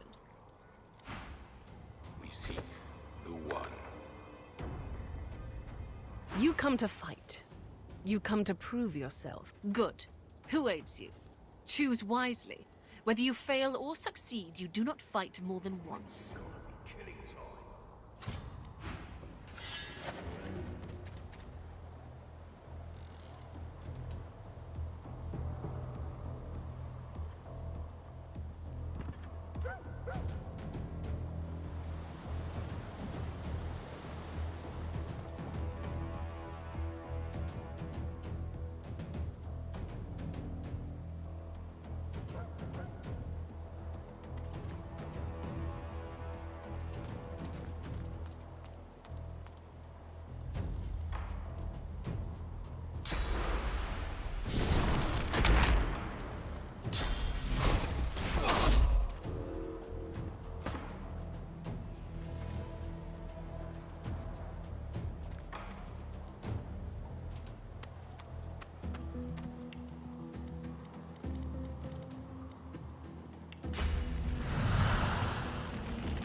Eat your meat!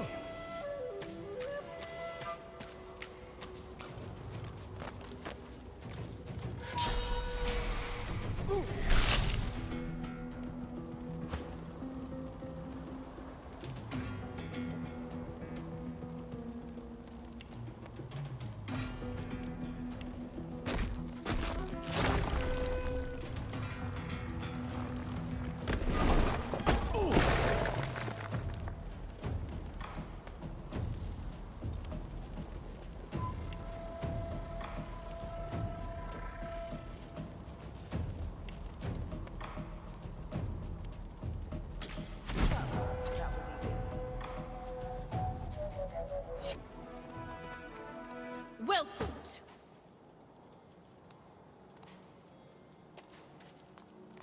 Each day brings us one step closer. You may yet be the one. You prove yourself again, and again, and again. A warrior traveling the path of the wand should not be collared like a pet. I suggest you see the Tinkerer. You are capable of so much more. Each day brings us one step closer.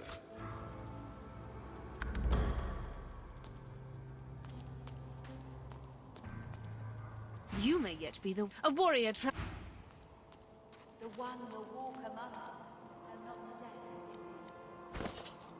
Don't become the one by winning just the matches.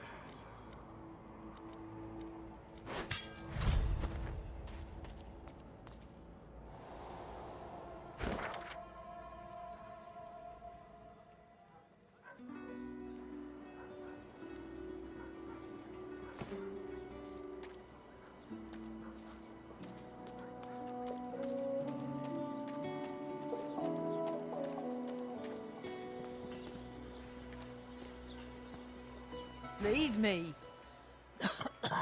Go.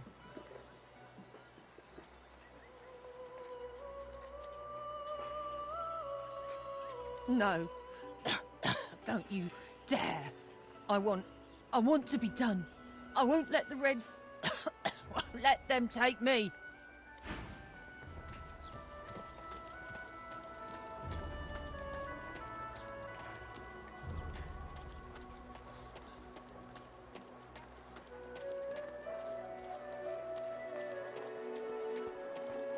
It's you. It's really you. You gave him hell, did you?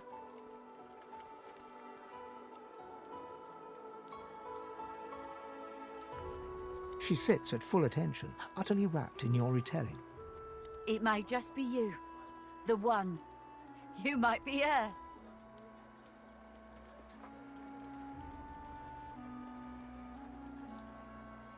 She clasps her blackened hands before her and seems for a moment on the verge of weeping. Then you're our best hope. You may become the one. She looks around, checking for prying ears, and lowers her voice. It would mean everything. The one will prove herself above all others. The one will become divine. You may be the one to save us all.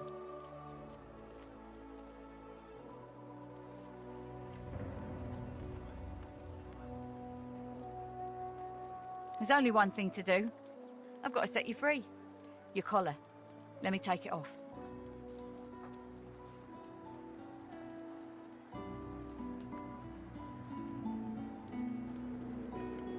They may do just that. You'll have to be careful. But even if you're caught, you stand a better chance of getting out of here than any of us. And with the collar off and your powers returned to you, you'll be unstoppable. What a privilege on me! She manipulates the ring around your neck in several quick yet intricate motions. Off pops your collar, and a sense of relief swirls from deep within you. You hear me now? You get out of this place. You keep fighting. You become the one. And you think...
Curse you, maniac.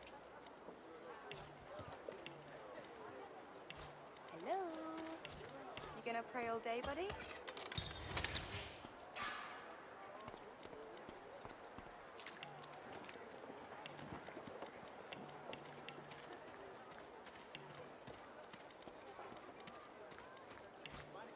Is that indigestion, or is it... Oh, God. Not now.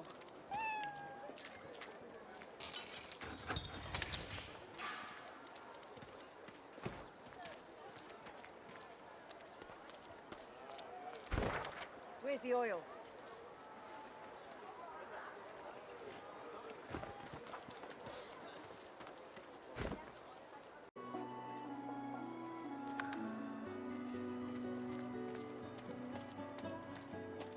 Beauty!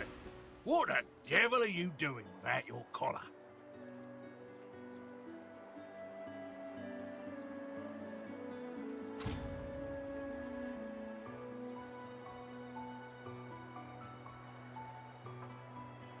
Prefer a cage, do you?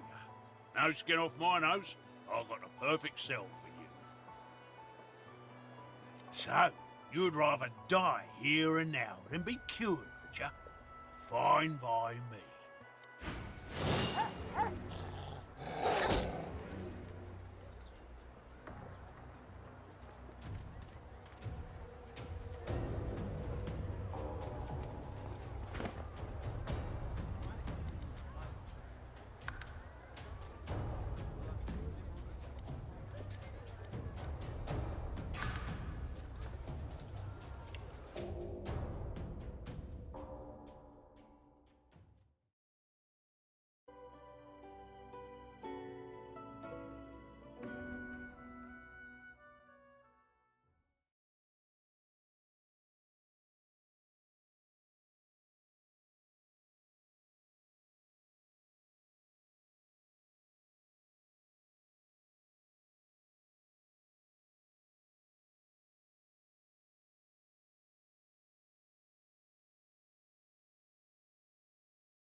Each day brings us one step closer.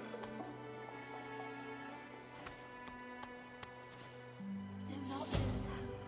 The one will arrive in time.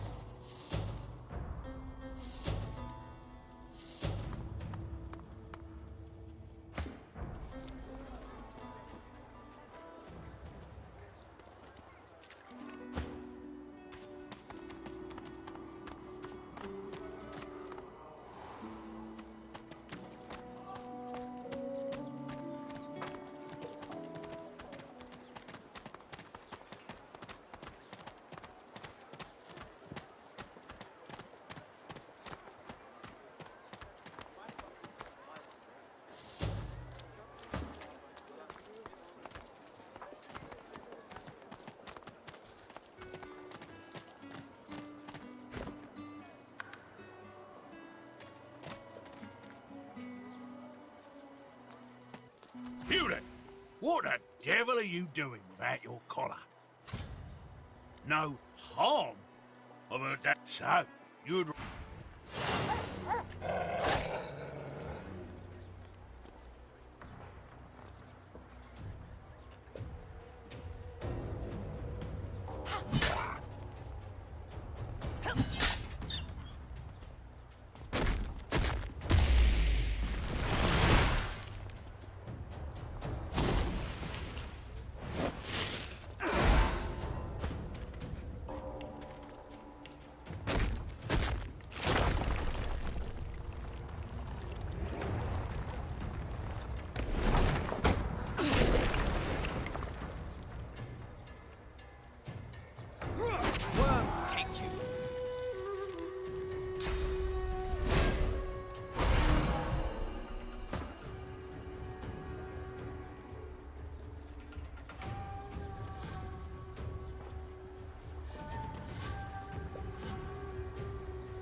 The cat's eye.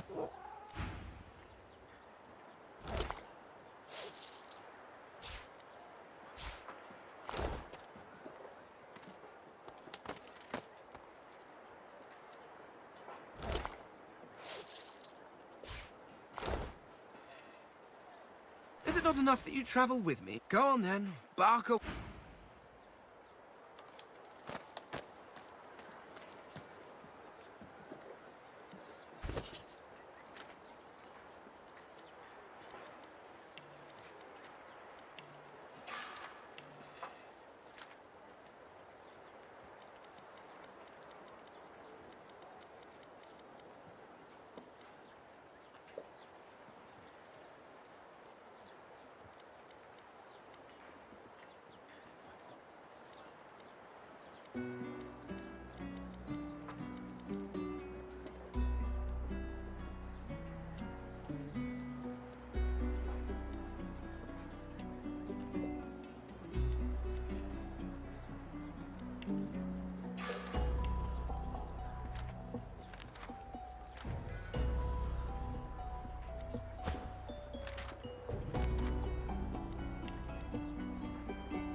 Amidst a crowd of screws, bolts, and scraps of metal, the woman is manipulating a glove-like contraption fitted with 5 long metal skewers.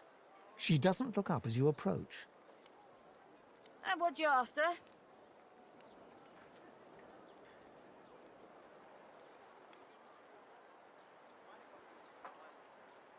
Get bent. I ain't. Just seeing how it's made. She's clever, Dallas. Made these herself, for those bodyguards of hers. Boy, they're sharp. She looks up. You looking to buy something?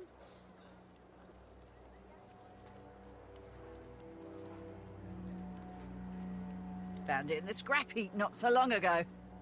We used to know each other back in the day, you know. Dallas and I. Never knew her to be much of a wrench head back in the day, but once she joined... She nods once. You looking to buy something? Or do you just want to waste my time with a whole lot of questions? Magic and metal, like most of Dallas's designs. Metal keeps it locked. Magic makes it work. That's all I... Oh, I don't know. People do change. For you? Hell no.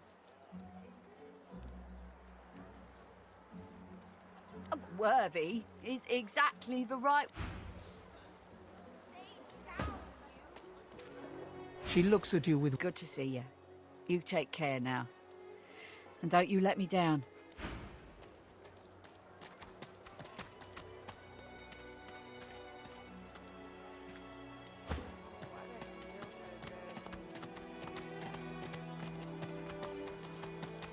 The woman looks up as you... What do you need? Huh, the hammer got you cured. Oh, I don't know. People do change. She nods once. Clever lasser. No wonder what Alexander sees in her.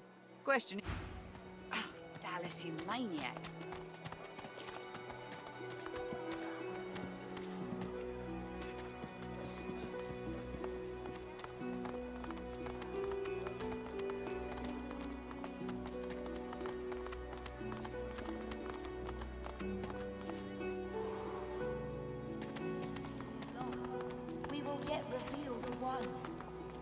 You may yet be the one. A warrior You may yet be the one.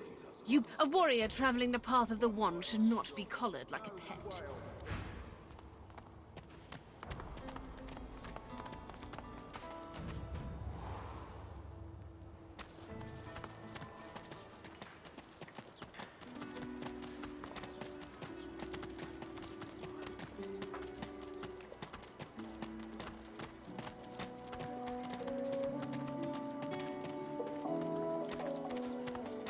The woman looks up as you approach. What do you need?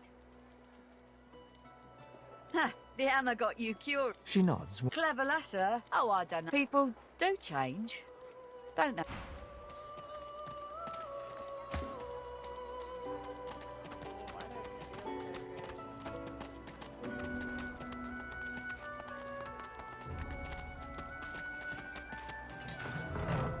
Ought to keep well out of sight of the Magisters.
Subdue them, and make sure Cork doesn't leave.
Prepare yourself.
Lucian's...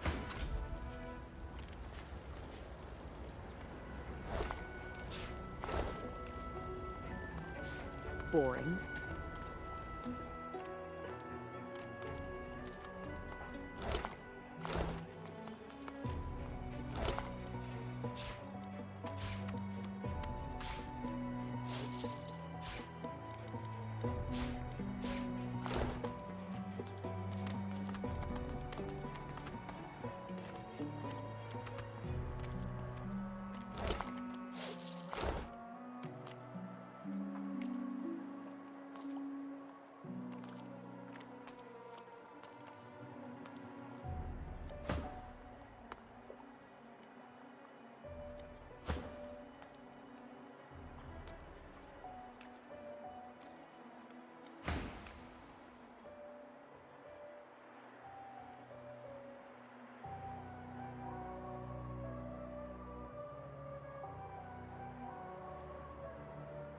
I'm glad to hear it. It was good to have you on my side. We showed those maniacs what's what, eh? He pauses a moment to wipe a thick mixture of sweat and blood from his brow before continuing. I still can't believe they had the gall to attack me.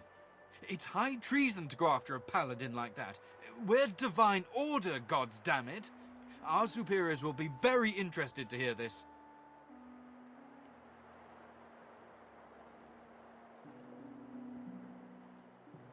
Our Grand Master, for one. Lord Ken would never stand for this kind of nonsense. The thing is, people on the mainland don't know what goes on here. Never would have believed it myself until I saw it with my own eyes. But we've stood about talking long enough. And this place is no roadside tavern. It's certain death if we keep lingering. First things first, I need to get the lay of the land inside Fort Joy. I was sent here to make an official report on what exactly goes on here, and I don't intend to run away now. After that, though, and without the Magister's help, there's nowhere to go but the Hollow Marshes. They say they're haunted, but I don't believe in bogeymen. I was once told there's an old harbour on the far side of the island, and where there's a harbour, there may be a boat. I must be off, and so should you. Best of luck to you. You deserve better than this place.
What's this?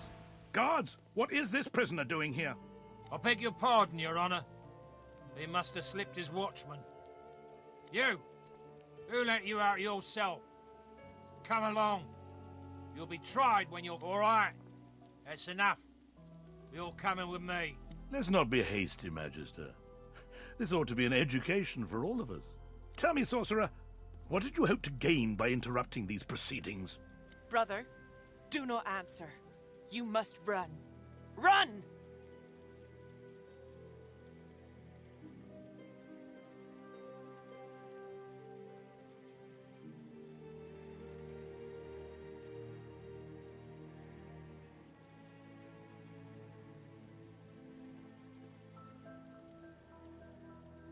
The only travesty is that anyone could be unwilling to sacrifice what must be sacrificed.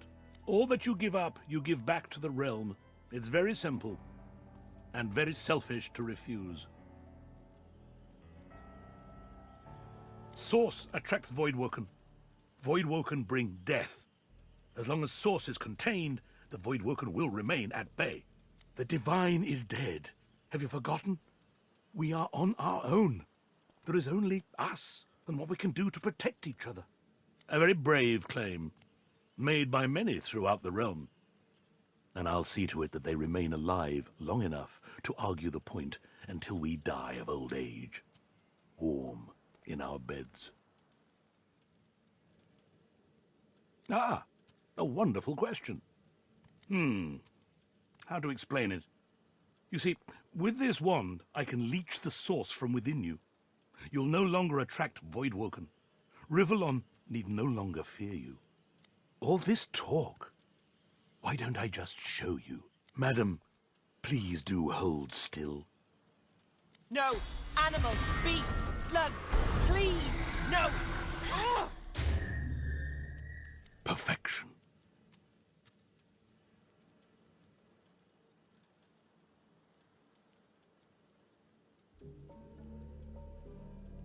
I imagine it's quite hard for you to fathom.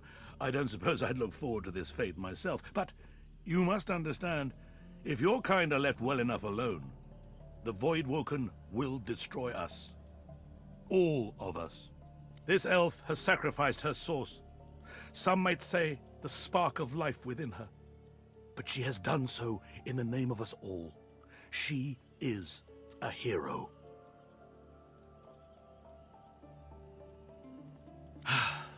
I would have loved for you to have seen our point, my friend. It would have made your transformation all the more rewarding for both of us. But the Divine Order doesn't need you to understand. It only needs you to accept. Now it's your turn to repent, my friend. I'm so glad you joined us here today. Even if you can't admit it to yourself, perhaps now you realize how crucial you are to our salvation.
Into the dark with you.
Swish? The Magisters certainly don't spare expenses, do they?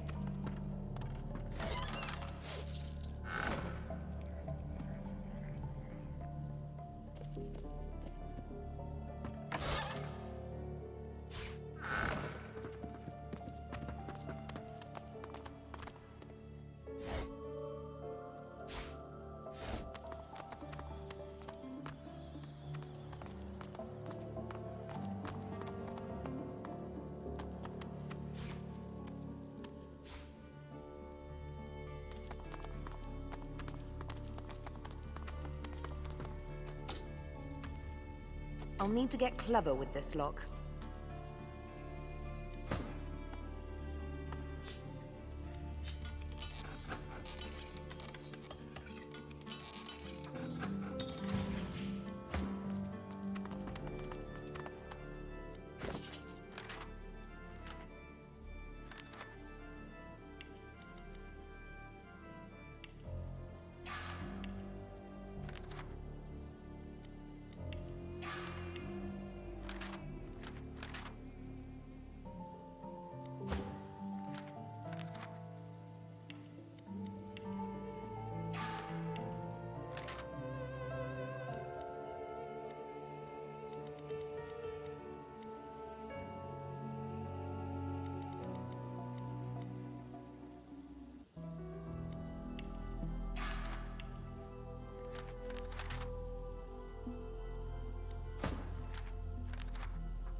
The creature's breath quickens as you approach.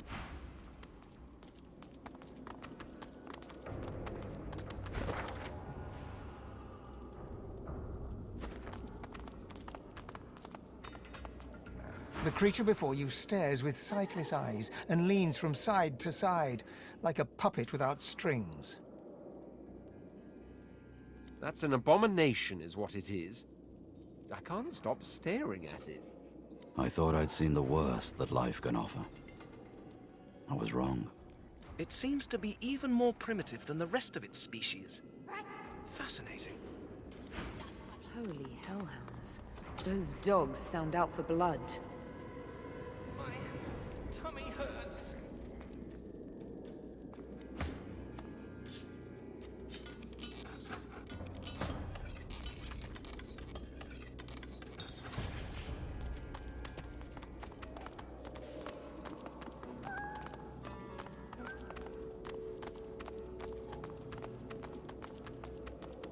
That smell. Flesh not freely given. Stolen blood, sickening.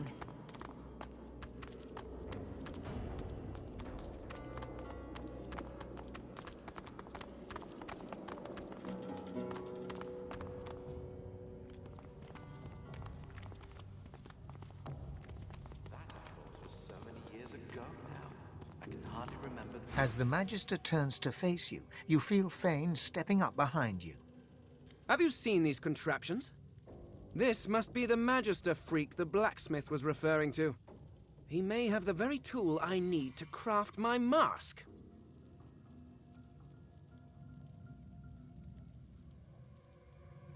Fane cheerfully explains that he needs something to rip off a person's face, even demonstrating the idea by reaching over and tugging on the Magister's cheeks. Rather than reacting with horror, the Magister seems excited, very excited. He explains that he might have just the thing.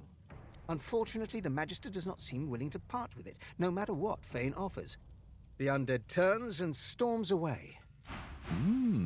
Who are you, you lovely little fairy? He reaches out and places a hand on yours. Aha! Easy. So fascinating. Living bark, living wood. Please, come in. Oh, do make yourself at home, won't you? Oh, but this is destiny. I too name my knives, and my shears, and my pliers, and my scalpels. Oh, dear little thing. I'd like to lick you all over with my studded tongue.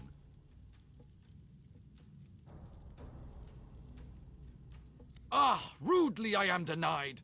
You may break my heart, but I'll have yours with strawberries. Come, darlings. Time to die for Papa.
cornered.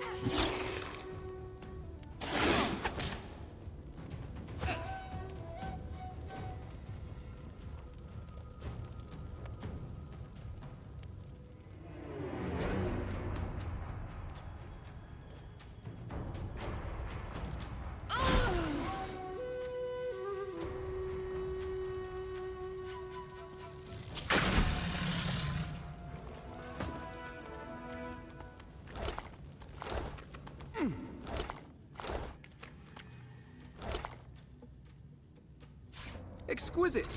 The perfect tool to rip a face from a corpse. I think I shall call it the Face Ripper. Now to harvest a few samples, gather some source orbs, and craft a new mask.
You had a taste for wine and ale, as well as a variety of other sensual pleasures.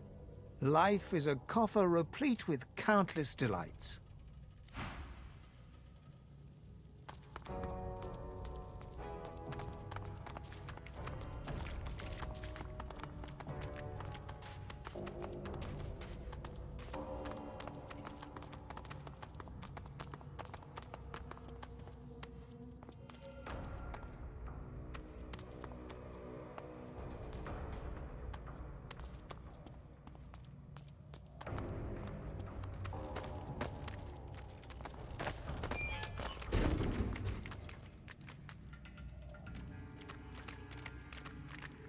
You again, lady.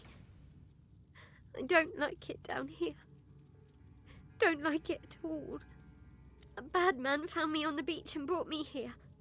But I slipped away as soon as we got here. I just want to get out. The noises out there.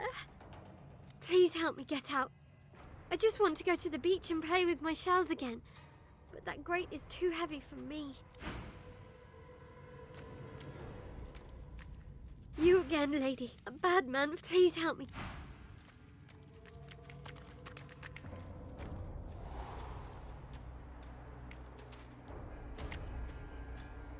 The cat purrs loudly as it curls itself around your ankles. Thank you for freeing me from that awful place.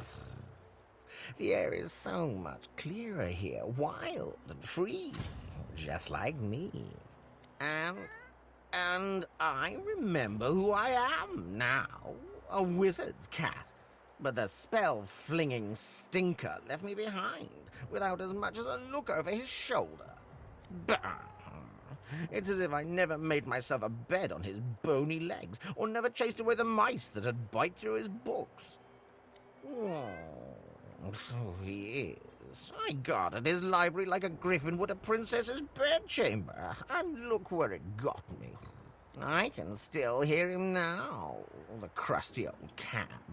We had us a cruise and 6 days in the sun, but grave duty calls, so I have to run. too dangerous, my charge, for you, dear old boy. Lest you stay here in jolly Fort Joy. Yes, where they roast your bottom over a grill. That'll teach him to leave me stranded among those red robes with their prickly magic sticks. No, it's quite clear to me that you are much more worthy of an honest cat's company. You just call for me and I'll be there, all cuddles and claws at your service.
I'll need to get clever with this lock.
A blood-stained sign reads, "The Hollow Marshes," in knife-scratched cursive.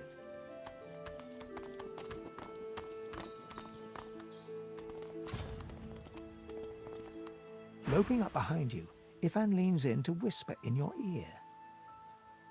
Let me do the talking here. This one's expecting me. The hooded man exudes an aura of restrained menace. As he raises his head to speak to Ifan, the hood falls back, revealing the gleaming bone visage of an undead. They speak in urgent whispers. Suddenly, the undead's bony claw pulls an elaborate crossbow from seeming thin air. It appears to be enveloped in misty shade. He proffers it to Ifan, along with a single rank-smelling arrow.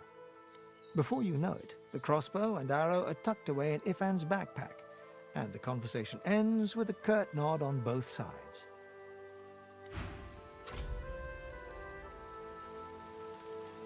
The hooded man exudes a restrained menace that Be not frightened of me, delicate-fleshed one. There's far worse than my bite in this quagmire. Yours, for instance. Oh, I'd recognize that pretty face of yours in a sea of thousands. Shame those lizards spoiled it so. Neat little feats of magic, though, those scars. Tell me, did he only make you dig them daggers deep? Or did he make you swing like a monkey, too? He really is a hoot and a half like that, your master.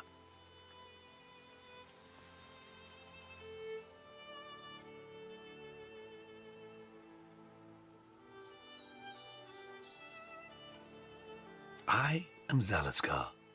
I'm a lone wolf. I'm older than the ruins of man, and I've heard of you, Sabine. Yes. Yes, I have. But though the mere sight of that needle may make lesser men void their bowels, bowelless as I am and impervious to pain to boot, you fail to impress me. I've known life and death and the wasteland in between. Do you really think you can intimidate me? Curse you. If the master taught you, if he taught you all... No, stay back. I will speak. Yes, yes, of course, milady. So I shall. I take you to seek the master. I take you to seek he who cannot be found. But then again, you found me. And it's entirely possible for you to find Roost. You have no memory of Roost, I know you don't. But he is a man you hate as much as the master himself. He's the one that took you. He's the one that delivered you to the master.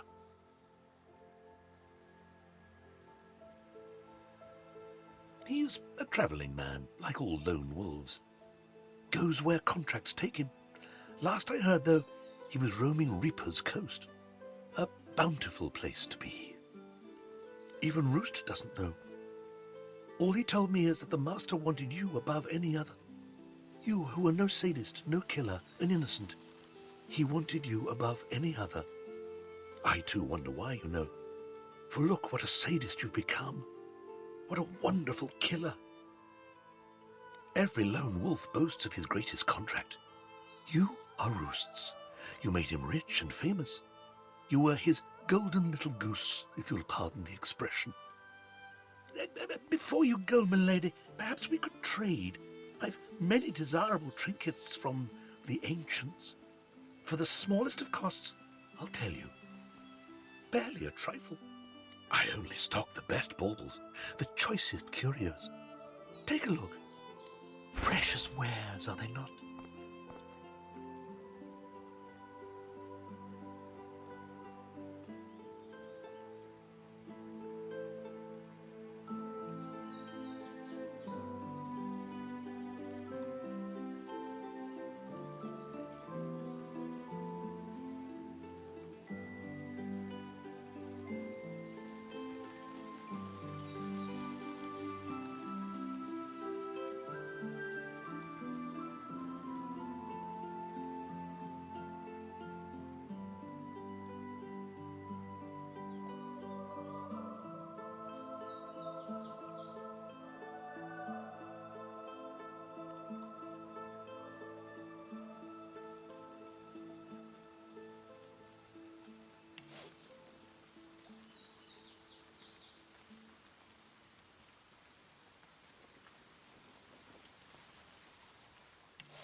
Why, the undead, of course.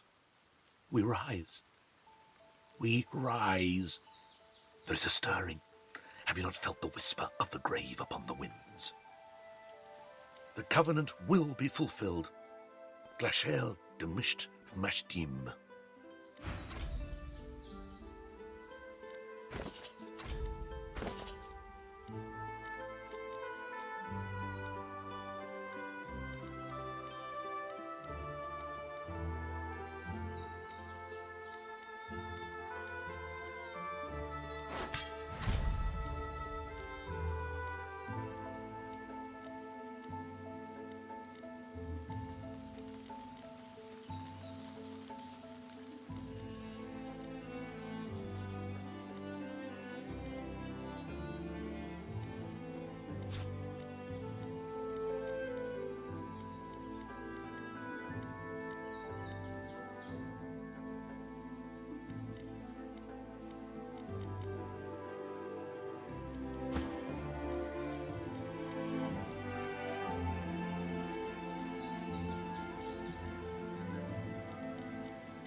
you're back. Looking to add some weight to your rucksack?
They are already dead.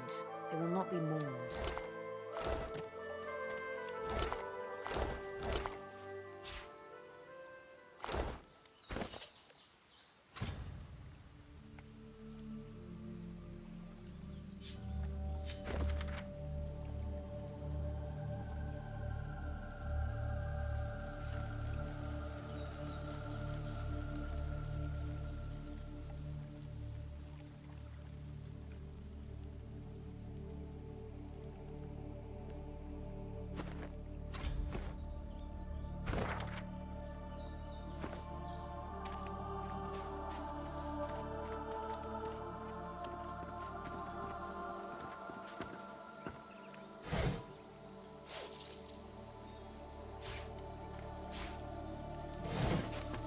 You hear a dry cackle from the platform above. Turning, you see a rickety corpse staring down at you.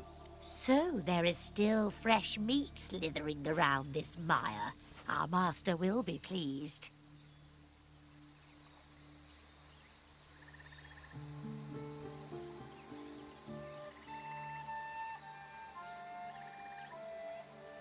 The skeleton laughs, its ribs shaking and cracking.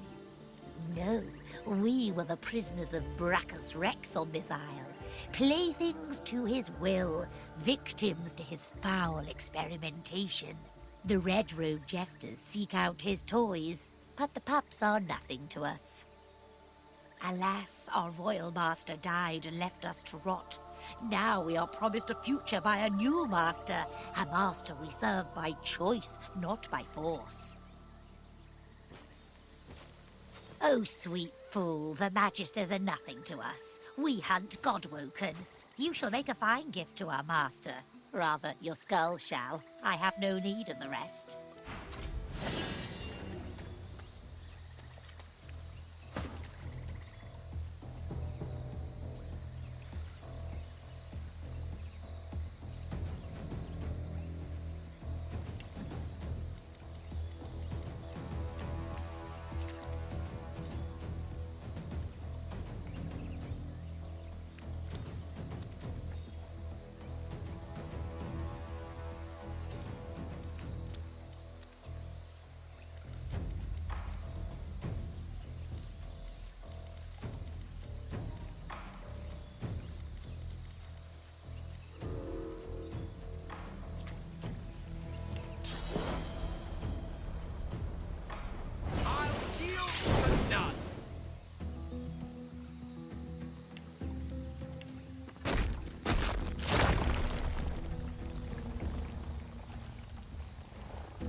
Nearby.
You're not trying to escape, are you?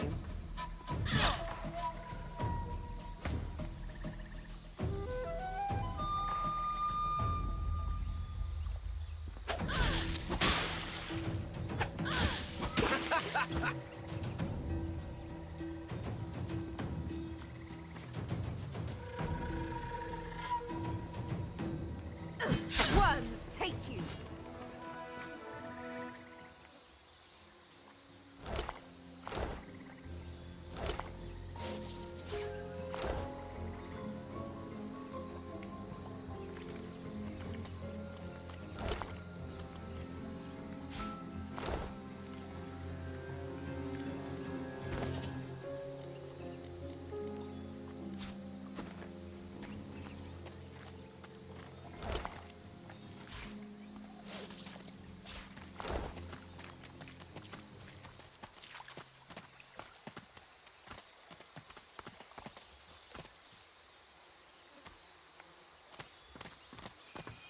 Careful now. Careful. That's a trap.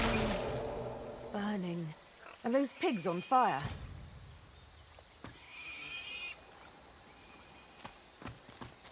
Careful. I've spotted a trap.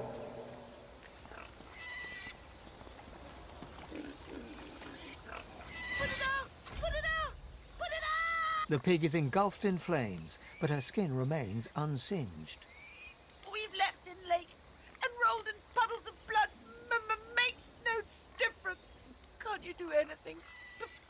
Please, release us from this agony. The pig is clearly getting worked up. She seems on the verge of racing away.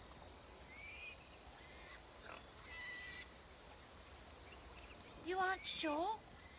How do I know it won't be worse than the torment? How do I know you know anything at all? Okay, but I don't think...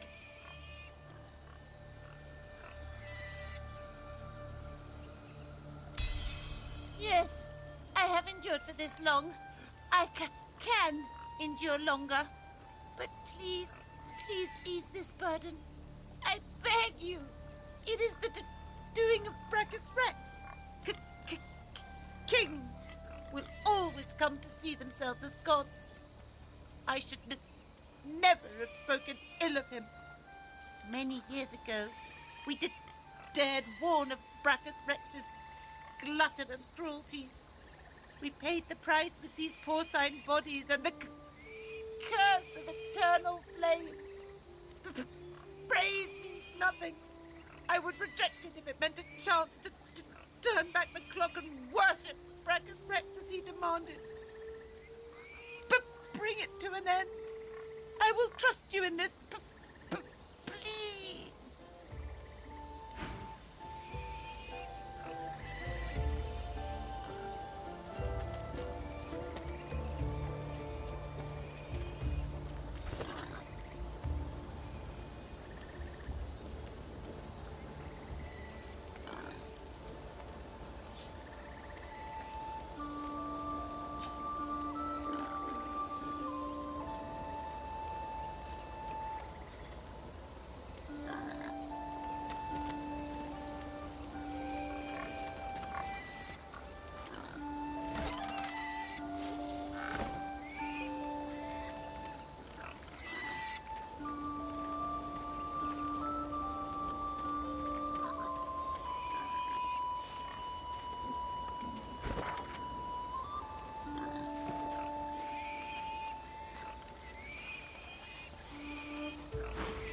find you.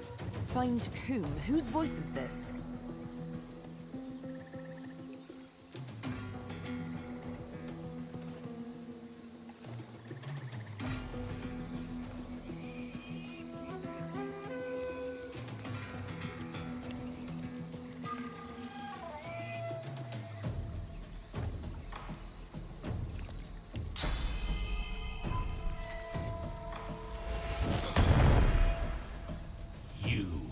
It is you I am. Sword of Lucian, failure of the divine Berlin.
living and the dead. I am air and water. I am blood and thunder.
Is mine.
What's up with you? You look terrified. What a chicken. Bok, bok, chicken. Here, chicken. You make me sick.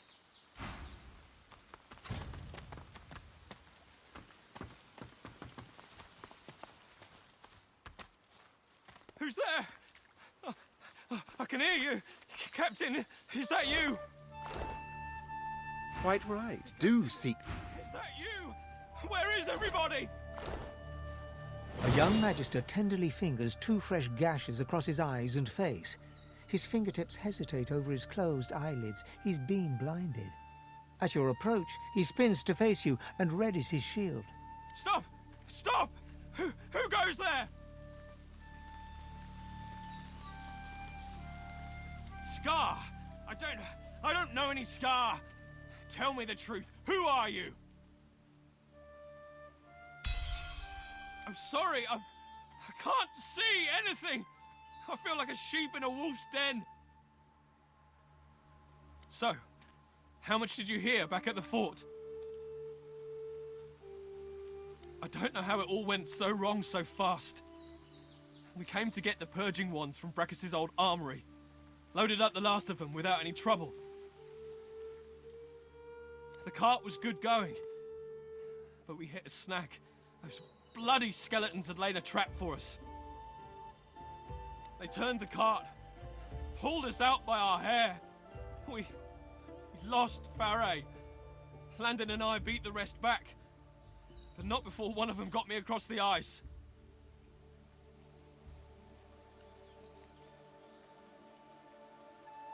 It's all right, I think. I should see a healer. Maybe there's still time. You can watch the cart, right? We can't leave it here. It's very important.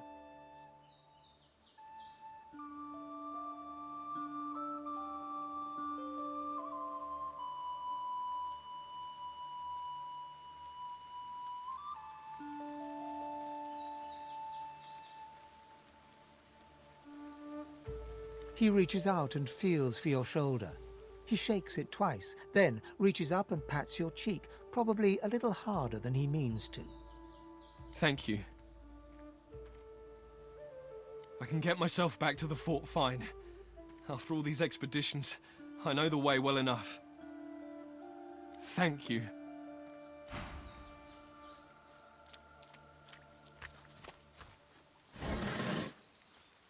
What is this? Some sort of magister weapon.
The cub looks up at you with the saddest eyes you've ever seen.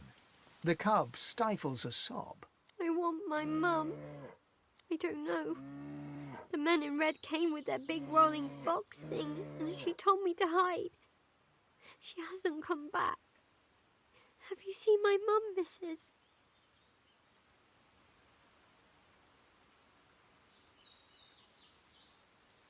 Maybe. The cub looks like it's going to cry again. Things, I suppose. I'm I'm too young to know about things. If my mum was here, she'd be able to tell you. My mum knows about things.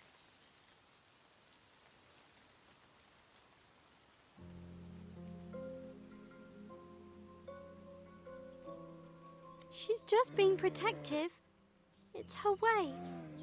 She's a good mum, she is. The cub's maw quivers.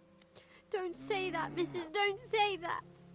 I'm too young to be without my mum. What'll I do?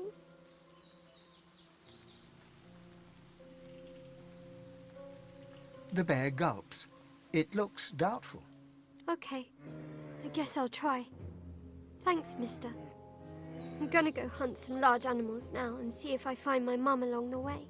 The cub nervously ambles away.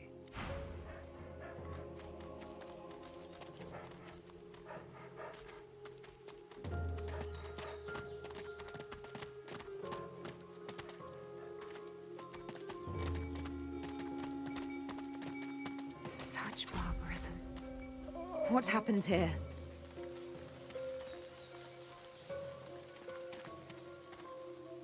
An old elf's pained gaze passes between the crucified.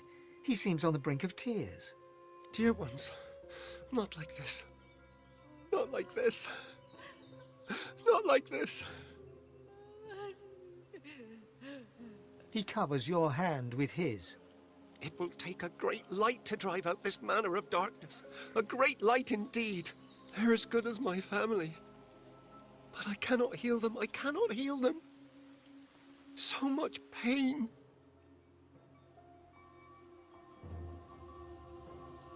They are changed. That Dallas woman did something to their minds. They won't be moved and they can't be healed. They resisted at all costs. They can't even be healed. Using such magic on them would kill them now. Such beautiful souls, corrupted by such evil. They're called shriekers.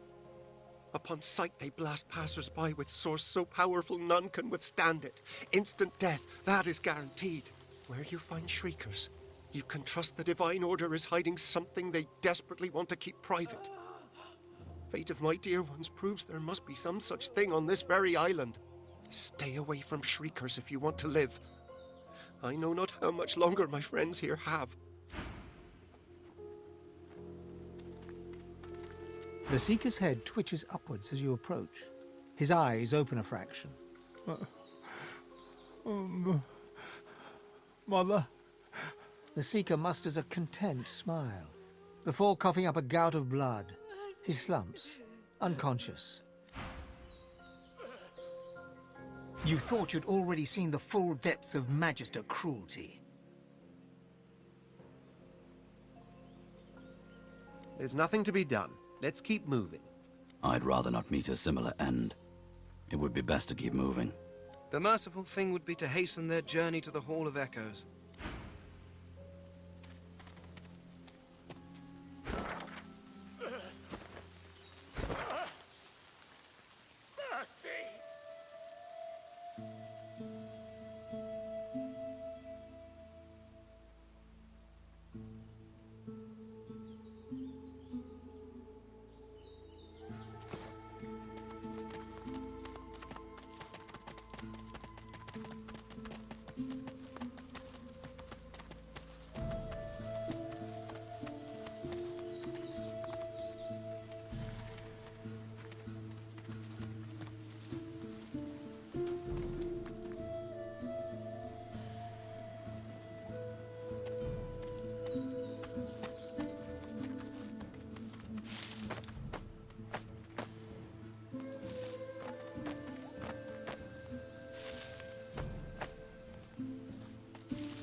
What is that? Whatever it is, it looks dangerous.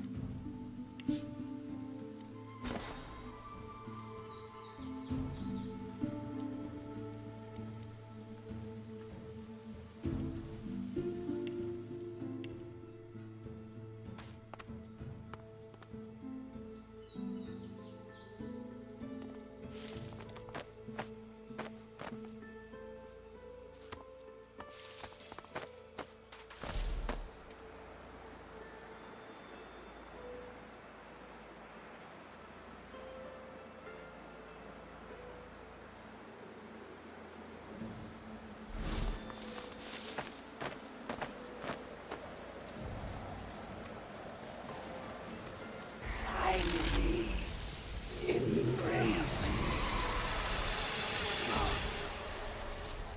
Don't fight it. Let go. Rest at last.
It looks like these people ran into a Magister encampment and were slaughtered for their troubles.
Look down those steps and tell me what you see.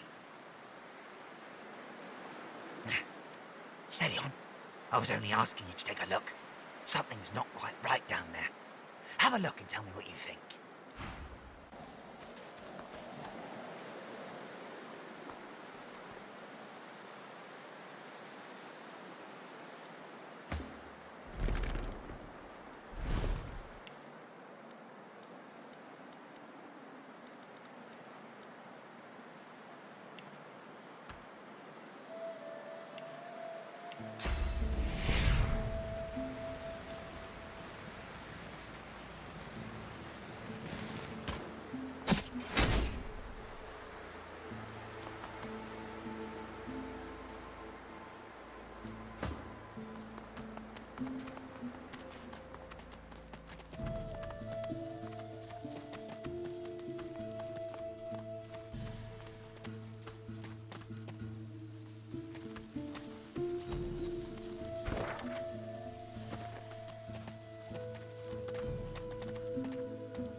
horror.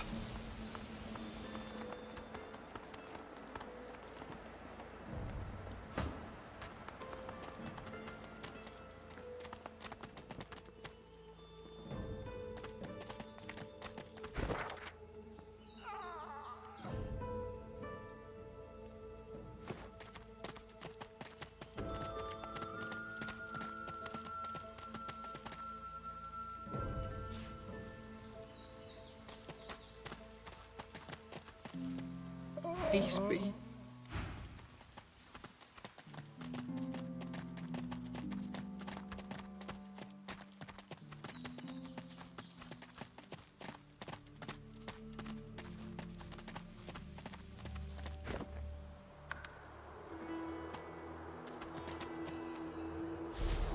Frozen ground in the middle of a swamp.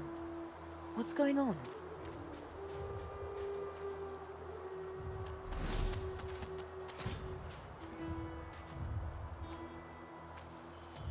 A winter dragon. What on earth is it doing chained up here? The dragon stares you down with flinty, intelligent eyes. He tries to speak, but his jaw is bound tightly by the same thick chains that shackled him to the pillars. Unreadable glyphs mantle this ancient pillar. Braided through thick iron rings, source-infused chains bind the dragon tightly.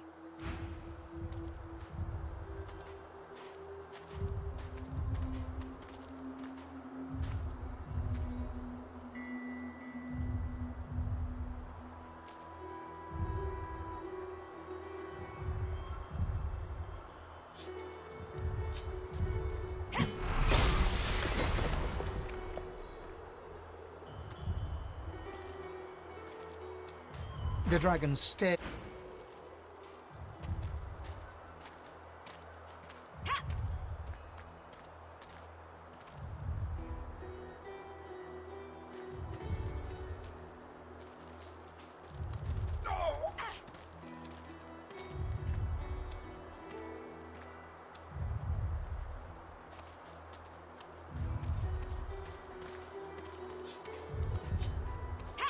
The dragon rakes the earth with icy claws. Quakes from the impact knock you back.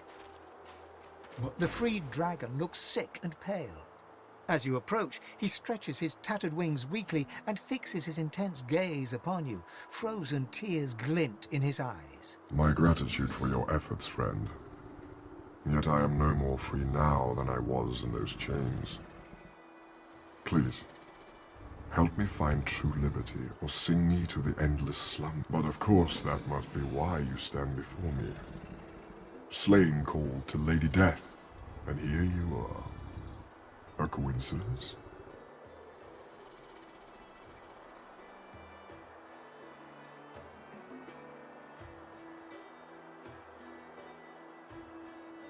Ah, my fate, it seems, is not my own to call. My soul is bound to joyless obedience. Purged of my source by the wickedest of witches, I stand enthralled to her every whim. She has only to command, and my traitorous body complies. The witch Rebecca. I was in love with her once. For the smallest slight, really a trifle, she wielded a purging wand against me, enslaving me to her will. Now only my voice remains my own. Sister, in the heart of every slave burns the brightest freedom. That flame can consume you whole, or it can ignite your true purpose. Keep watch. Allow? I did not choose this. As I am quite sure, you did not choose any number of indignities in your own life. Least of all your presence on this hellish isle. She trekked far underground beneath a nearby tower seeking ingredients for her vile potions. I can feel her dark heart beating within my own even from here.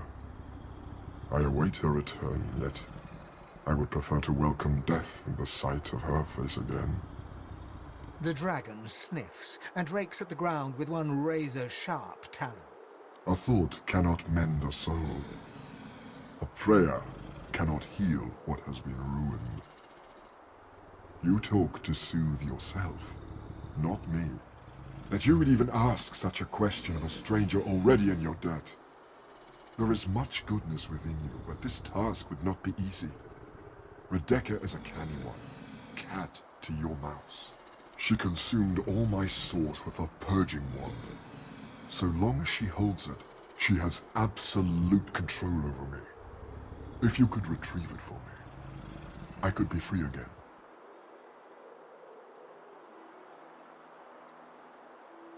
You would have my gratitude, and whatever aid I could then offer to you.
Are my eyes fooling me? What's this? It looks strange. Are my eyes fooling me? Are my eyes fooling me? What's this? It looks strange. Are my eyes fooling me?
What is this place?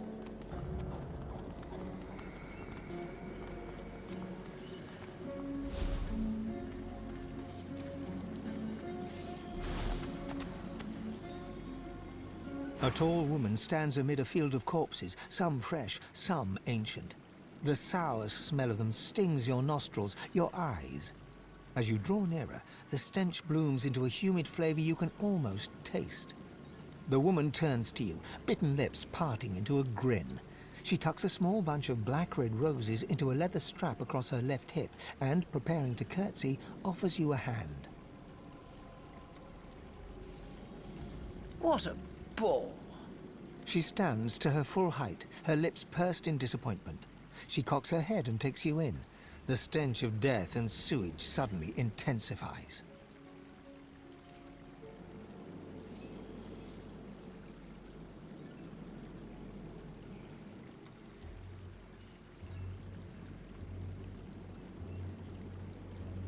She peers closely at you, a shrewd smile playing about her lips. Ave de more de mergalach. Ha! Never mind. I mistook you for someone else. I am Radica, and you must be here for the same reason as I. She pats the bouquet at her hip. But you're too late. These roses belong to me. Looks like we'll have to find some other way to keep you busy.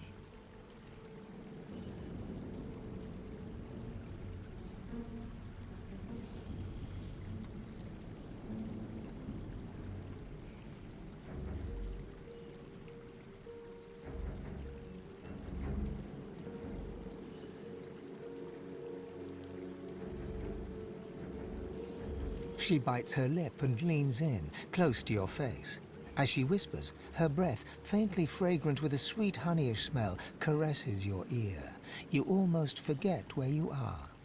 I find you rather delicious.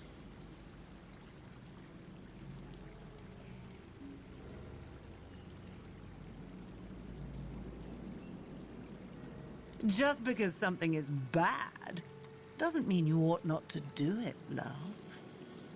She presses her lips to yours. Her mouth is soft, her breath sweet.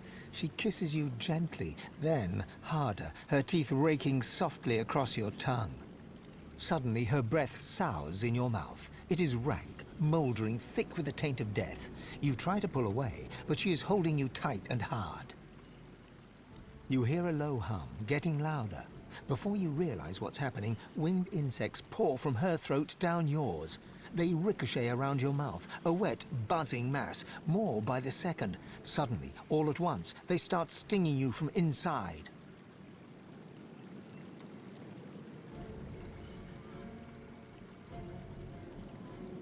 She stumbles back a few paces and wipes her mouth.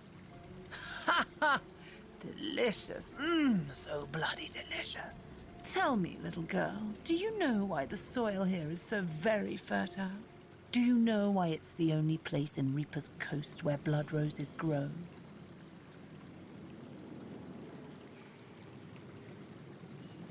Very good. Lovely. I'll need more roses soon enough. I already started with the last traveler who interrupted me. Come, let's make next year's harvest a real bounty.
Look at that wand.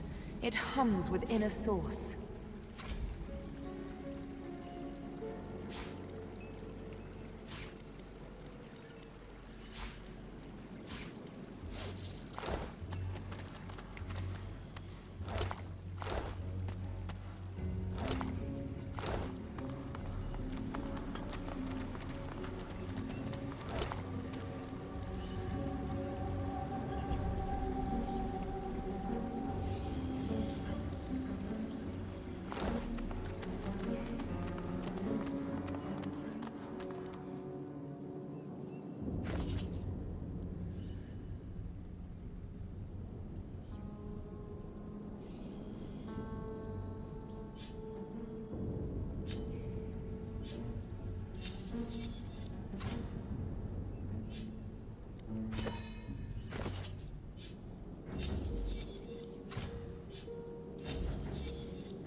You see a glimmer of hope flicker across Slane's eyes as he notices your approach. It's quickly doused with a practiced scowl of the oft disappointed.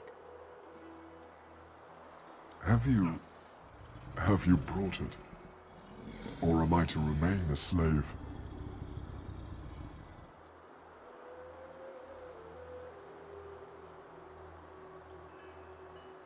Slane rears back in eagerness, grasping the purging wand with razor-sharp claws. Before your eyes, the source from within the wand surges into his draconic form, filling him with a light so bright that you must shield your eyes from the glare.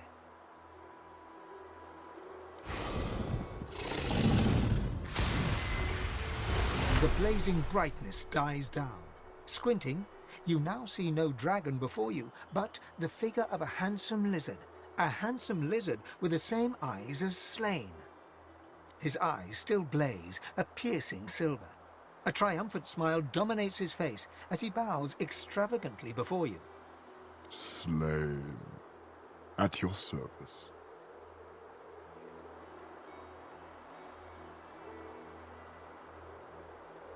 Neither. Both. I am a dragon knight, the last of my bloodline. Shifting between two shapes is our greatest gift.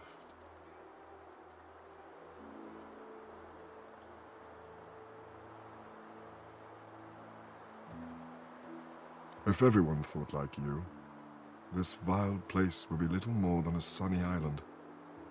Perhaps before we are done, we can return it to such a state. Knowing such a steadfast and noble soul offers help to those in need gives me great comfort. I'd like to offer you the same.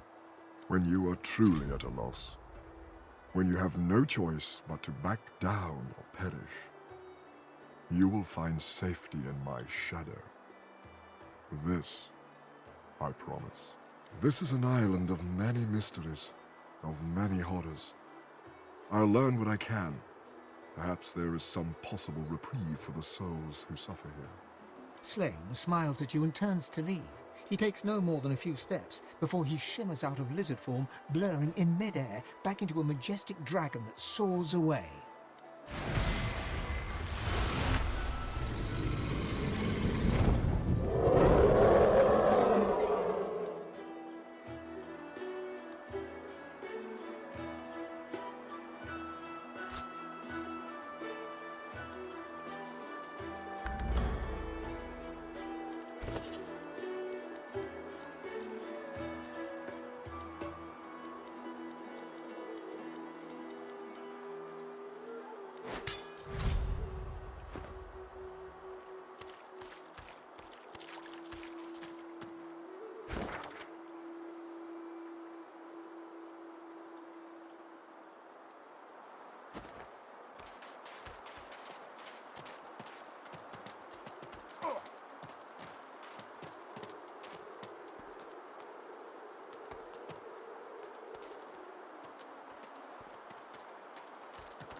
Voidwoken. We meet again.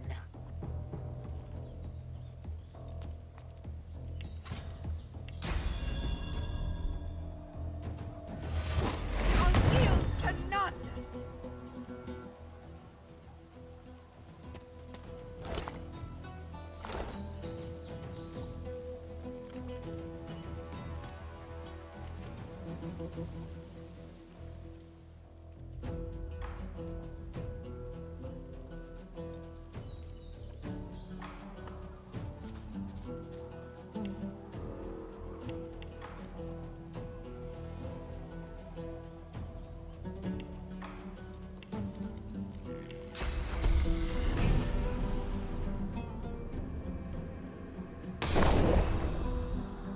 Vermin, thieves, pests, leeches.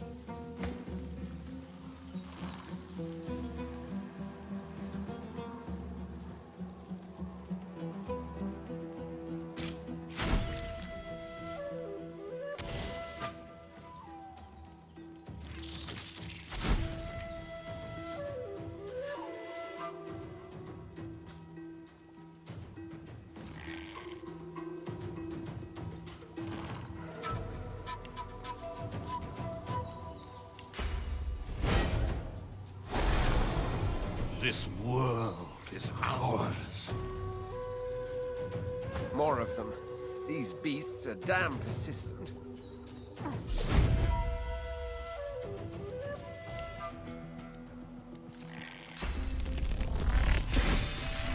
Fall, die, pass away. Your essence feeds us.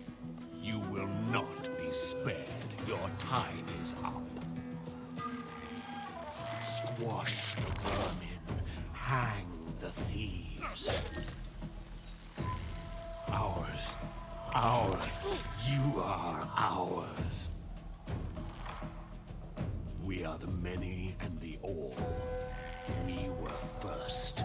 We were first. We are the beginning and the end. We will return.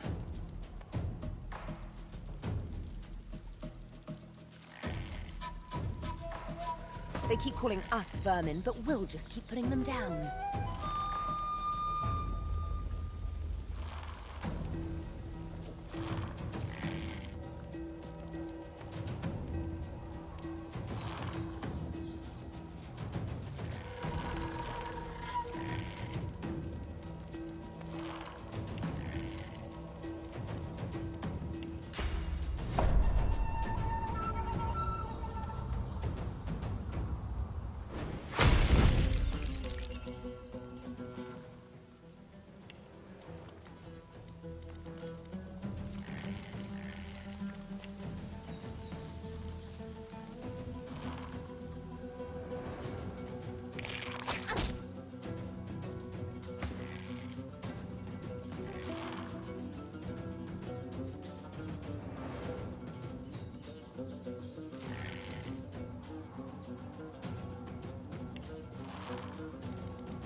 The corpses of voidlings lie in heaps around you, a miasma of cursed fluid pooling at your feet.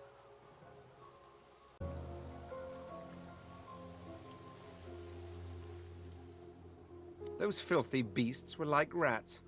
A swarm most vile, but vanquished as a matter of course.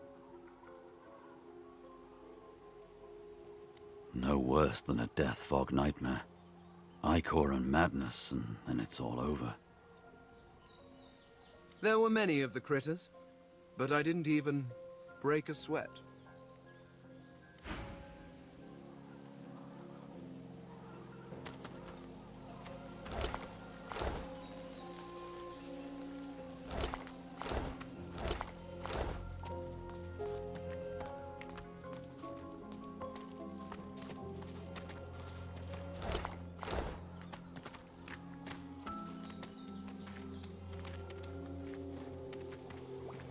It was madness! Big fire boom, lightning crash! One moment sun, the next I feel darkness inside me, then noise! So much noise! Clank, moan, clink, groan! I hid in a stump. I'm not a stupid squirrel. I have much stowed away for hard times. But I saw them! I saw the shinies! Shinies! Darkness left, then light again. Warm. Saw glints in sand and dirt. Can't go there now. Salamanders. They like the meat. I don't want to be meat. Okay. I hope you find shinies. They make happy.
from fire and earth as well, but I've yet to find you.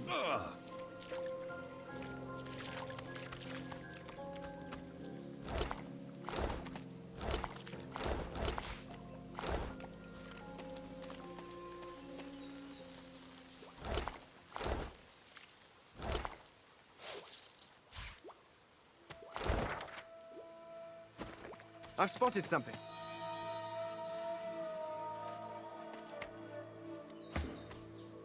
I am not opposed to manual labor if circumstances require.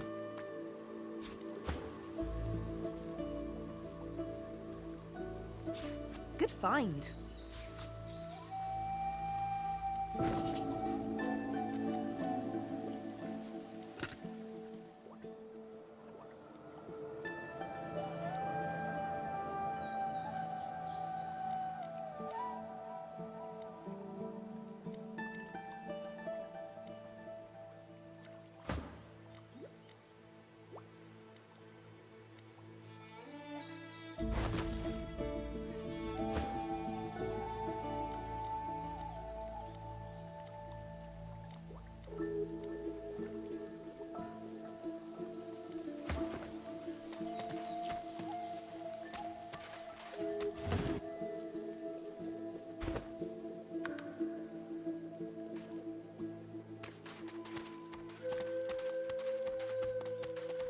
What strange witchery is this?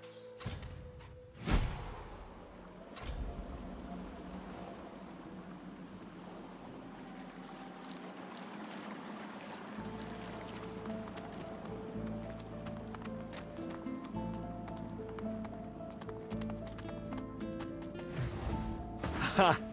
Look at you! How'd you get that red skin, lobster? Sit too long in the sun? Or do you paint yourself whole red every day because you think it makes you look special?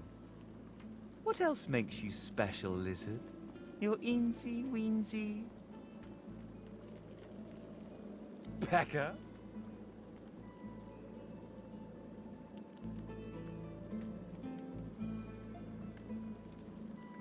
Oh, how totally precious.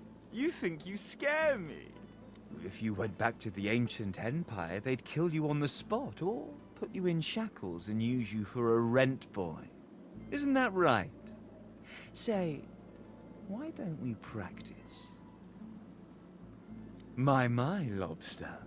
How very presumptuous of you to ask anything of me. I hear all kinds of rumors, you know.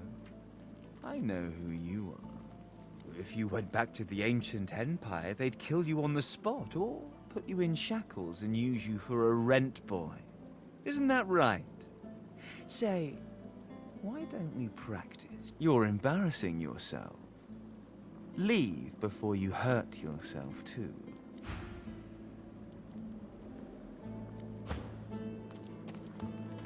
Ugh, that mark. What's a disfigured slave doing in my lair?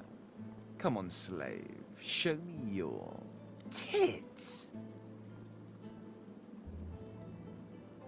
Ha! How funny that you'd think I'd answer to a lizard's pet. That's what your scar means, doesn't it? You do tricks on command and sleep in a kennel, isn't that right? Why don't you bark for me, elf? Go on. Bark. You're embarrassing yourself.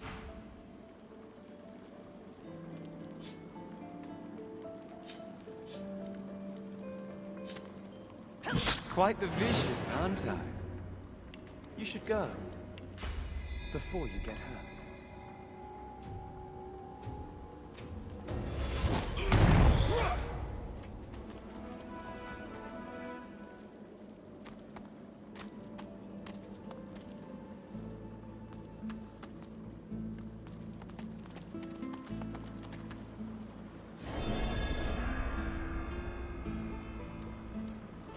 An illusion. This fellow must be quite proud of himself.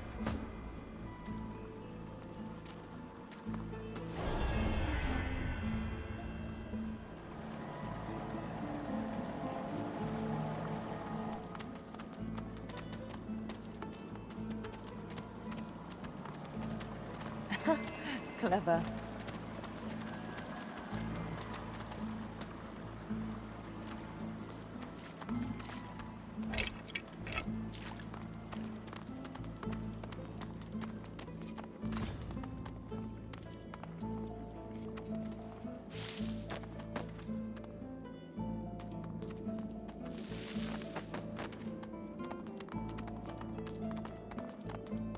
Didn't I tell you to leave? Wasn't I clear that you're not welcome here? Ugh, you can't teach a fool anything.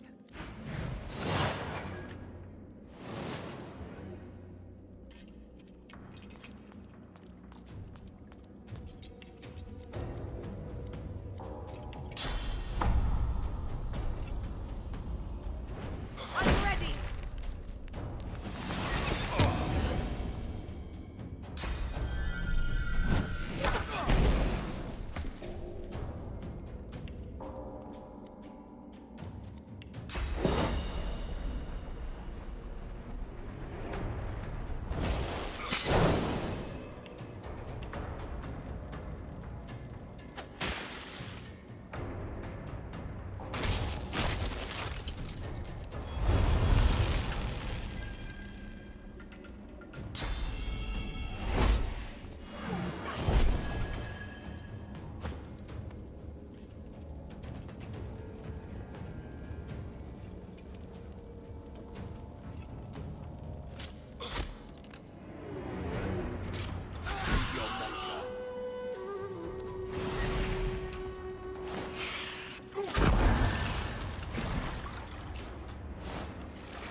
That was even easier than I thought.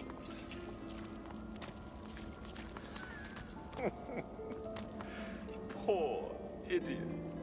Ugh. Poor slave girl. Master never gave you an education, did he? Let me explain. In the real world, treasure doesn't simply appear from on high.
It's a riddle, isn't it? A conundrum. What's it you'll have to solve? I thought you looked clueless, all right? Thing is, it's about the letters, isn't it? One for each. Yeah, sure. Hope you don't die. Well, nice to meet you too.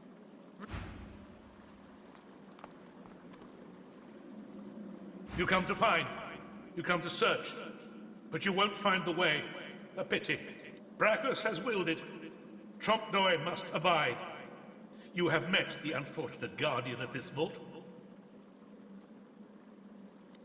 Judge him with a forgiving heart. Fate has been unkind to him. Do you wish to move forward? Listen closely and make your attempt. Brachus is a bloody, rotten, thieving, very, very awful fellow. Some even call him a cur. A cur is...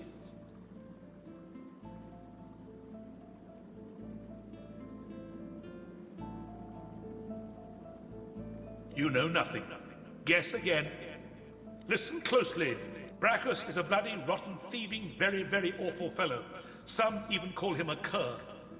Either you're very good at guessing, or the slightest bit clever. Let's find out for certain. Listen closely, and make your attempt. Source is a scourge, a devil, a misery, a blight, a hex, a curse. And yet, the cure is...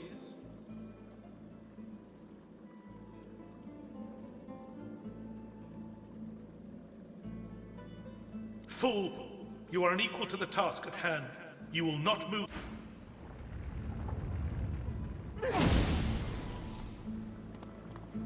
Slowly, gravely, he shakes his head.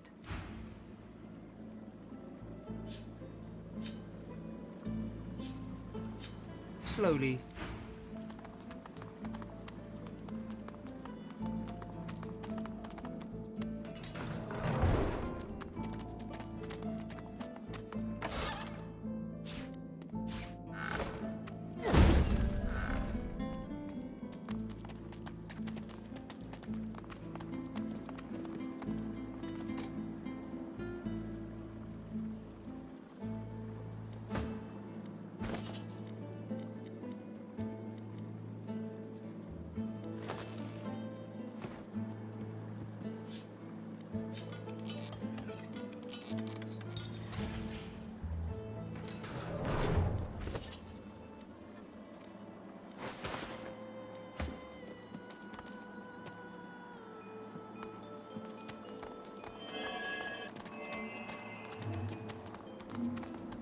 Open your eyes.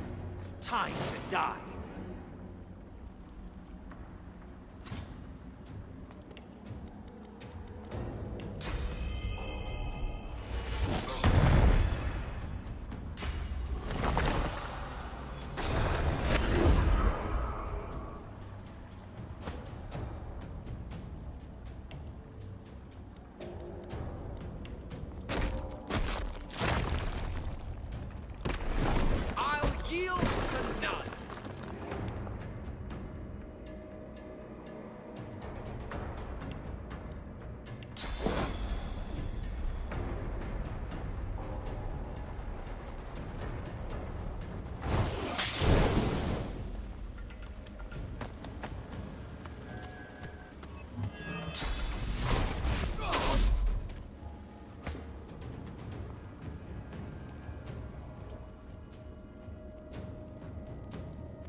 madness take you!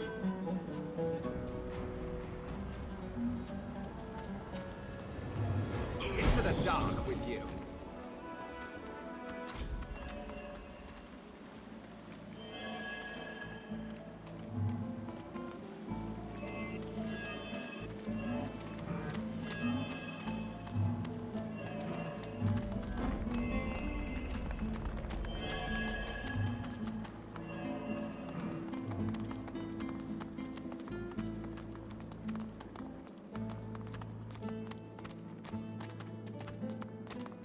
That's plenty.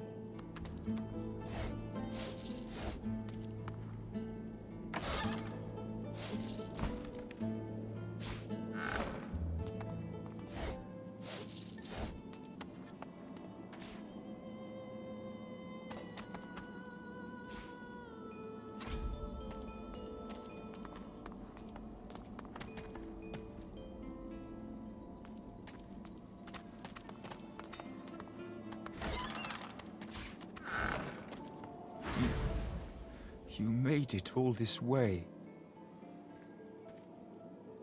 He trembles and seems to shudder with a quiet sob.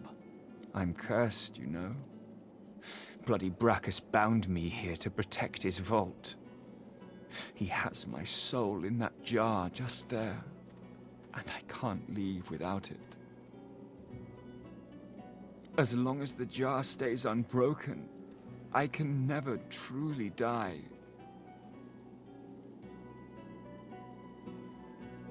Really? You would? He drops to his knees before you and grabs onto your feet with both hands, head hanging. Thank you.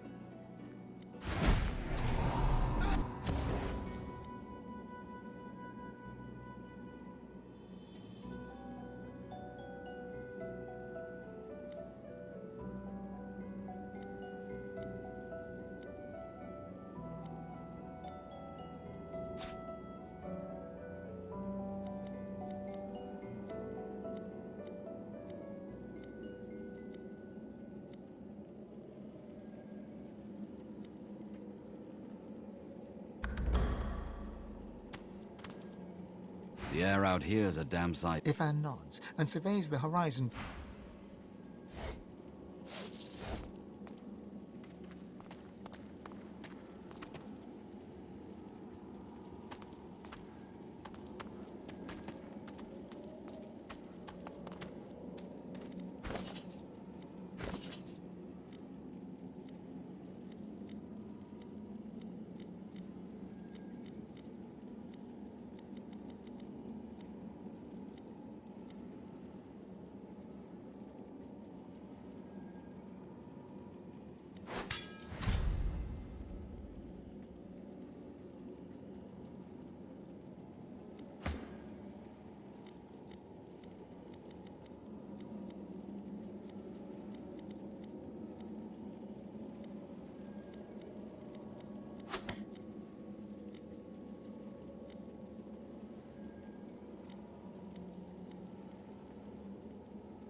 The deity's head and hands are missing, severed as if by a sword. You can't tell if this was meant to be symbolic somehow, or a mere act of vandalism. As you take in its chiseled details, you have a vision. The statue comes to life and embraces you awkwardly with its broken arms. Unable to resist, you're flown away into an endless dark. That shrine seems to have brought me here.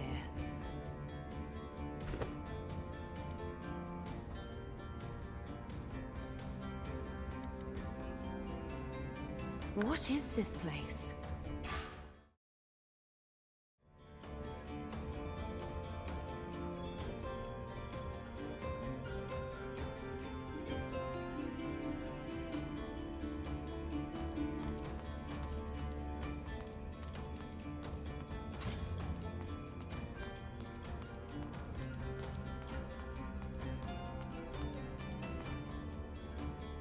Amid the soundless air of this alien world, you see a wraith-like elf standing tall. He eyes you imperiously. So, You have found me. She who I plucked from the water as she sank and drowned, who I tossed unto the shore with seaweed in her hair, salt and sand upon her skin. Sabine, the scarred one, the woman bearing the mark of infamy. Kneel before me, slave.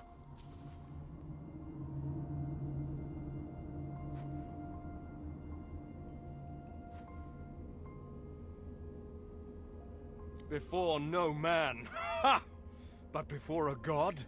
I am Tyr Sendilius, most magnificent of the seven, and you will kneel before me. Insolent wench! If you will not kneel before me, you will do me one better. You feel an irresistible energy digging into your shoulders, two great claws that force you to the ground, bruising your knees. I am your god. I will have your worship. I have you on your knees. Now, crawl to me and kiss my feet. A claw returns, 5 unseen talons splayed over the crown of your head. As it slowly starts to push you down, you know you cannot resist. Don't you keep defying me, Sabine. Kiss my feet.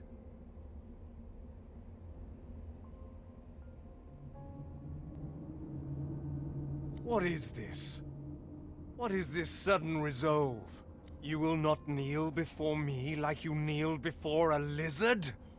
You will not kiss my feet like you kissed your masters? Isn't it rather late, Sabine, for this pathetic show of pride?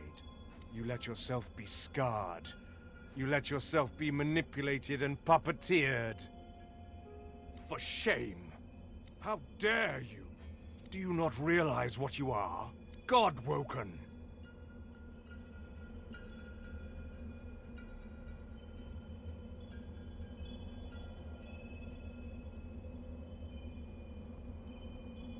Bah, you self-delusional fool.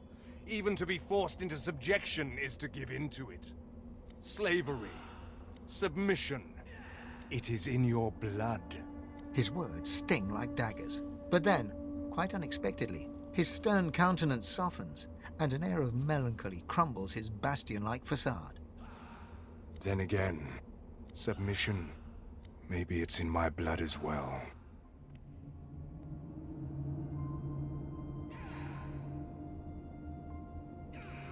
Silence.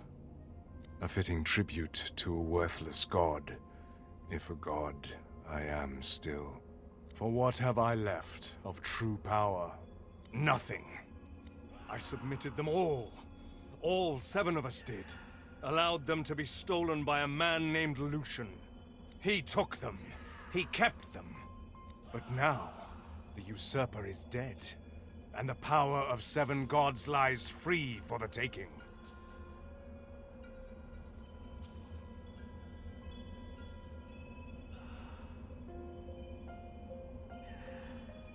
The world is without gods. It is a fat-bellied beast, blind and tethered, ripe for void-woken teeth. The world is without gods, but it is in need of one. One. And all I have to show for is you. His features harden once more, and his eyes fill with contempt as he takes a step closer. Sabine, the scarred one. Another step. The slave. And another. He is almost upon you now, uncomfortably close, his breath clammy like a humid mist.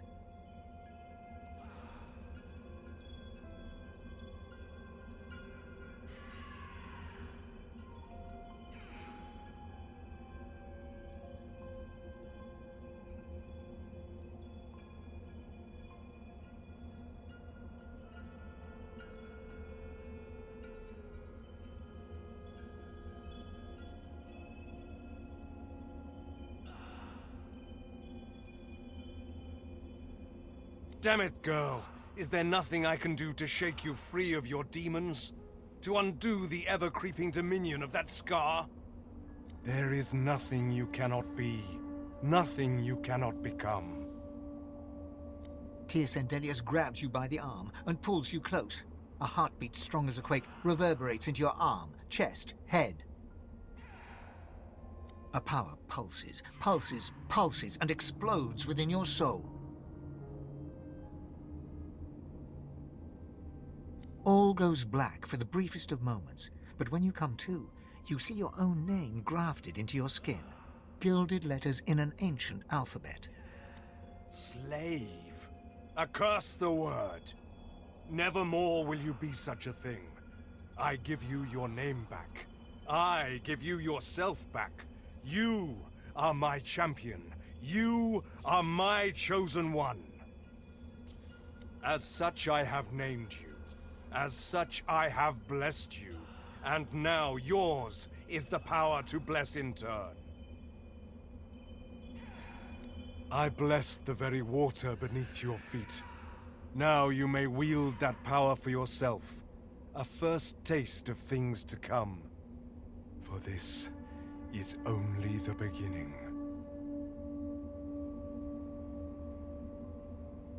From here on out, there are two things that await you. Death and divinity. Yours will be the choice.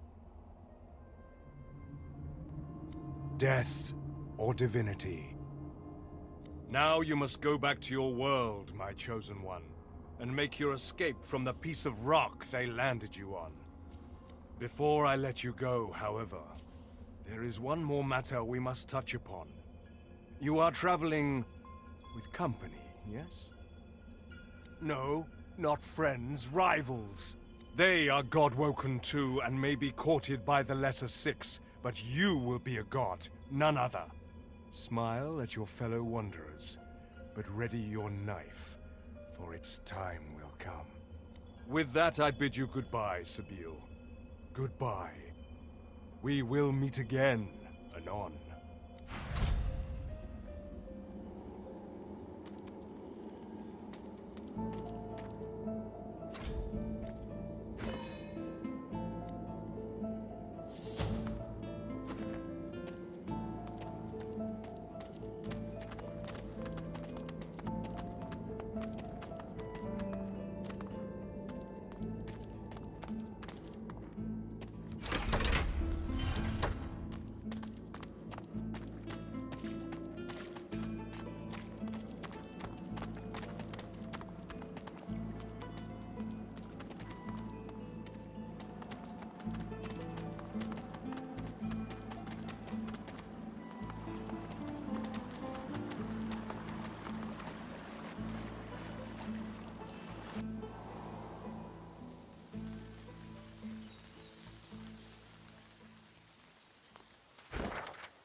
No sooner have you rung the ornate bell than the face of a lizard woman surfaces from behind a rock up on the ledge before you.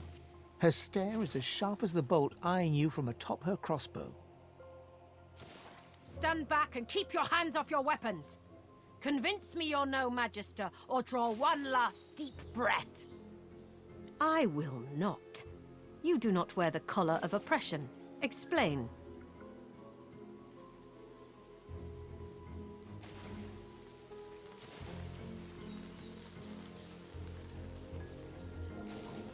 I have heard of this woman. No Magister would know. She can deceive our enemies, but sadly she cannot escape them. You do not share this weakness, as your presence here attests. I apologize for the steel-tipped welcome, but lives are at stake. Hold on, I'll let you up. With one graceful motion, the lizard throws down a tangled mess of vines for you to climb. Come, ascend to the sanctuary of Amadia. You'll find you're not the only guest here, but the Great Mother provides for all.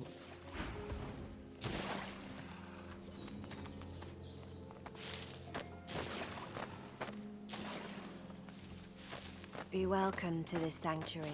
The Red Prince interrupts as you're about to speak. This woman is a dreamer.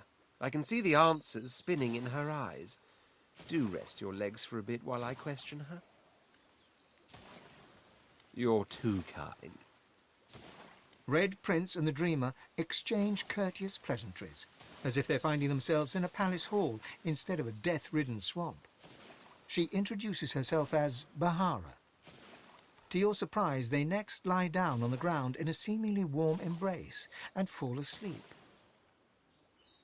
What follows, though, is far from peaceful. They claw and thrash as if struggling for dear life, caught in the hold of some hideous nightmare. Then they wake, haggard, exhausted. They speak of a vision, Brahmos, and another red lizard. Praise the daylight. I am now. There was death in that dream, chasing me like 100 hungry lions. But at least I've new directions. When we escape and find ourselves on the mainland once more, I must search for Brahmos the Wanderer. Then I will finally know the truth, the very secret of my soul.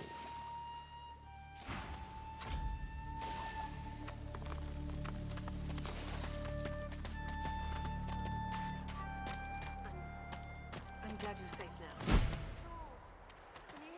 We aren't really safe here, are we? So long as Gareth... Hello, stranger. The dishevelled pair eye you with hope, though their hope is tinged with mistrust.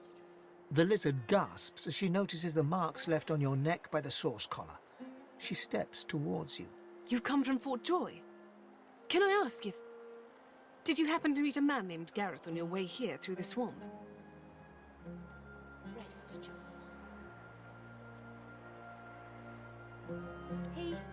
He'll be back, Sam Adele. I know he will. He has to. He has to, indeed. We need our leader.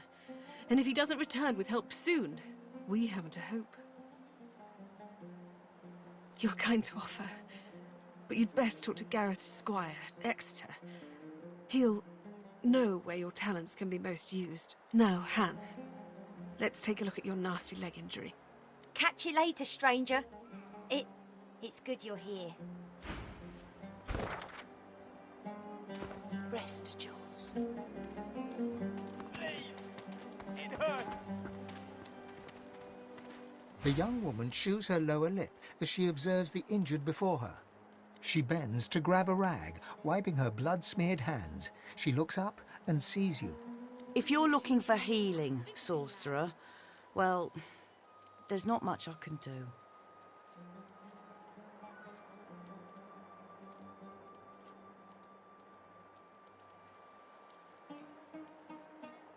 The woman wrings the blood-stained rag in her hands anxiously. Magisters aren't known for their mercy. Many of us died. And the ones here will likely follow the same fate, by a slower road. I've done all I can. Their wounds are too great. All I can offer them now is prayer and a cup of water. If you know a way, I'd be beyond grateful. A few hours ago, that might have helped. Look at their pallor. Only magic. All I've got is my own 2 hands, and... She trails off and limply gestures to her paltry makeshift infirmary. I'm not even a healer. Ours was killed in the attack. I'm just a cook. Do what you will. Just don't cause them any more suffering. Oh. Are you still with us?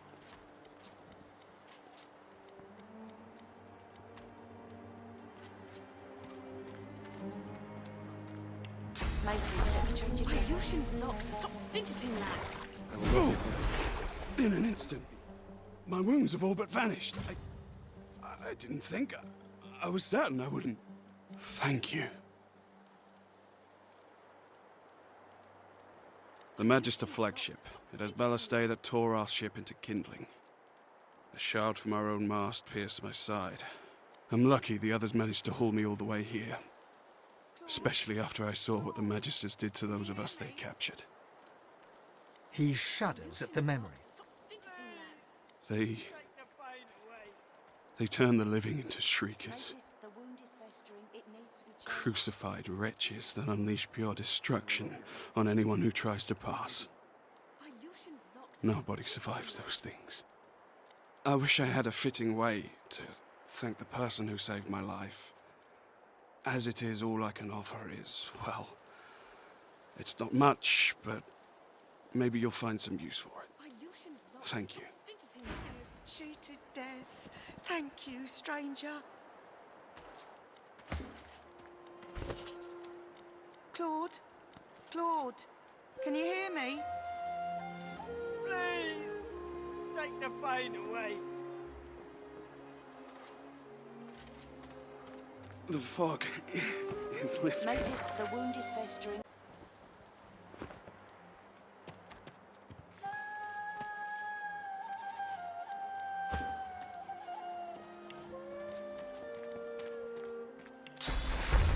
Claude? The fog.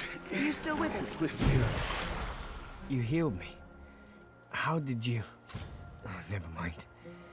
I don't care how. I only care that today won't be my last. I don't remember much. I barely had time to realize the Magisters were attacking before I was injured. The last thing I saw were these things, these shriekers. Those Magisters are gonna pay in blood for what they did to us. If my mother were here, she'd box my ears for not being able to thank you properly. Though I reckon that walloping from the Reds was punishment enough. Take this, at least. It'll have to do. Thank you. Healed? I'm healed.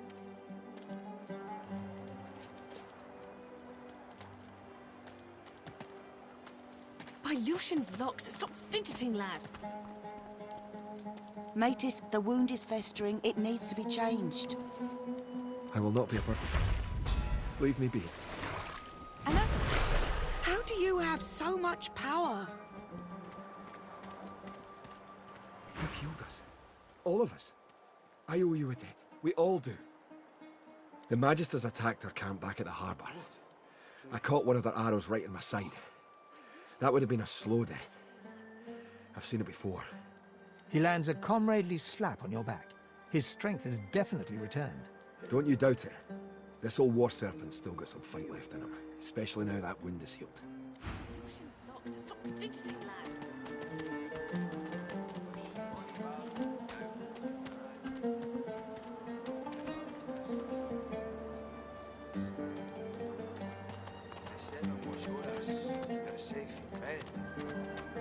So close your sweet eyes. A young man in oversized armor paces around a table covered with a spread of maps, his face a tight scowl of frustration. Every approach blocked. Oh, damn it. What good are battle tactics against those things, anyway? He glances up. In quick succession, he becomes aware of both your presence and the fact that you're not a familiar face. Who the blazes are you?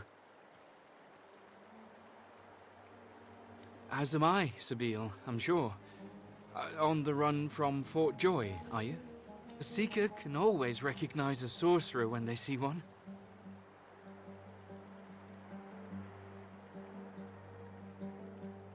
You met Verdus? Then he's as good as dead. We're the seekers he spoke of. We were supposed to free him. Instead, we've failed him. Smoke and screams. The birds are asleep. Echoes of death. You, a god-woken? Surely not. Though if Verdus said so, you could be important. But there's no way to be certain until we've left this blasted island behind us. The young man anxiously fidgets with his curved bow. You've found a matter close to his heart, evidently. That's easier said than done, I'm afraid. Much easier said. The Magisters have us cornered. They have these weapons called Shriekers. If we try to go against them unprepared, we're dead. We've lost many already. They were sorcerers once, but after whatever perversions the Magisters subjected them to, they're death incarnate.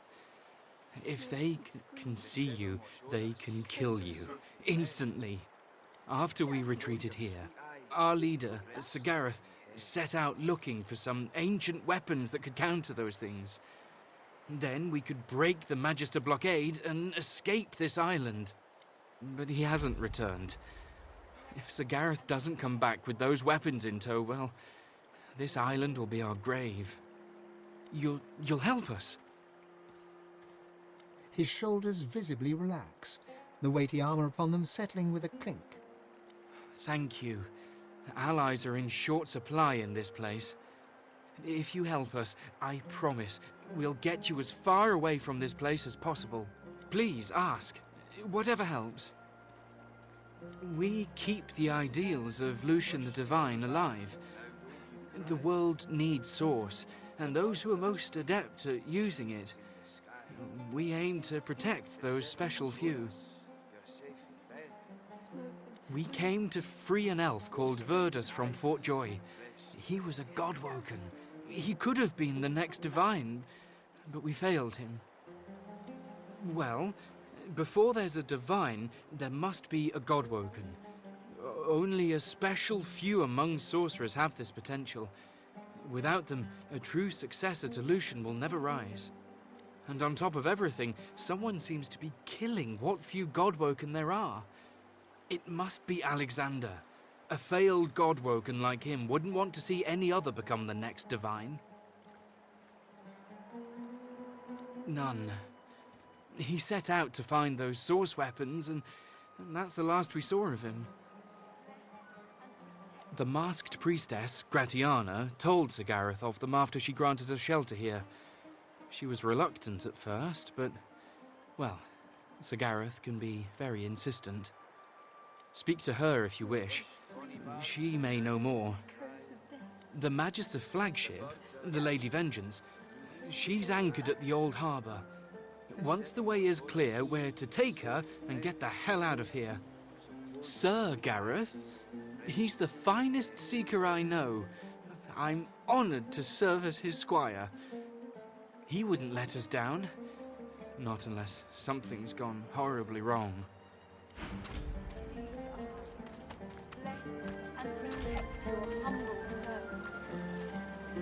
A dwarf stands by a young woman. He seems intensely focused on her, whispering and singing softly in her ear.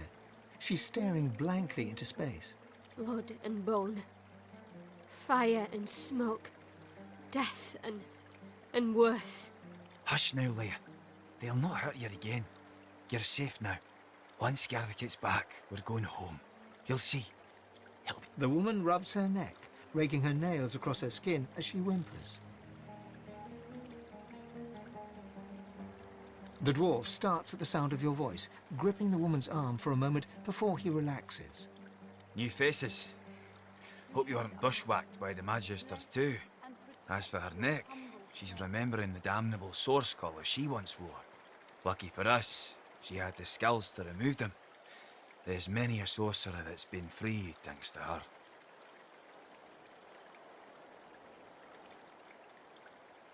The dwarf smiles, his eyes filling with warmth as he looks at Leia. Aye, we are at that. He strokes her hair as Leia leans her forehead against his shoulder, muttering quietly about Gareth.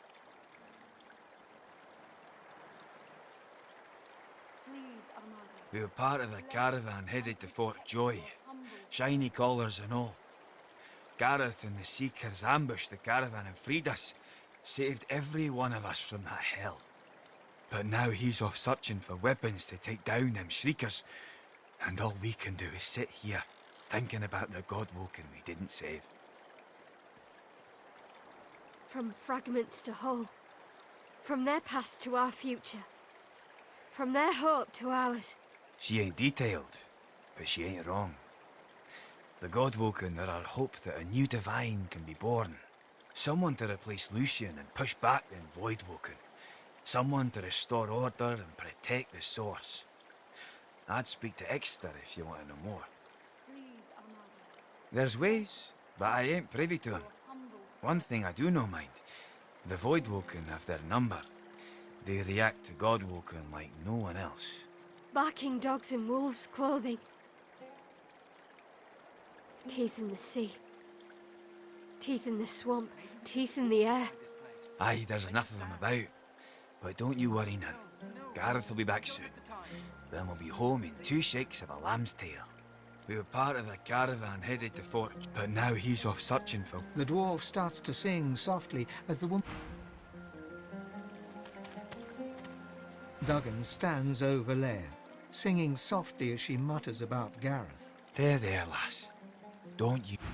Please, Armadia, bless and protect your humble servant. Wished, Bonnie Baron, now don't you cry. Before you stands a figure, her body wreathed in cloth. All you can see of her eyes are 2 dark holes in an ornate mask. Armadia's blessings, child. I have not seen this face in our sanctuary before. Pray, who are you? I am pleased to see you've rid yourself of your chains. Your physical chains, at least. Please, be welcome.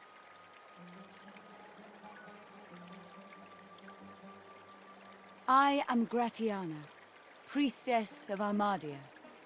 It is a privilege to welcome you to her sanctuary from Brachus's vile swamps.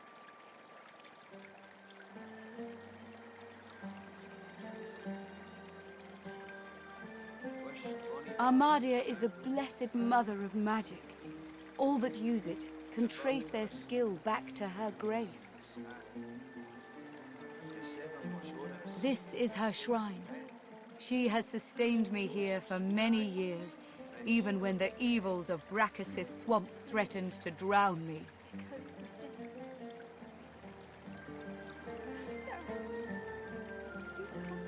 He is no more, thank the goddess. It has been many centuries since he walked Riverlong, although he still casts a shadow over this land. He ruled this realm as a tyrant and beast. He stole its source and left only death. On this island he built and tested his weapons.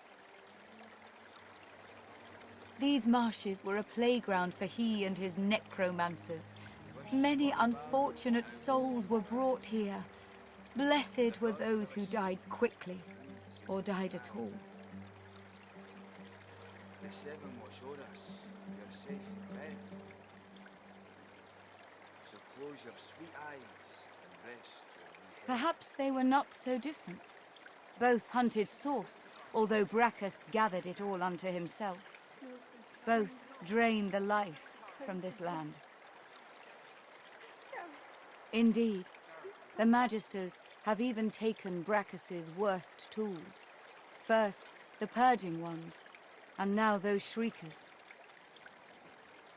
Without something more powerful than these sticks the Seekers are armed with, those crucified monstrosities will kill them to a man.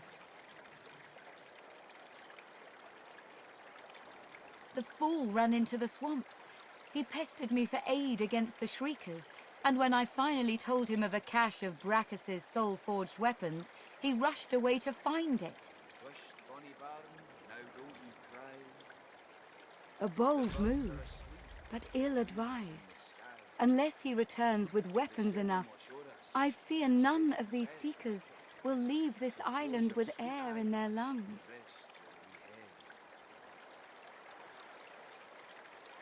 He set off north, to the ruins of Brachus's Source Armory, but there is no way to know what he found there, even if he survived the swamps.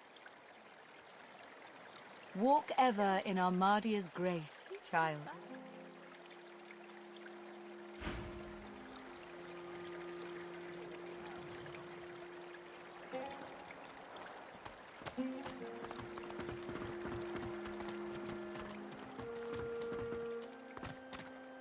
A grim-faced man sifts through a pile of badly damaged weapons, salvaging the repairable, ditching the broken. He picks up a rapier, the blade nicked and splintered, the hilt twisted.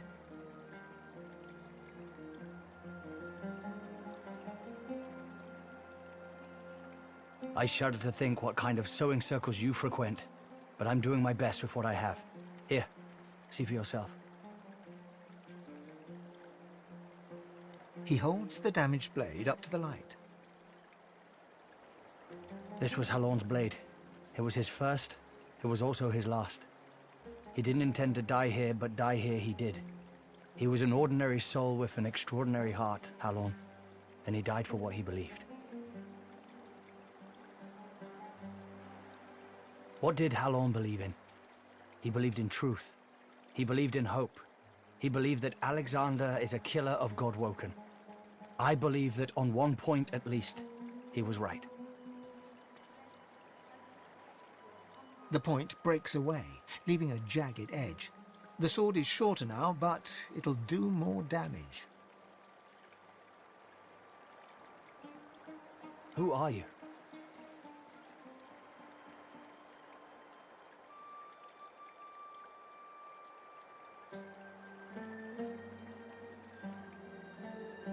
He realizes, to his surprise, that he holds the weapon in his hand, ready for battle. He smiles to himself, tucks the weapon away, and gets back to work.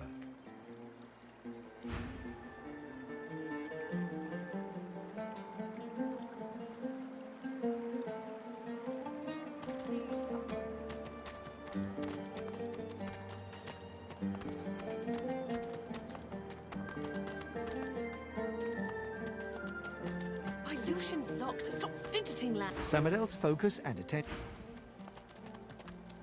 There.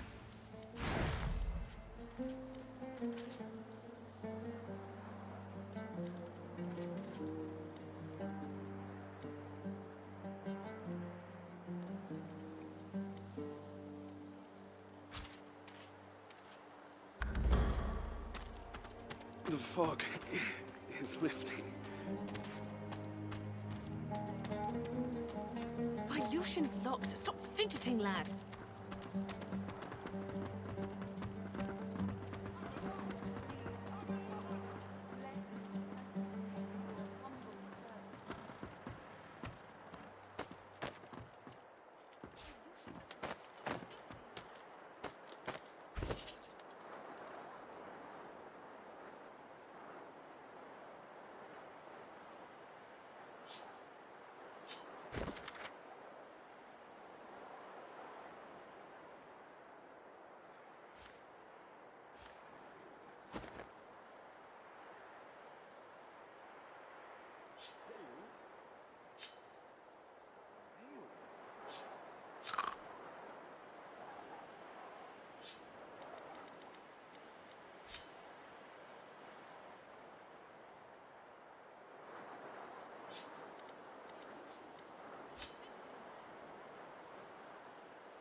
Water, please.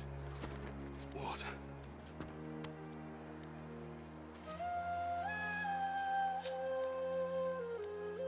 By Lucian's locks, stop fidgeting, lad.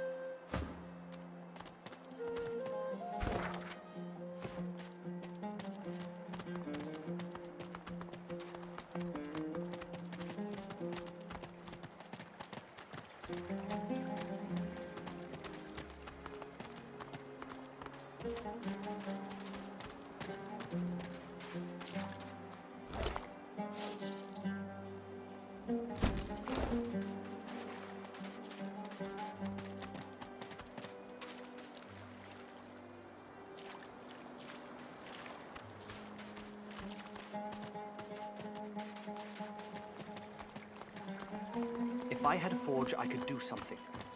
Maybe. Screams. Echoes of death.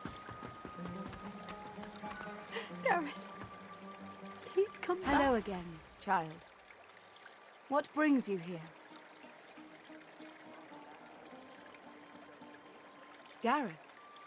He set off to find the soul-forged weapons of Brachus Rex. A brave mission, and a dangerous one. But I cannot stop you, if you wish to follow in his footsteps. North of here, you'll find the ruins of Brachus's Source Armory. Nothing in this land can counter the Shrieker's power like those weapons. Walk ever in our... Wish, Bonnie Barn, now don't you cry. The birds are asleep, the moon's in the sky. Smoke and screams. The seven watch o'er us, Echoes of you're death. safe in bed. So Gareth, close your sweet eyes please come and back. rest your wee head.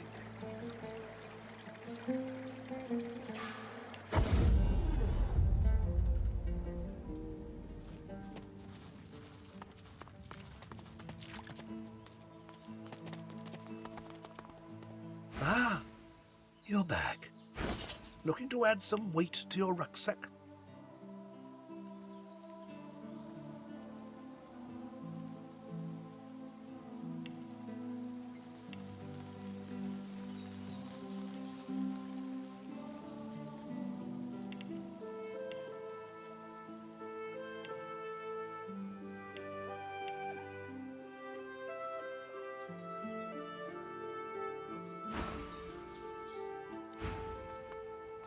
Ah, you're back.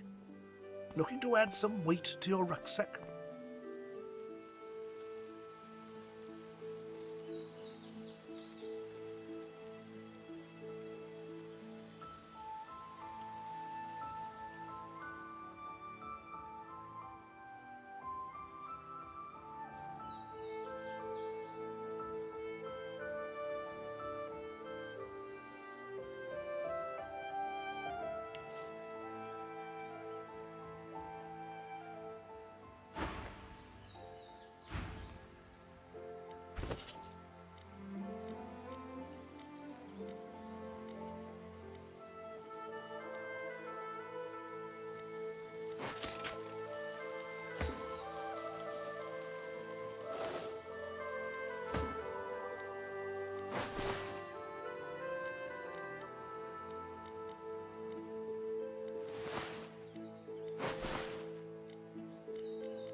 dead magisters. Master! Master, wake up! Master, wake up! Bones! Attack Bones! Then Sorcerer! Flash! She ran! Bones gone! Master, sleep! Wake up soon! He might!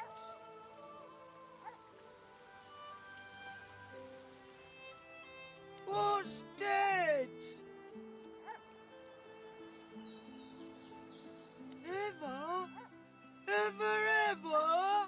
The dog is blinded by its muzzle, but it turns its face toward you, waiting for your answer.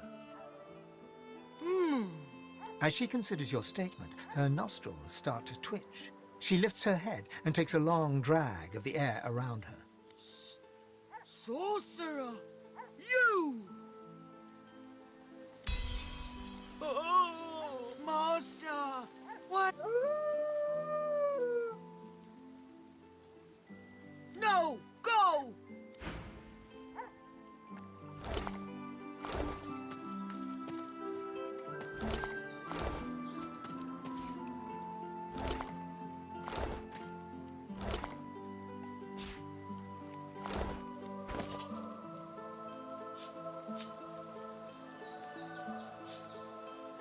You are floating a few inches above the ground.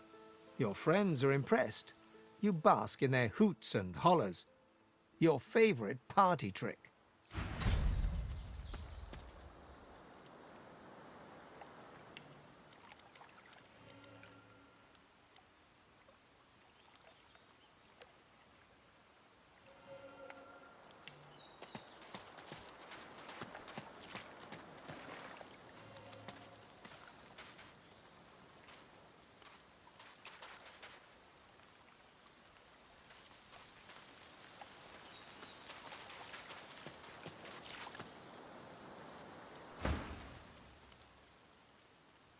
My lord, I've loved you. I've obeyed you. What's my sin? How long must I suffer? She sees Fane approach and punches her fist in his direction. Her face flushes red. It's her, the one that destroyed the ship to Fort Joy. Her eyes flare with recognition. She demands to know who Fane is, what he is. No one should be able to craft something like his mask. Fane dances around her question and reverses it. Who is she? Who is this lord of hers? She does not seem eager to answer him either. The witch opens her mouth to speak, but something happens. Her face droops and her eyes turn black. Fane, the traitor shall be destroyed. Her eyes clear, and she turns her head to the heavens once more. I offer this sacrifice to you. Return me to your side. Make me howl. You won't come between us again.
Magisters aren't the only ones looking for me, but who is it?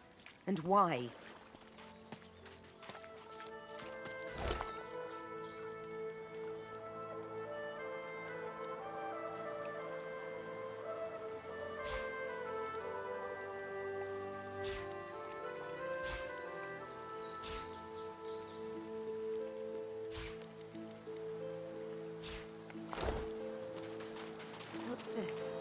I found something.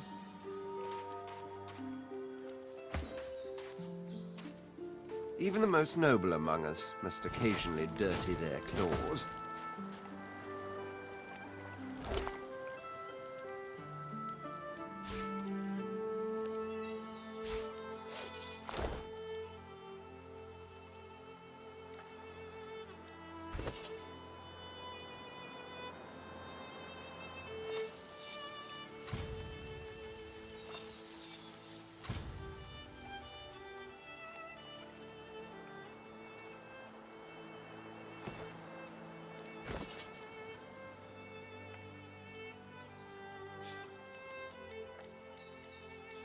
Ah, my false faces.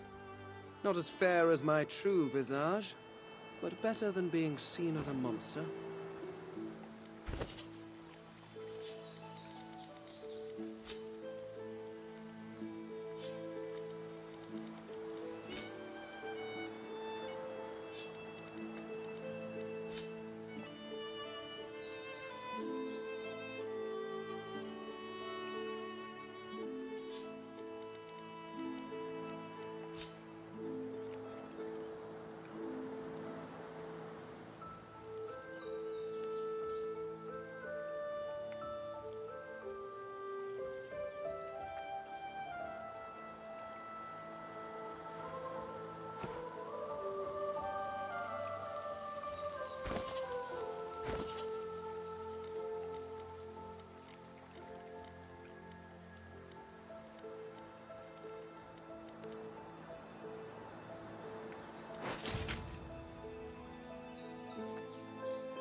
tolerable surrounding for an agreeable conversation.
The bear cub looks at you.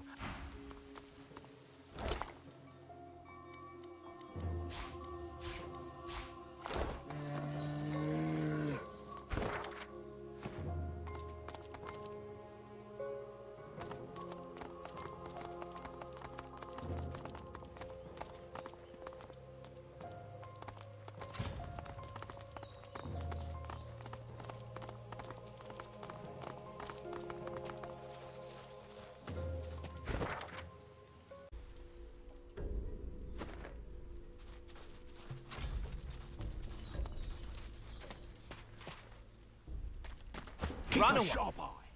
If you're trying to save your friend here, you're a bigger fool than he is. And you'll meet the same fate. One cartload of purging sticks for a pile of dead rebels. I'll not pay some sorcerer highly to fight for me. Not when I can kill you for free.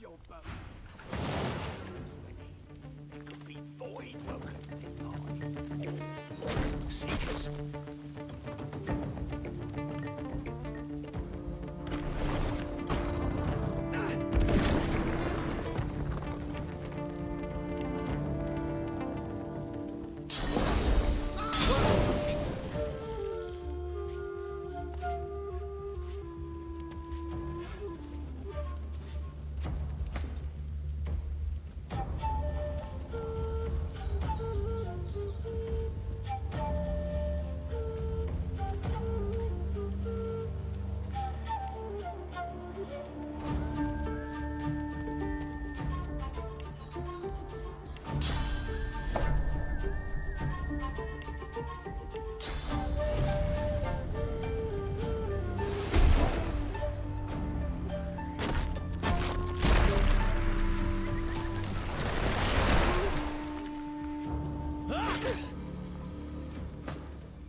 our maker.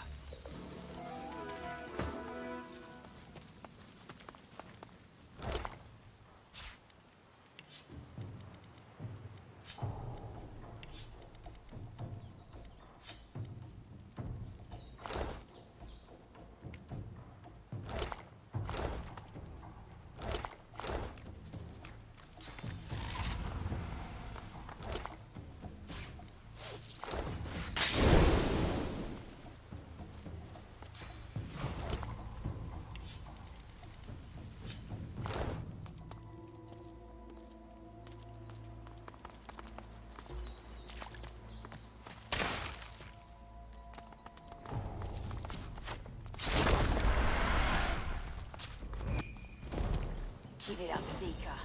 You can't escape.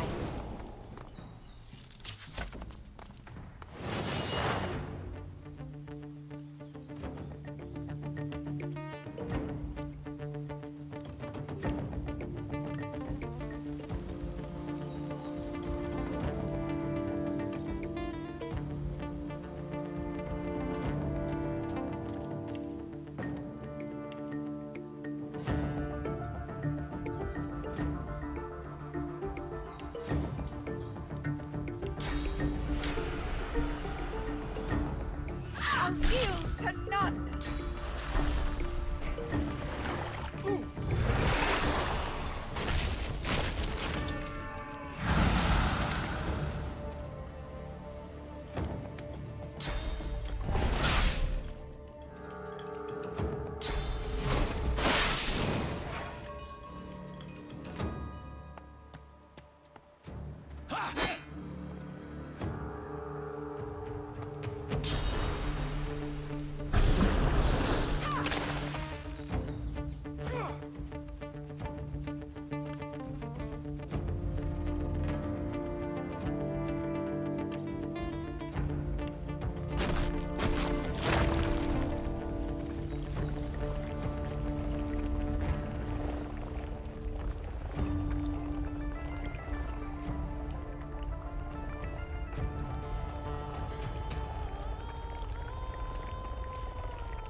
Your courage in the face of danger is inspiring, my friend. Lucian guided your blows rightly. His eyes travel from your face to your feet, then back again. You're no magister, judging from that collar around your neck. How'd you come to be here? Name's Gareth. I'm a seeker. I can give you shelter and hope.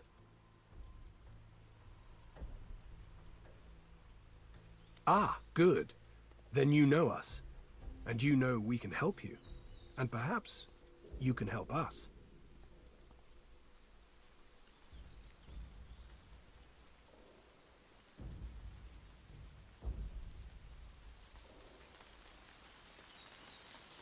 Your words warm my heart, sorcerer. His eyes scan the horizon and then settle on yours. A moment passes. I can't stay. You shouldn't either. What did Lucian say? Ah, yes. Evil feasts on the indolent. Get yourself to safety, and soon.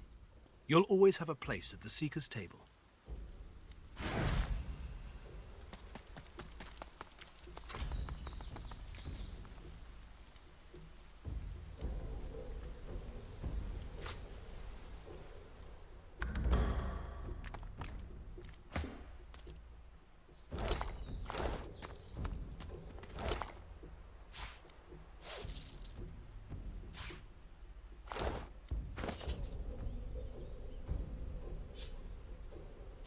Your grip tightens around the blade's hilt. You never felt such rage. These freaks, they are tearing the world apart.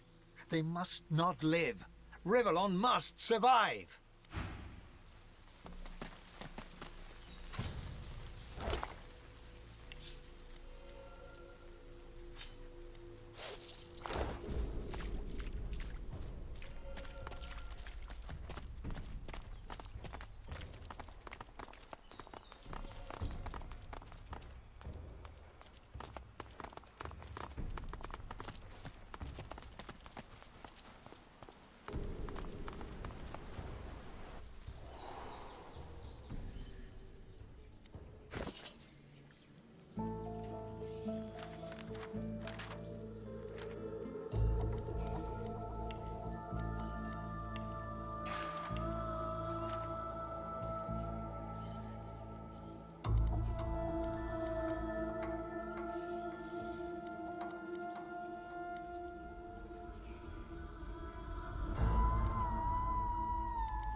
In the flickering torchlight, you see a Magister lying muttering on the ground.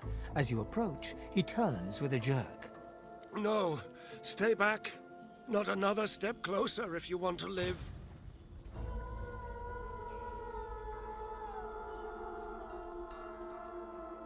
Kill? Have you lost your senses?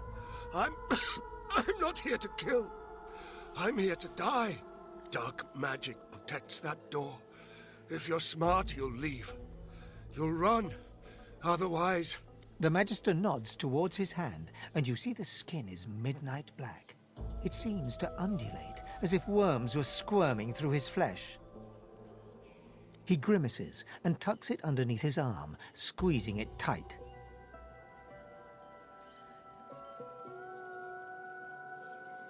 He nods towards the bodies of the dead Magisters, twisted in the thorned blood. Same as those poor souls. We finished clearing out this blasted room and wanted to move on to the next. As soon as they touched that switch, they were screaming. Some void curse. Dallas warned us to take care, but we never knew we'd survive. I'm as dead as them. Just taking my time getting there. They were gathered round it. Took the brunt of it. Got me on the arm, though. Clipped me. It was enough. Whatever it is, the Void itself is fighting to protect it. Talos told us to be careful, but this is wrong. It's evil.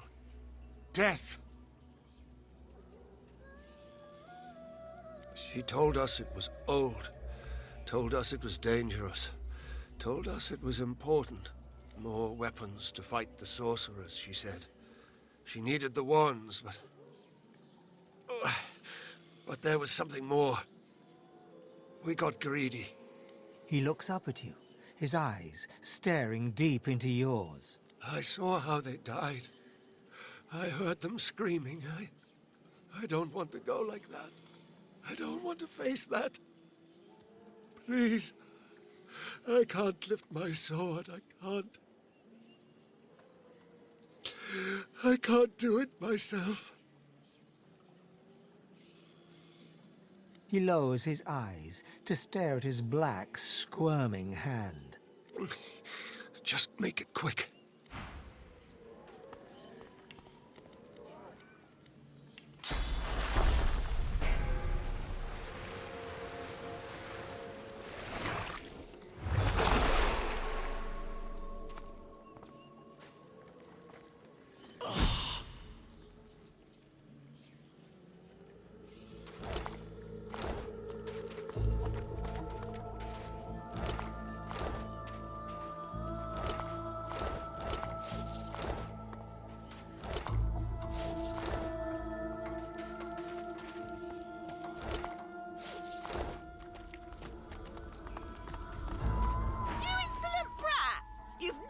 Escaping my domain now. You'll regret crossing Marina the Brave.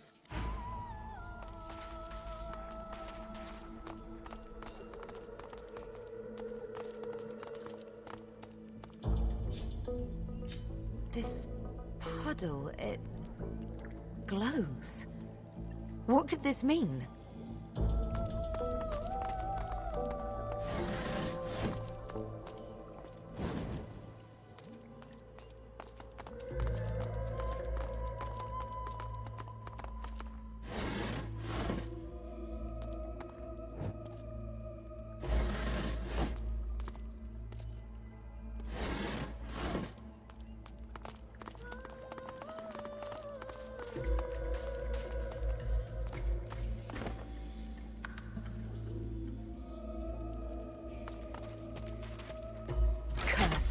No wonder it doesn't work.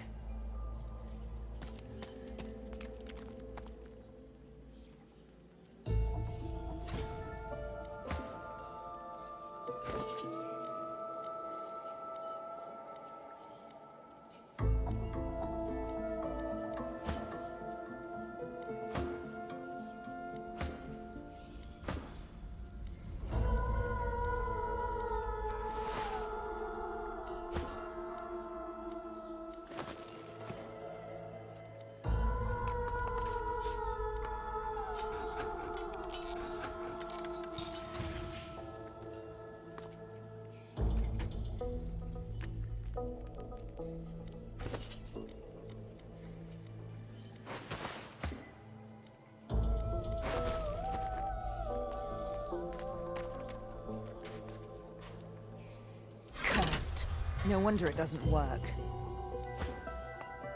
Cursed. No wonder it doesn't work.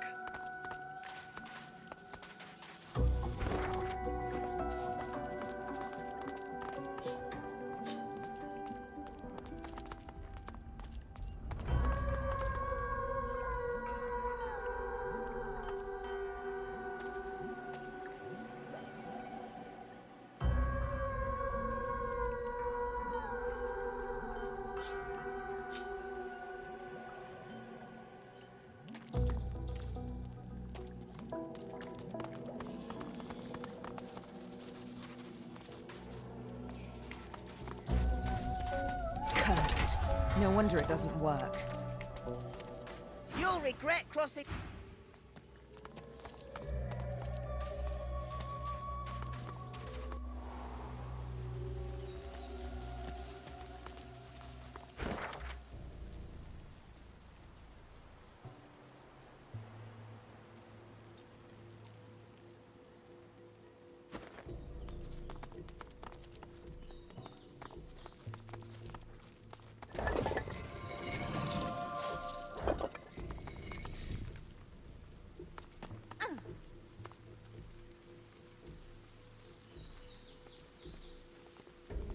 Breastplate, closed helmet, shield.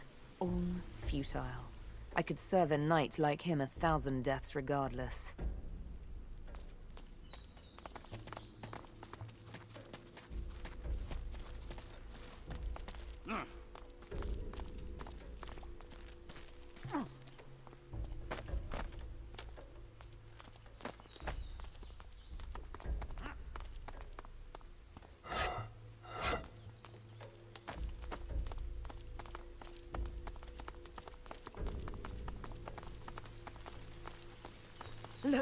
Her large ship sits just offshore.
Blessed Amalia, grant these soldiers your protection. I pray you will strengthen their spells and set their... Welcome, my friend. Enjoy the quiet while it lasts. I know you seek answers. I'll tell you what I can. You have spoken to a god? Gareth stares intently, not so much at you as through you. Yes, I see something there. But it's not for me to say. I must get you to Malady. She will know. She was imprisoned on the Lady Vengeance, one of the few of us not left to rot on the sand and sun. All the more vital we take the ship from the Magisters. Godwoken. We'd just landed on shore. Minutes later, Dallas sailed in on the Lady Vengeance, screaming like a banshee. We had no hope. Most of us were dead in the blink of an eye. She had horrors at her side, shriekers they call them. They still protect the harbor, firing pure death at anything that catches their eyes. The Lady Vengeance is still anchored there too. Lucian, save us from whatever plot Dallas is concocting on it. Well, I had a plan. Gratiana told me of weapons that could counter these shriekers. Purging wands that steal source from its host. I went to that armory looking for one of these wands, but Alexander's bootlickers stumbled in first. I found nothing but dust and blood. We've got to find a way to silence those shriekers. If we do that, the Lady Vengeance is ours. Freedom is ours. You do? But that's incredible! I can only imagine what ghoul-ridden depths you braved to find one. I had no doubt. You bring me hope, sorcerer. I'll gather the other seekers and travel to shore. Meet us there as soon as you can. Gareth's voice echoes throughout the enclave with such command it could rouse a fawn to action. We move, seekers. Now is the time to resist. The Lady Vengeance will be ours!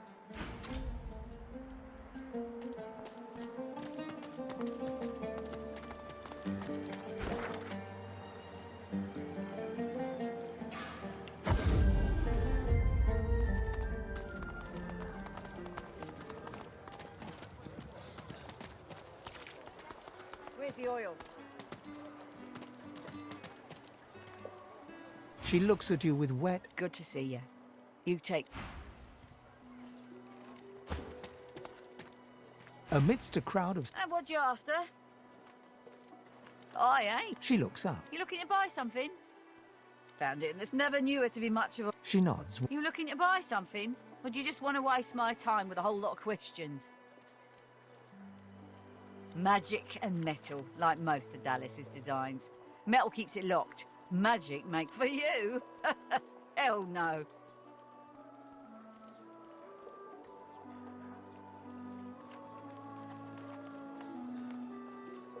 Worthy is exactly the right word.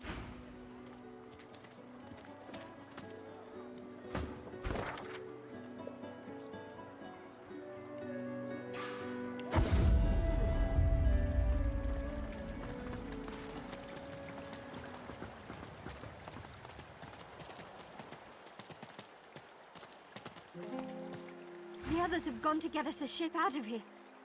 Hurry on, they'll need you.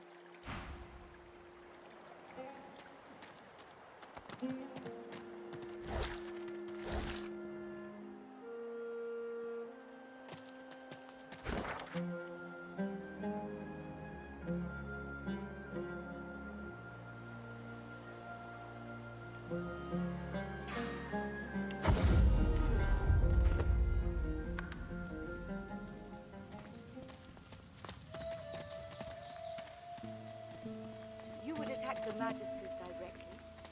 Are you so eager to die, Seeker? You cannot stand against the Gratiana's head is bowed. From within her mask, you can hear the whispered words of a prayer. She falls silent, turning to face you. It would be a sweet joy to see the Magisters chased from this land. But I fear all I will see today is death. Perhaps, but they cannot take a Shrieker by surprise. It will eviscerate their numbers, as it did before.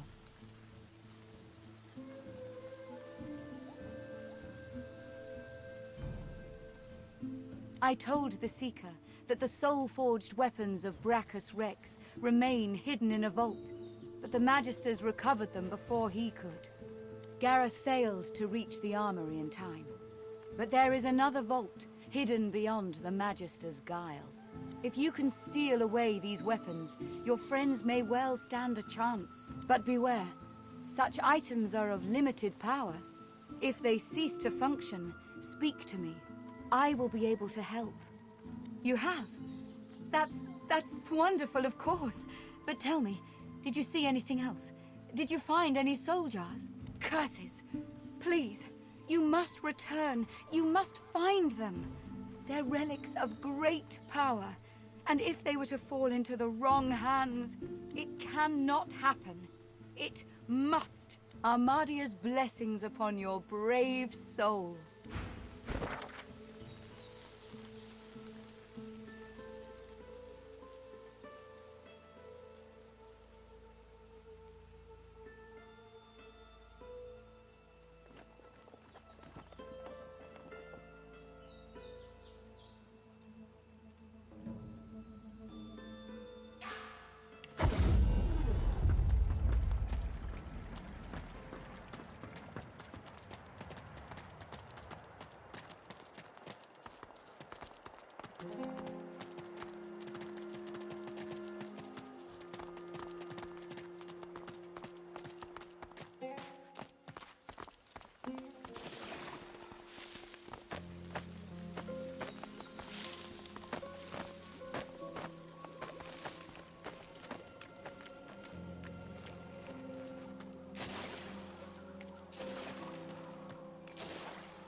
A soul jar rests between two fallen columns, emanating a faint odor of seaweed and timber. When you touch the glass, your vision wavers. You emerge on the prow of a fine ship. Your armor pulses with enchantment, dominating those who draw near. Your flag flies for Brachus Rex, a tyrant who traded for your soul. With his power, your flesh and blood is no longer relevant. The vision fades as the soul thrashes, trying to sever your connection. In the end, greed masters you. You seek out the tyrant's vault to retrieve your soul, but Brachus is ready with a trap. Thus imprisoned, you can only dream about what is out of reach. your soul, and that alluring armor. The vision shatters as the soul squirms away from you, curling up in the bottom of the jar. The soul jar pulses with trapped life force. Good find.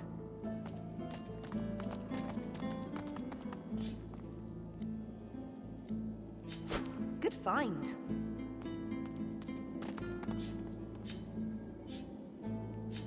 Good find.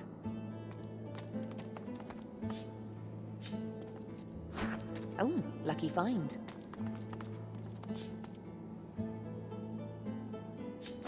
Good find.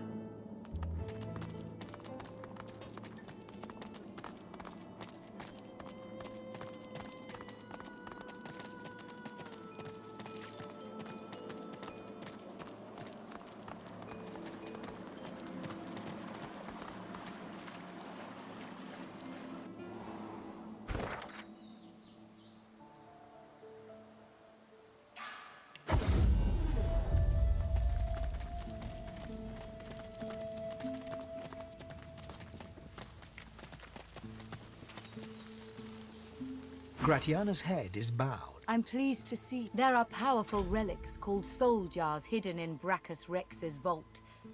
Have you discovered any in your travels?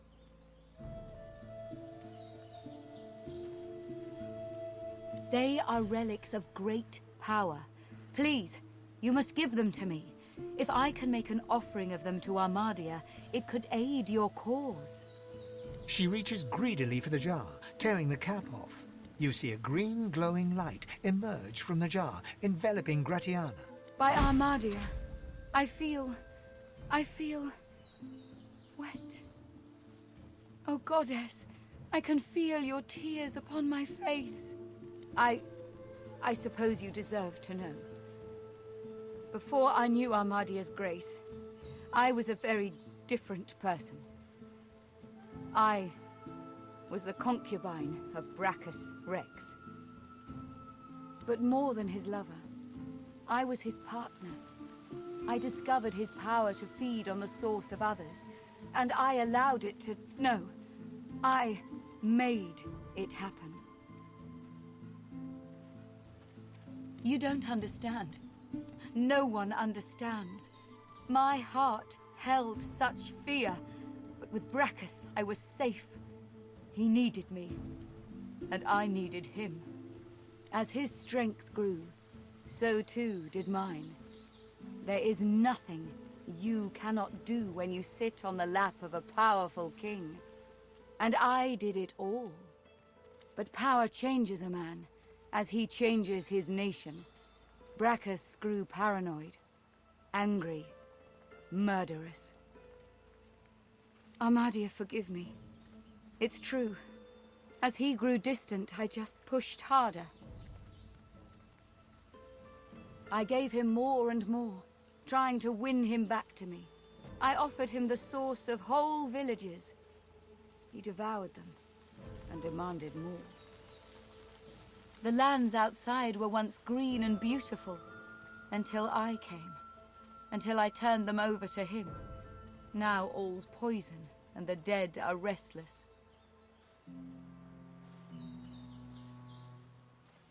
Armadia is merciful in her love.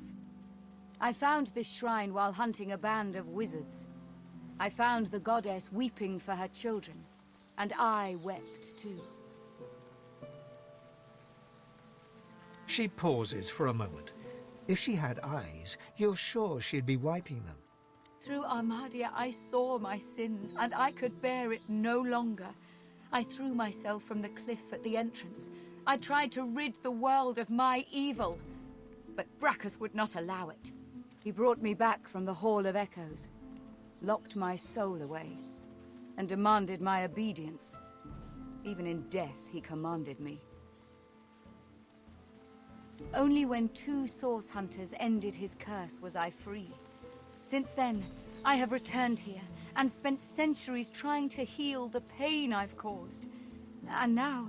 She drops the now empty soul jar to the ground, smashing it to pieces with her foot. You have my thanks, sister.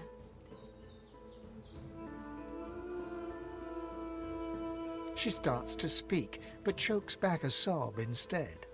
Thank you. I can't... I've never known such kindness. Thank you for everything. May you walk forever in Armadia's grace.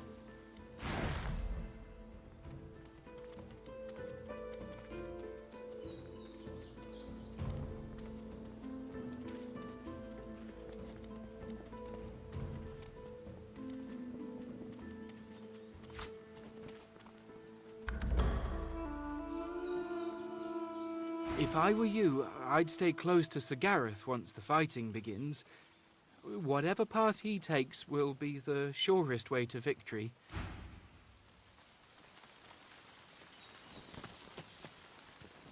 You've come. Lucian be praised. Gareth glances over his shoulder, and his voice tightens. The Shriekers keep watch, and their gaze isn't the only one we should avoid. The murderer is here, Alexander. The butcher's in the ruins, beyond the Shriekers, and he's not alone, as well he wouldn't be. The Order keeps its godwoken leashed. Nothing, as long as those Shriekers stand. Get that purging wand and silence them. If I didn't know better, I'd think the gods themselves were your counsel. He reaches for the wand, but pulls back before touching it. Would that I could aim this wand at Alexander myself, to bleach his soul and sear his skin. No, this thing was birthed from a wicked era. What would Lucian say, seeing me confront one evil with another? Go, take down those Shriekers.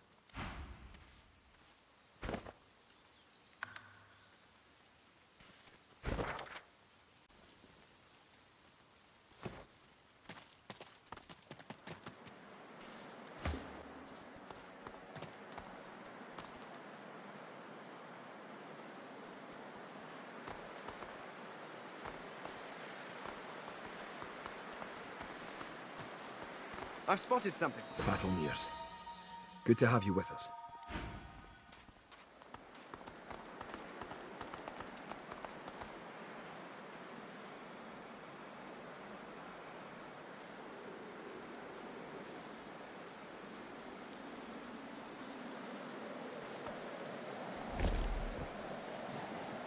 I see flurries and the air thrums.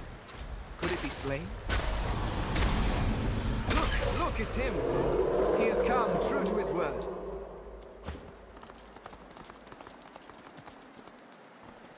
Praise be! You have silenced the Shriekers and cleared our way.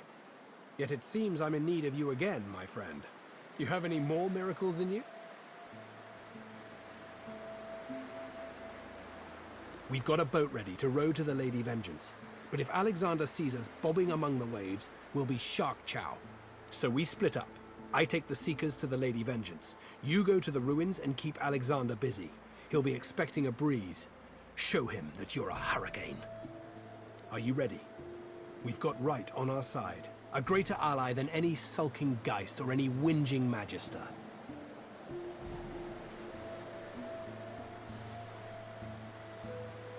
He takes the news calmly. A moment passes as he calculates the consequences, assessing this new world as it opens up before him. He nods his thanks, then raises his voice.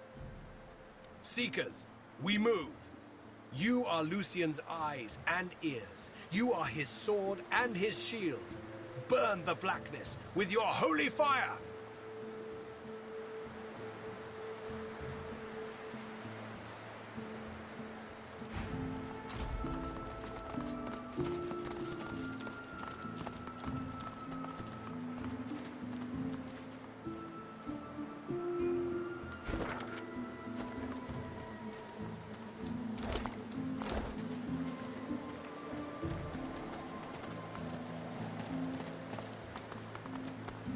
Pity they didn't just listen.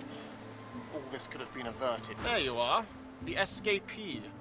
I feared you'd made it to Reaper's Coast by now. Ah, and Ifan Benmez too. Back in Fort Joy, I wasn't quite sure, but it really is him, the poor god's cursed soul. Bravest man I ever met. Now fallen so low. Anyway, you're here now.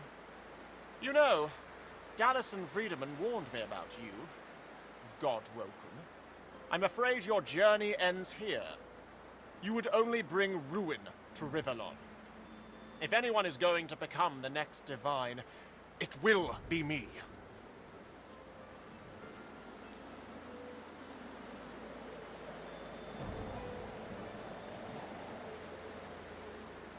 Please, don't make this harder than it has to be. It's not your fault, but still you stand in the way of peace. This must be the end of your journey, for the salvation of all Rivellon.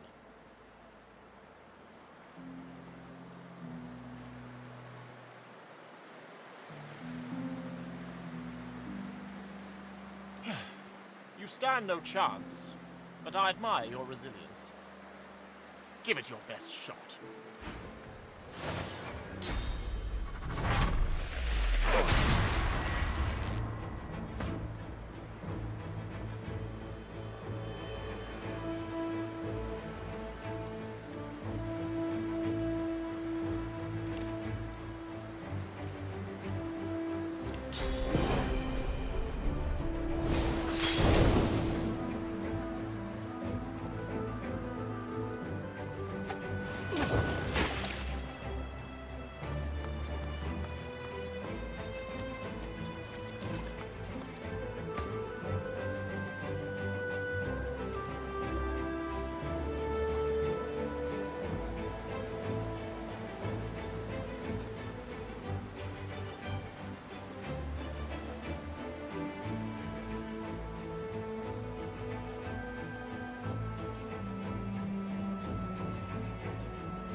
now. Your foul sorcery will be the death of us all.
contract is fulfilled.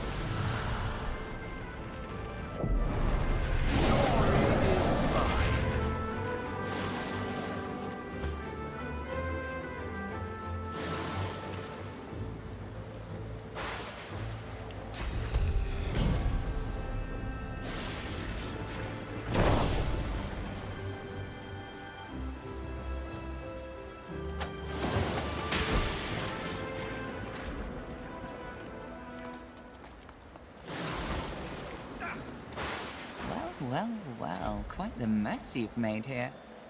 I'm Malady, and you're... She steps forward, grabs you behind the neck with alarming strength, and pulls you close. She sniffs twice, her nose at your ear, then bites, piercing the lobe with a needle-sharp fang. She releases you and grins, running tongue over teeth. God-woken.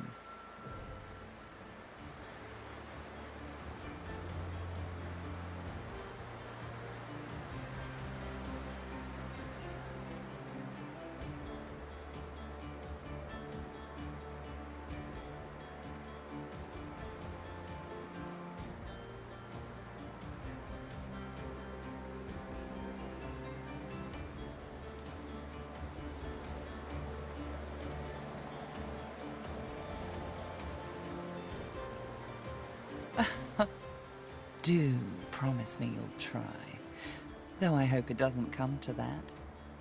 You're a God-woken after all, the reason some of us get out of bed each morning. What do you make of that?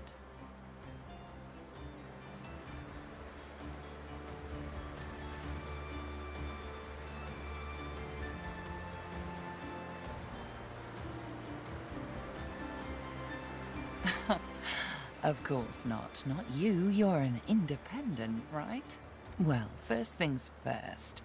Dallas's little necklaces are lovely, but not quite in vogue where we're going. There. Better. She peers at you closely, a knowing squint in her eye. Tell me, which of those little gods did you meet? And what did they teach you?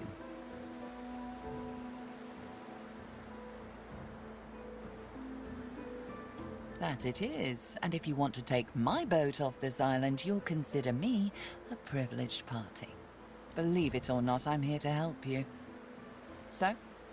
Her eyes go wide. Go on then. Show me what he taught you.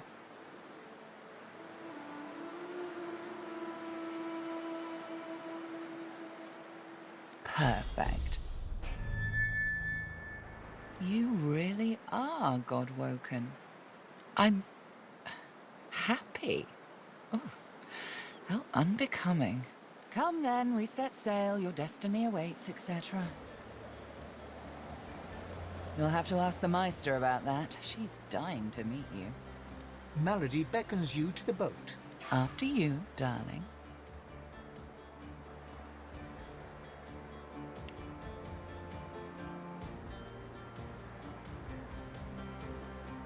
Boat first, questions later. And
Let's go. Malady grabs the vessel with two hands and pushes it into the water. She hops on board behind you.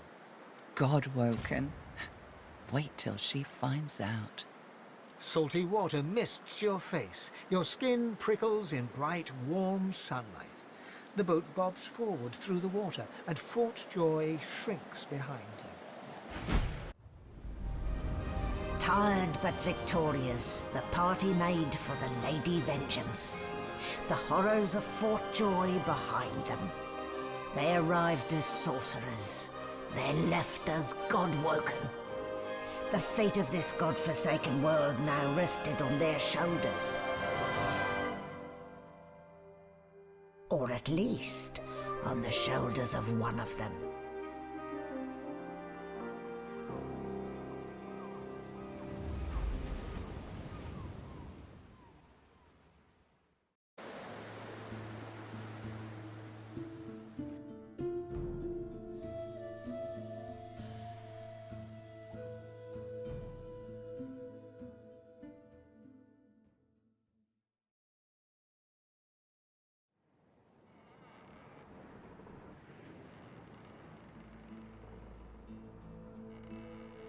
A light sea breeze kisses your cheek and carries away the smell of blood wafting up from the deck. In the distance, Fort Joy looms.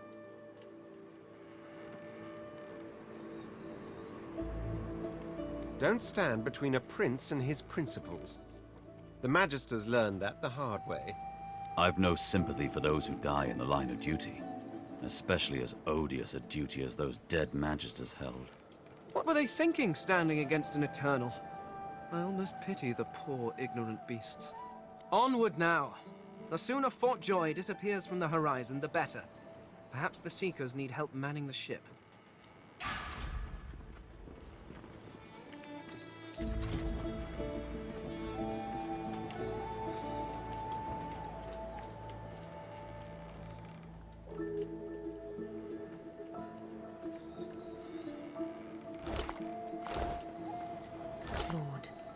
so close to escaping.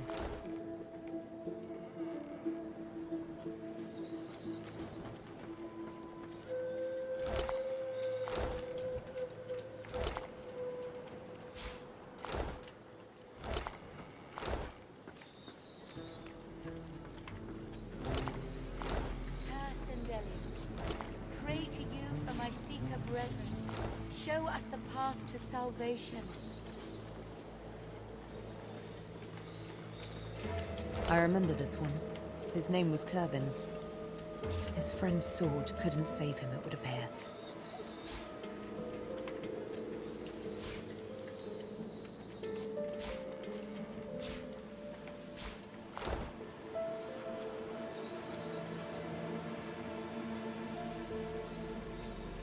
Don't go any further, Godwoken. We need you alive. The ship won't sail. We had orders to search every corner of it and figure out what's blocking us. It's hewn from elven livewood. I thought I could communicate with it, but... She glances over towards a smouldering pile of ash on the deck nearby. Something is nestled within it. Fragments of scorched bone. That was Brendan. When the ship wouldn't answer my call, he touched the figurehead, and it attacked him, without warning. He burned, like he was made of parchment.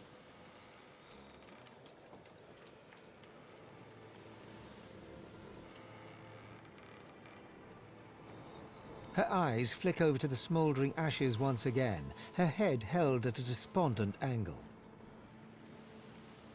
Thank you. We were held captive together, on this ship. He kept my spirits up. Now he's dead.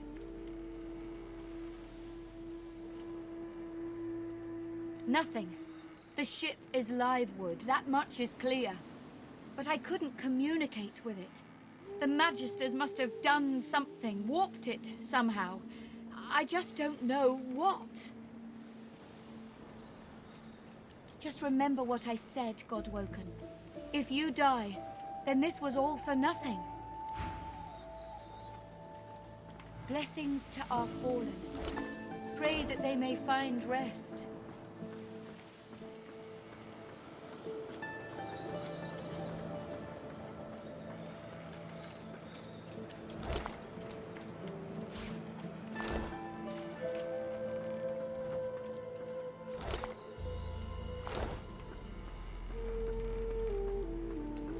Spare me, Gareth. We got what we came for.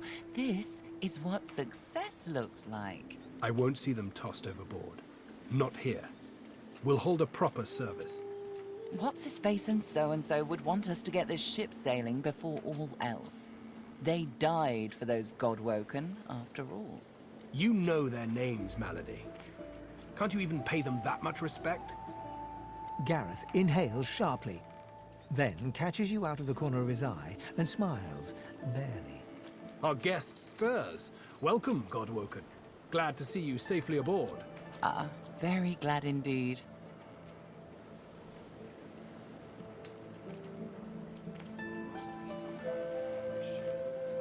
Too many. One too few, actually. Alexander, he's alive. Apparently, you didn't hit hard enough. He's in the hold below decks. Unconscious, but alive. Question him.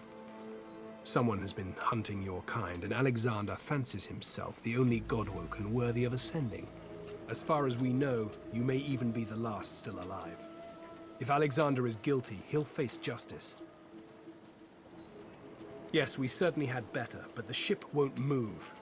She's mute. We need to free her tongue. Quite expedient, isn't it? Dallas seems to have made a ship out of an ancestor tree, then found a way to bind the spirit within to her alone. That means only she can control it, unless we can find a way to break the bond. Go ahead and try. Maybe a pure breed will have better luck than I did. But whatever you do, hurry it up. The longer we sit here, the higher the chance the Order will get their hands on you. We won't let that happen. Yes, yes, and all that. The Seekers, the survivors of us, have been combing the ship from bow to rudder. It hasn't been easy. This place is laced with dark magic. These Seekers have such a limited skill set. We lost a man in the search. Malady might not appreciate that, but I do. And I hope you do too. I'm sure the Godwoken will be able to get the ship moving. They're kind of like to feel useful, don't they?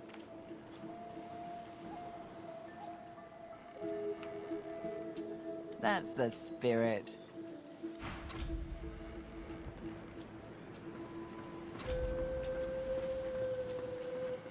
You made it, Godwoken. Good. Not all of us did, though. The sooner we leave this island behind us, the better.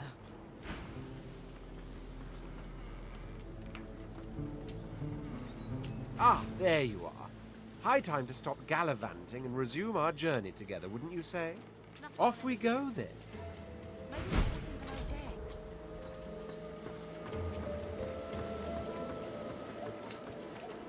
Ah, there's the purebreed now. This is Dallas's ship, but she can't have been the only one who could get it moving. It'd be too risky, and Dallas is anything but careless. There's a way to move this ship on board, I'm sure of it.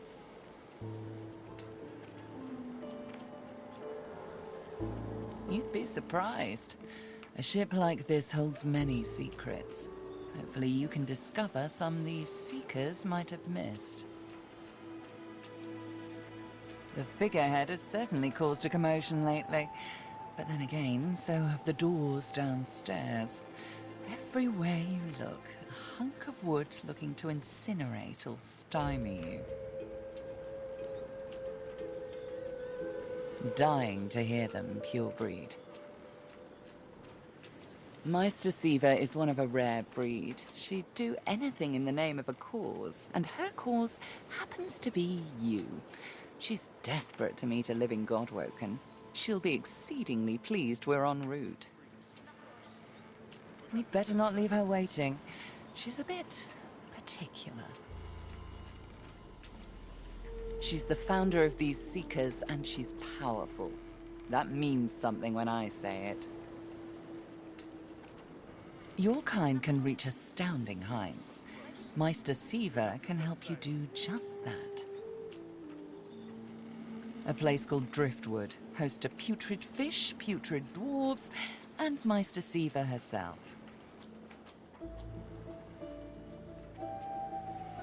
You'll probably find it quite comfortable.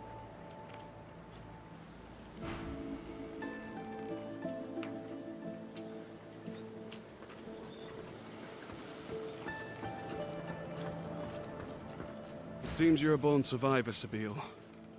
Let's hope we can get this ship moving, so your efforts won't have been in vain.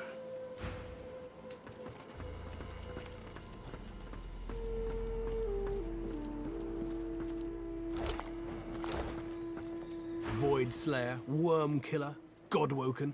You have many names. Let's add ship's captain to the list once we get this thing moving, shall we? Driftwood, of course. Little fishing village. Not very welcoming, but you'll brighten it up, I'm sure. Got family near there. Not the adventuring types. For the best, really. Meister Siva's there too. My leader. Our leader. She held the Seekers together when we had every reason to fall apart. Think of her as a teacher. The powers of the Seven stir in you. She'll reveal them to you.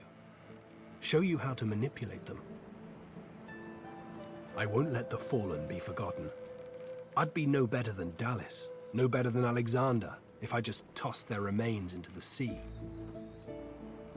To think that whelp spawned from greatness. He deserves no better fate than his silent monks. All this blood. Children ripped from families. Seekers ripped from me. He's down there now, guarded like some precious jewel, rather than leashed and flogged like the dog he is. Amazing to think those of us in the Order once assumed the gods were with him, and only him. That was before we found the others. Other Godwoken? When Lucian died, we waited, and waited some more. Alexander never rose to divinity. Then we started to find more like him. We weren't the only ones who noticed either. Not every Godwoken we found was alive, and so the Seekers were born. We found Godwoken, housed them, fed them. I loved them like family. I was naive. But let's leave the past in the past and reach for what's ahead. She's not, well, not in the strictest sense. She's not exactly an elf either. Half demon, Meister Siva says, and I don't doubt it. I don't know how Siva came to know her, but Malady's a proper ally. She's not easy to like, but there are times I admire her coldness. Gareth fingers the hilt of his blade. He stares at nothing in particular before turning his gaze back to you. Keep Lucian close, Godwoken.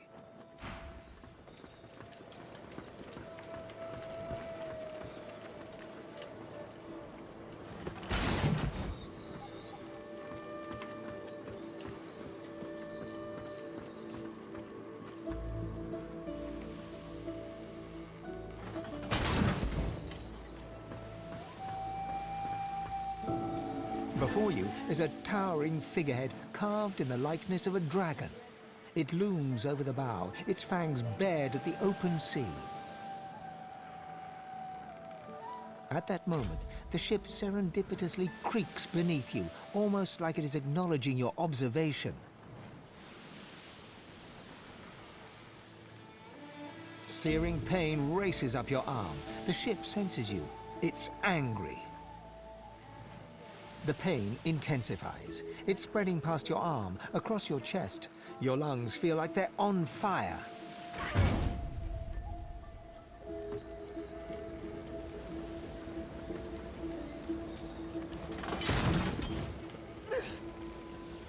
Be careful around the figurehead, Godwoken. We can't afford to lose you.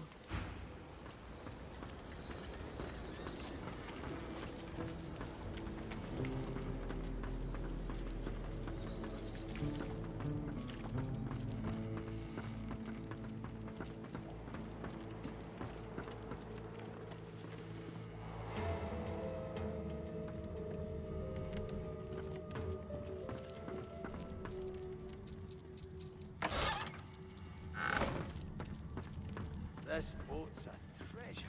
Dallas would know what to do.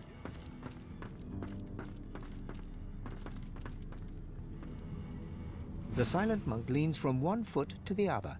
He seems eager to move. I was just getting used to this seafaring life. You know, we could...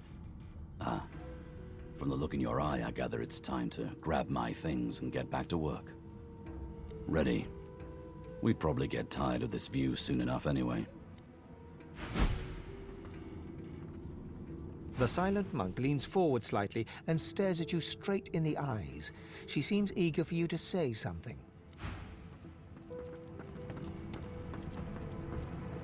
We have to find a way to get this ship moving. We can't let the Magisters catch up with us. We're too weak to fight them again.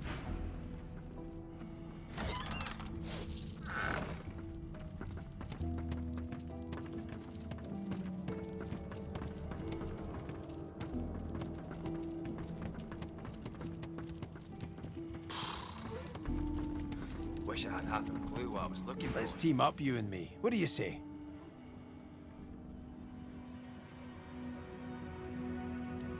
Suit yourself then. He drags a comb through his beard. His face bears the scars of a hearty life, but his whiskers glisten as if glazed by the morning dew. Good to feel the rolling of the waves. I might actually get a good night's sleep. Malady says if we can get the ship to move, we can go home. Home!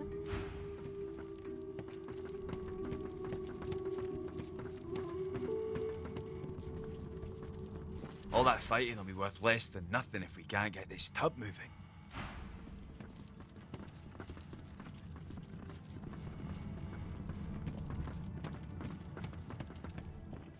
I must say, you may not be an Eternal, but you are certainly not as temporary as many of your fellows. You handled yourself well. Personally, I am just glad that I do not have to walk back to Reaper's Coast. Wind travel may be primitive, but it is at least efficient.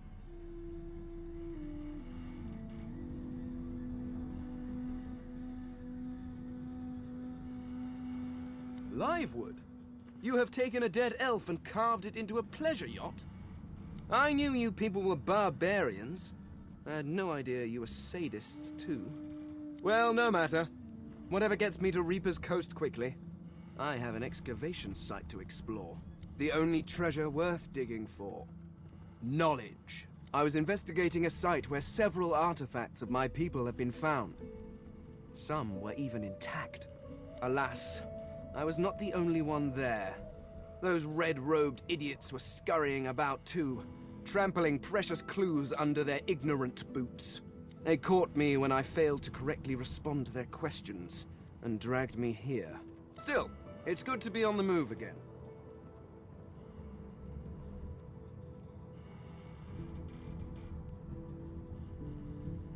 Well, you see, I have a rather pressing engagement at the Black... The skeleton breaks off mid-sentence as he notices your hand. He pulls out a notebook, flicking through it, running a finger down the pages. Physical contact, voice lowered, coy looks. Good heavens. Is this a mating ritual?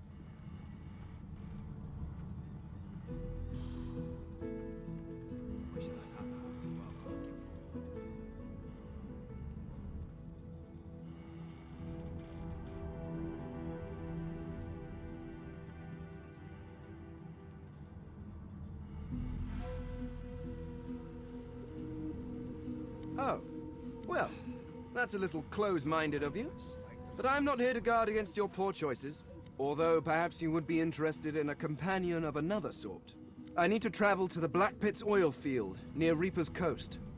But my attempts at staying under the cover have not gone well to date. Given how well you handled yourself in Fort Joy, I rather think you could be of use. And I am certainly useful to you. So, how about it? I travel with you and aid you in your various chores and tasks, while you help me to remain incognito. Very well. Let's be off.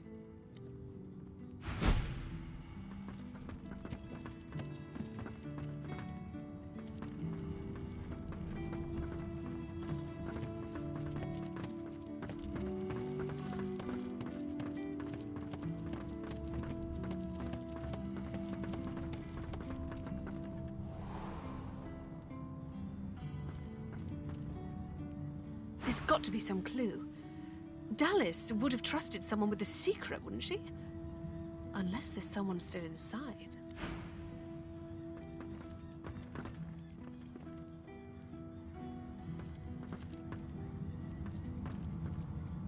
The door seems like any door, at least at first.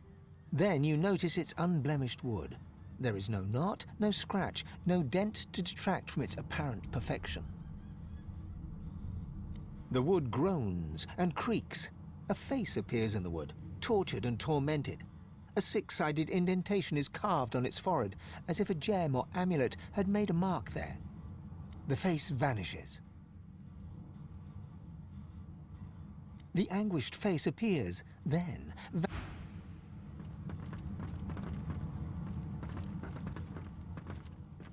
Speak to me if you're looking for hired help. I've got good fighters of every stripe. They know how to keep their mouths shut too, as long as there's gold in it for them. Oh, I see you have a full contingent already. Then I'll leave you be.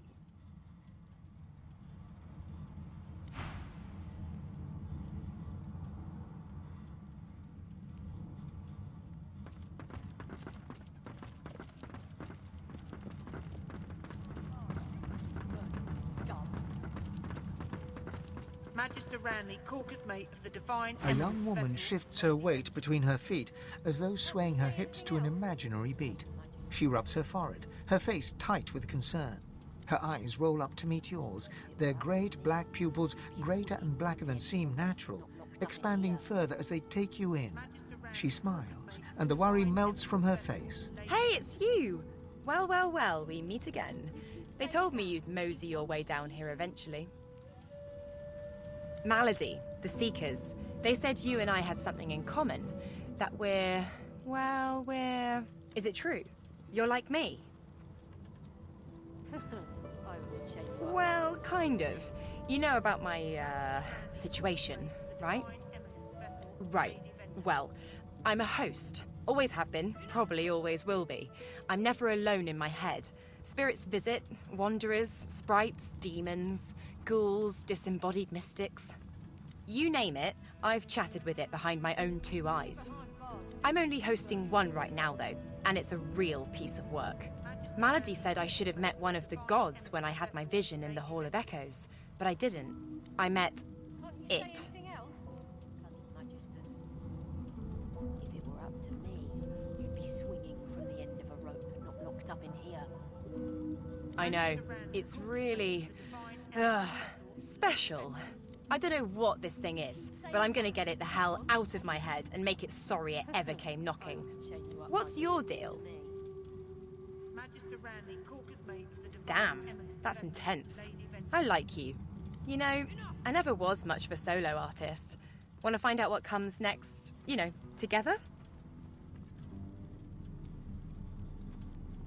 It does, right?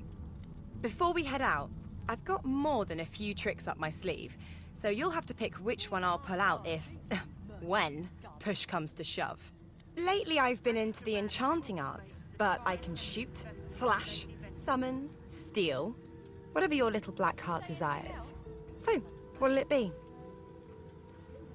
Sounds fine. So, we're good to go? Yeah? Hey, wait a sec. It looks like you have all the company you need. Maybe another time, when you're a bit more on the lonely side. Till then. If it were up to me, you'd be swinging from the end of a rope, not locked Oh, up in here. how can one be seasick when one has no stomach? This is heinously unfair. Well, of course it is. It was crafted with care. 100% ethically harvested from mortals, too. The quality is second to none. Oh, you simply wait until the creature is dead, preferably of natural causes. Although that does limit your choices somewhat. You may end up with quite a few sagging faces. I will never understand why you have so readily accepted aging, or digestion. They are frightful pastimes. Up to a point, certainly. They are frightfully loud, but the selection afterwards is quite good. The faces are often what you might call fixer-uppers, but they're young and quite serviceable, if you get them before the flies do. Poison is preferred, of course.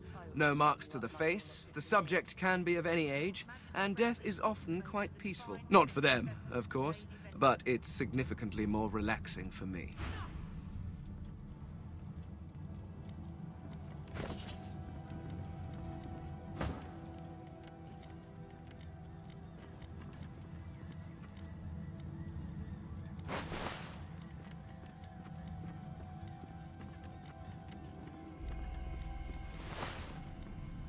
Being behind bars suits you, murdering scum. Magister Ranley, Corker's mate of the Divine Eminence vessel, Lady Vengeance. Can't you say anything else? Bloody Magisters. If it were up to me, you'd be swinging from the end of a rope, not locked up in here. Magister Ranley, Corker's mate of the Divine Eminence vessel, Lady Vengeance. You keep saying that. It won't save you.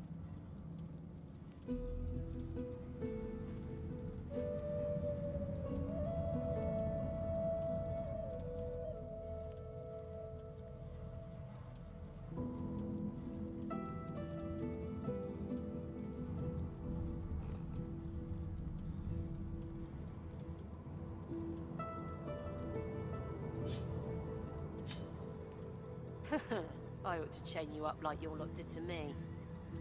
Magister Ranley, Corker's mate of the Divine Eminence vessel, Lady Vengeance. Enough! Oh, this is heinously unfair. Are you certain you want to dismiss your companion? Yes, I can imagine it might be somewhat difficult for you to forever be in my shadow. Go on then, play in the sun. I have actual work to do. A young woman her eyes rolled. Hey, it's you! Well, well, well, we meet again. They told me you'd mosey your way down here eventually.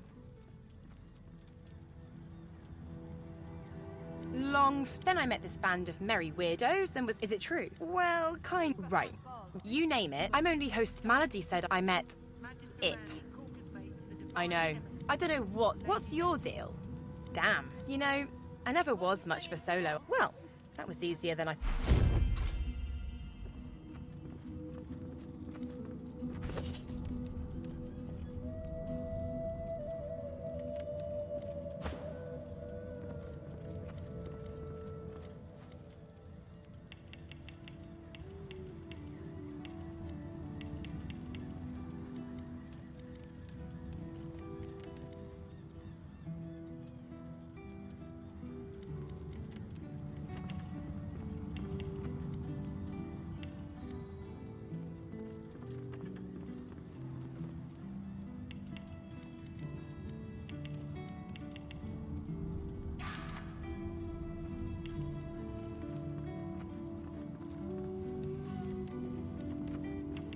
If it were up to me, you'd be swinging from the end of a rope, not locked up in here. Magister Ranley, Corker's mate of the Divine Eminence vessel, Lady Vengeance. You keep saying that. It won't save you.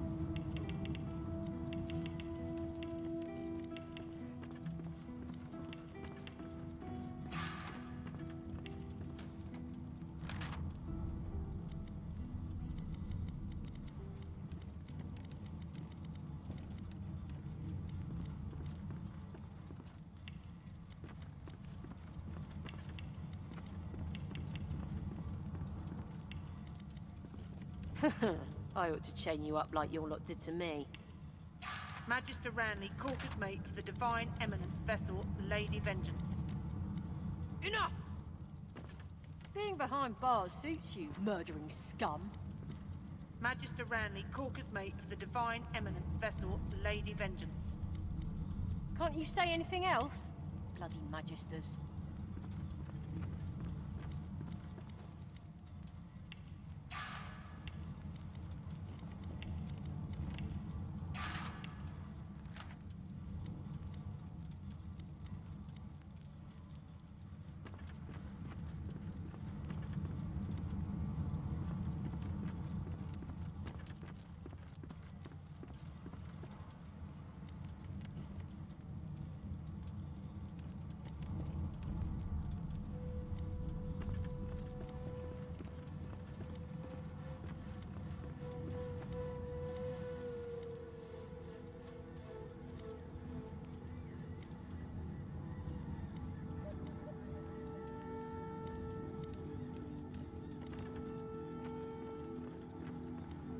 If it were up to me, you'd be swinging from the end of a rope, not locked up in here.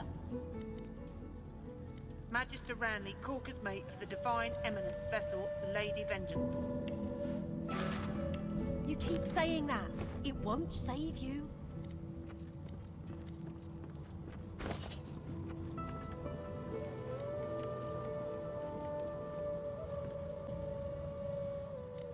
Magister Ranley, Corker's mate of the Divine Eminence vessel, Lady Vengeance. Enough!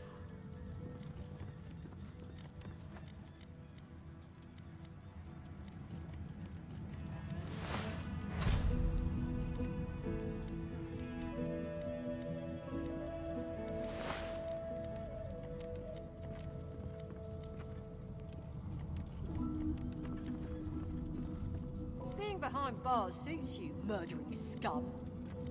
Magister Ranley, Corker's mate of the Divine Eminence vessel, Lady Vengeance. Can't you say anything else? Bloody Magisters.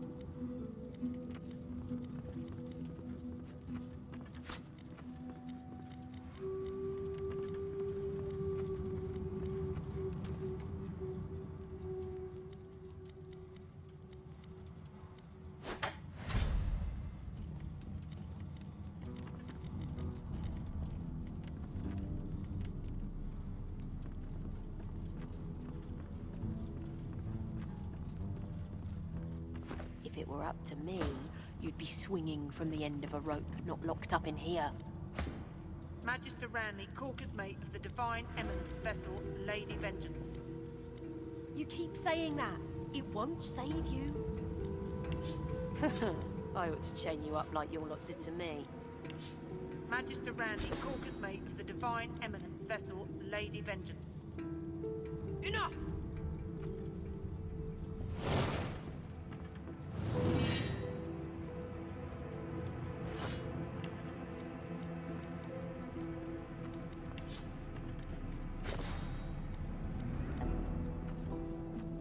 Being behind bars suits you, murdering scum. Magister Ranley, Corker's mate of the Divine Eminence vessel, Lady Vengeance. Can't you say anything else? Bloody Magisters. If it were up to me, you'd be swinging from the end of a rope, not locked up in here. Magister Ranley, Corker's mate of the Divine Eminence vessel. A young magister paces around the brig, fussing over Alexander's unconscious form. She leans over and applies a damp cloth to his brow. She notices you observing her. She straightens her back and sets her jaw in a defiant scowl. Magister Ranley, Corker's mate of the Divine Eminence vessel, Lady Vengeance. That's all the information I'm giving to any of you lot. So stow your questions, elf.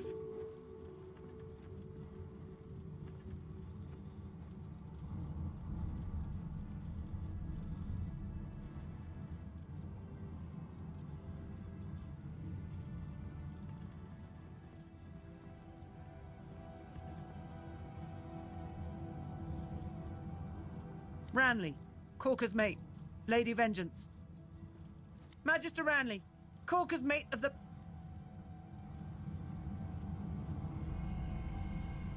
The magister falls silent, but stares at you with unwavering defiance.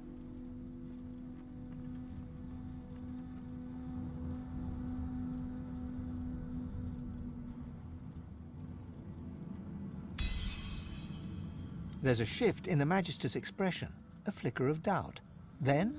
I'm a good magister, loyal. But Dallas, something about her has changed. She's toying with dark magic, like a common sorcerer.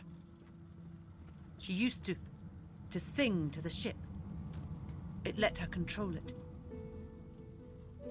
She had this old book of hymns and incantations. It was only ever in her hands, or else locked away in her cabin at the stern. That's all I know.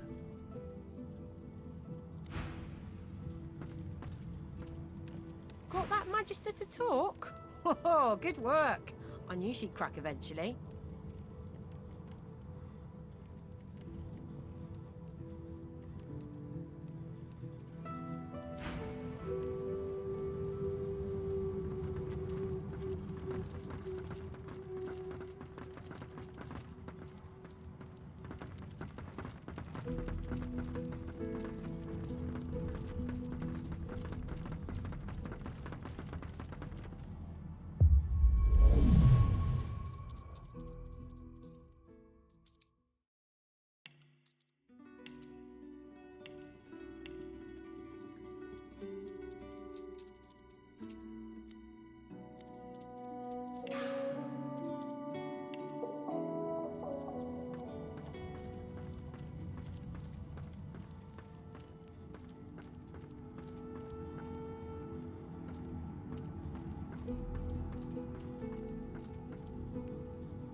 Spotted something. The door seems like any door, at least at first. Then you notice it's unblemished wood. There is no... The wood groans and creaks. The face vanishes. The thud of your fist upon the wood... No entry allowed. Please use the port side door. Listen up so I don't have to repeat myself again. I am not an entry door.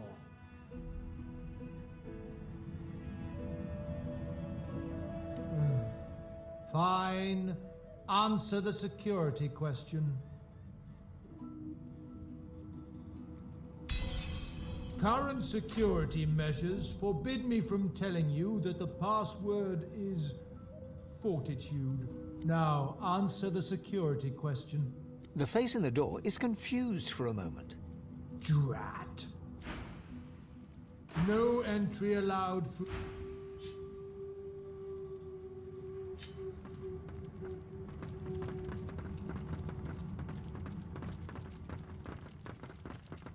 The door remains unmarked. The door remains closed. It seems you need more than a password to open it. The door remains unmarked. The anguished face appears. The door remains unmarked. The thud of your fist upon... Allies for hire.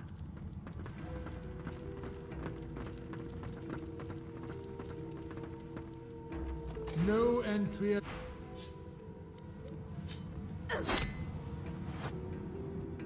No entry... No entry allowed through the...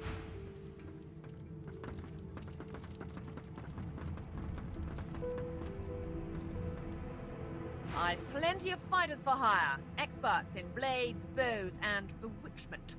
Oh, I see you have a full contingent already. Then I'll leave you be. There's got to be some clue. Dallas would have trusted someone with a secret, wouldn't she? Unless there's someone still in... Hey! You're here! Pretty nice boat, eh? We got an upgrade. There's got to be another way to get it going, but we can't find a way into Dallas's room. Maybe you can see something we can't.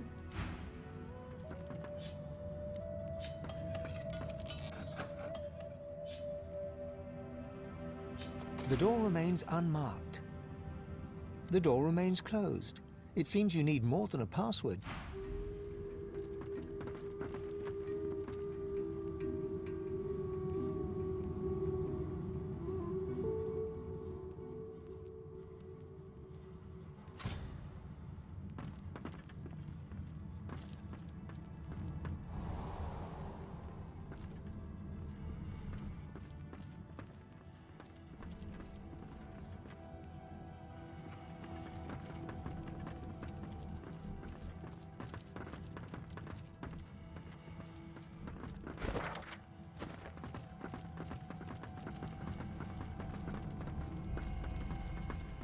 She's a fickle mistress. She's mine, damn it.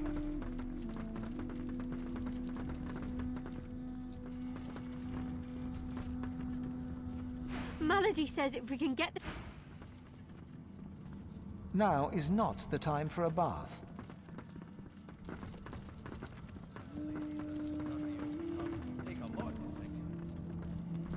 How you doing? You creatures with your legs and arms and your opposable thumbs. You always want to steer the ship. You need to trust the ship. It knows what it's doing. It dances to the tune. It goes... la la la la la la la... or something like that. It's pretty catchy, but I can't remember how it goes. Good thing Dallas had that book, eh? Oh, she opened it and looked at the marks on the inside. How the hell else? All right. Go to the nose bit of the ship, open the book, look at the markings inside it, sing the song. That's it. Get it right and the ship will dance to your tune. Get it wrong and the ship will kill you. That's always entertaining, for me anyway.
Caulker's mate.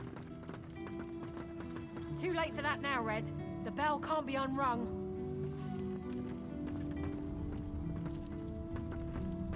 The Magister leans in and whispers, If you ever find yourself face to face with Magisters, you tell them I was tortured.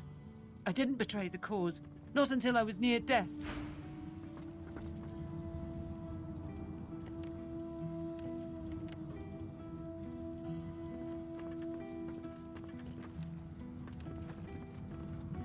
Locked.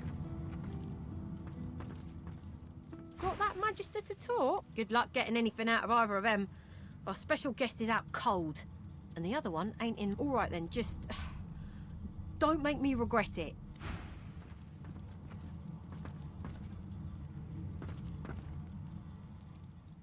Hope you find something useful.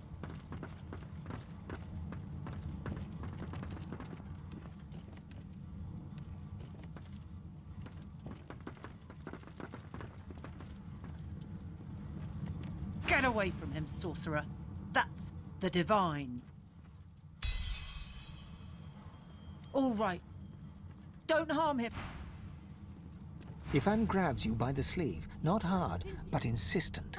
Let me work on him. I've got questions that need answers. Answers I can only get from him. Ifan approaches Alexander, who lies flat on a bare wire cot. Though unconscious, Alexander's eyes are only half closed. His swollen jaw hangs open at an odd angle. Ifan grabs him by the jaw and shakes, violently. Alexander's face contorts with agony and his eyes flutter, yet he doesn't return to consciousness. Why did you trigger the death fog before the elves had a chance to escape? Why? Why? No matter how loud Ifan shouts his questions, there is no response from the unconscious Alexander. He reaches his arm back, and you realize he intends to punch Alexander in the face.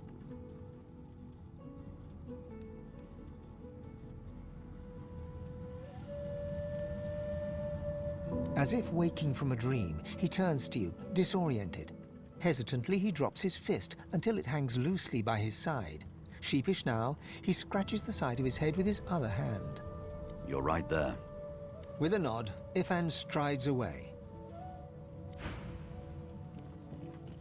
Bishop Alexander lies supine on a bare wire cot. Though unconscious, his eyes are only half closed. His swollen jaw hangs open at an odd angle. Bruises swell beneath his eyes, and a shallow gash zigzags from his right ear down to his beardless cheek. Unconscious, he looks more boy than bishop. Someone has wiped the bishop's hands clean and folded them neatly over his abdomen. They rise and fall in shallow, jagged swells. A beautiful six-sided gem rests on the bishop's chest, hung round his neck by an ordinary oiled rope. The gem sits heavily in your pouch.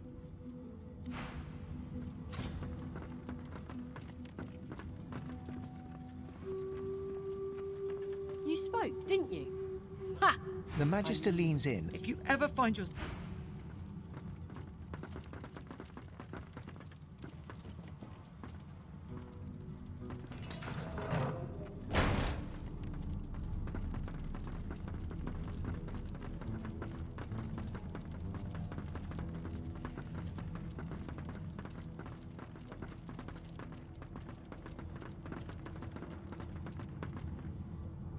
The door remains unmarked.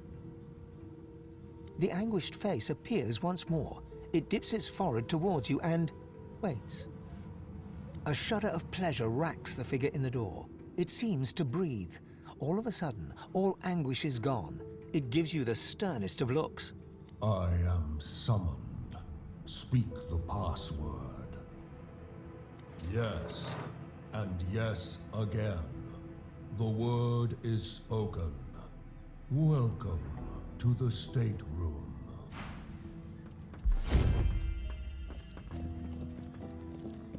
Just one more moment, please. He clicks together two halves of some type of gauntlet sitting in his lap and turns his full attention to you. And there. Rescued at last, am I? To whom do I owe my thanks?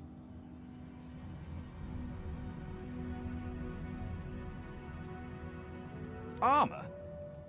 Such a limiting word, but Yes, it serves that purpose, amongst others. Dallas has been keeping me prisoner here, but I try to keep working on my own projects when I can.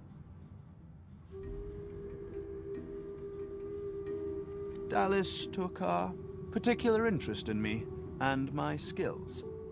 I'm an expert in healing, crafting,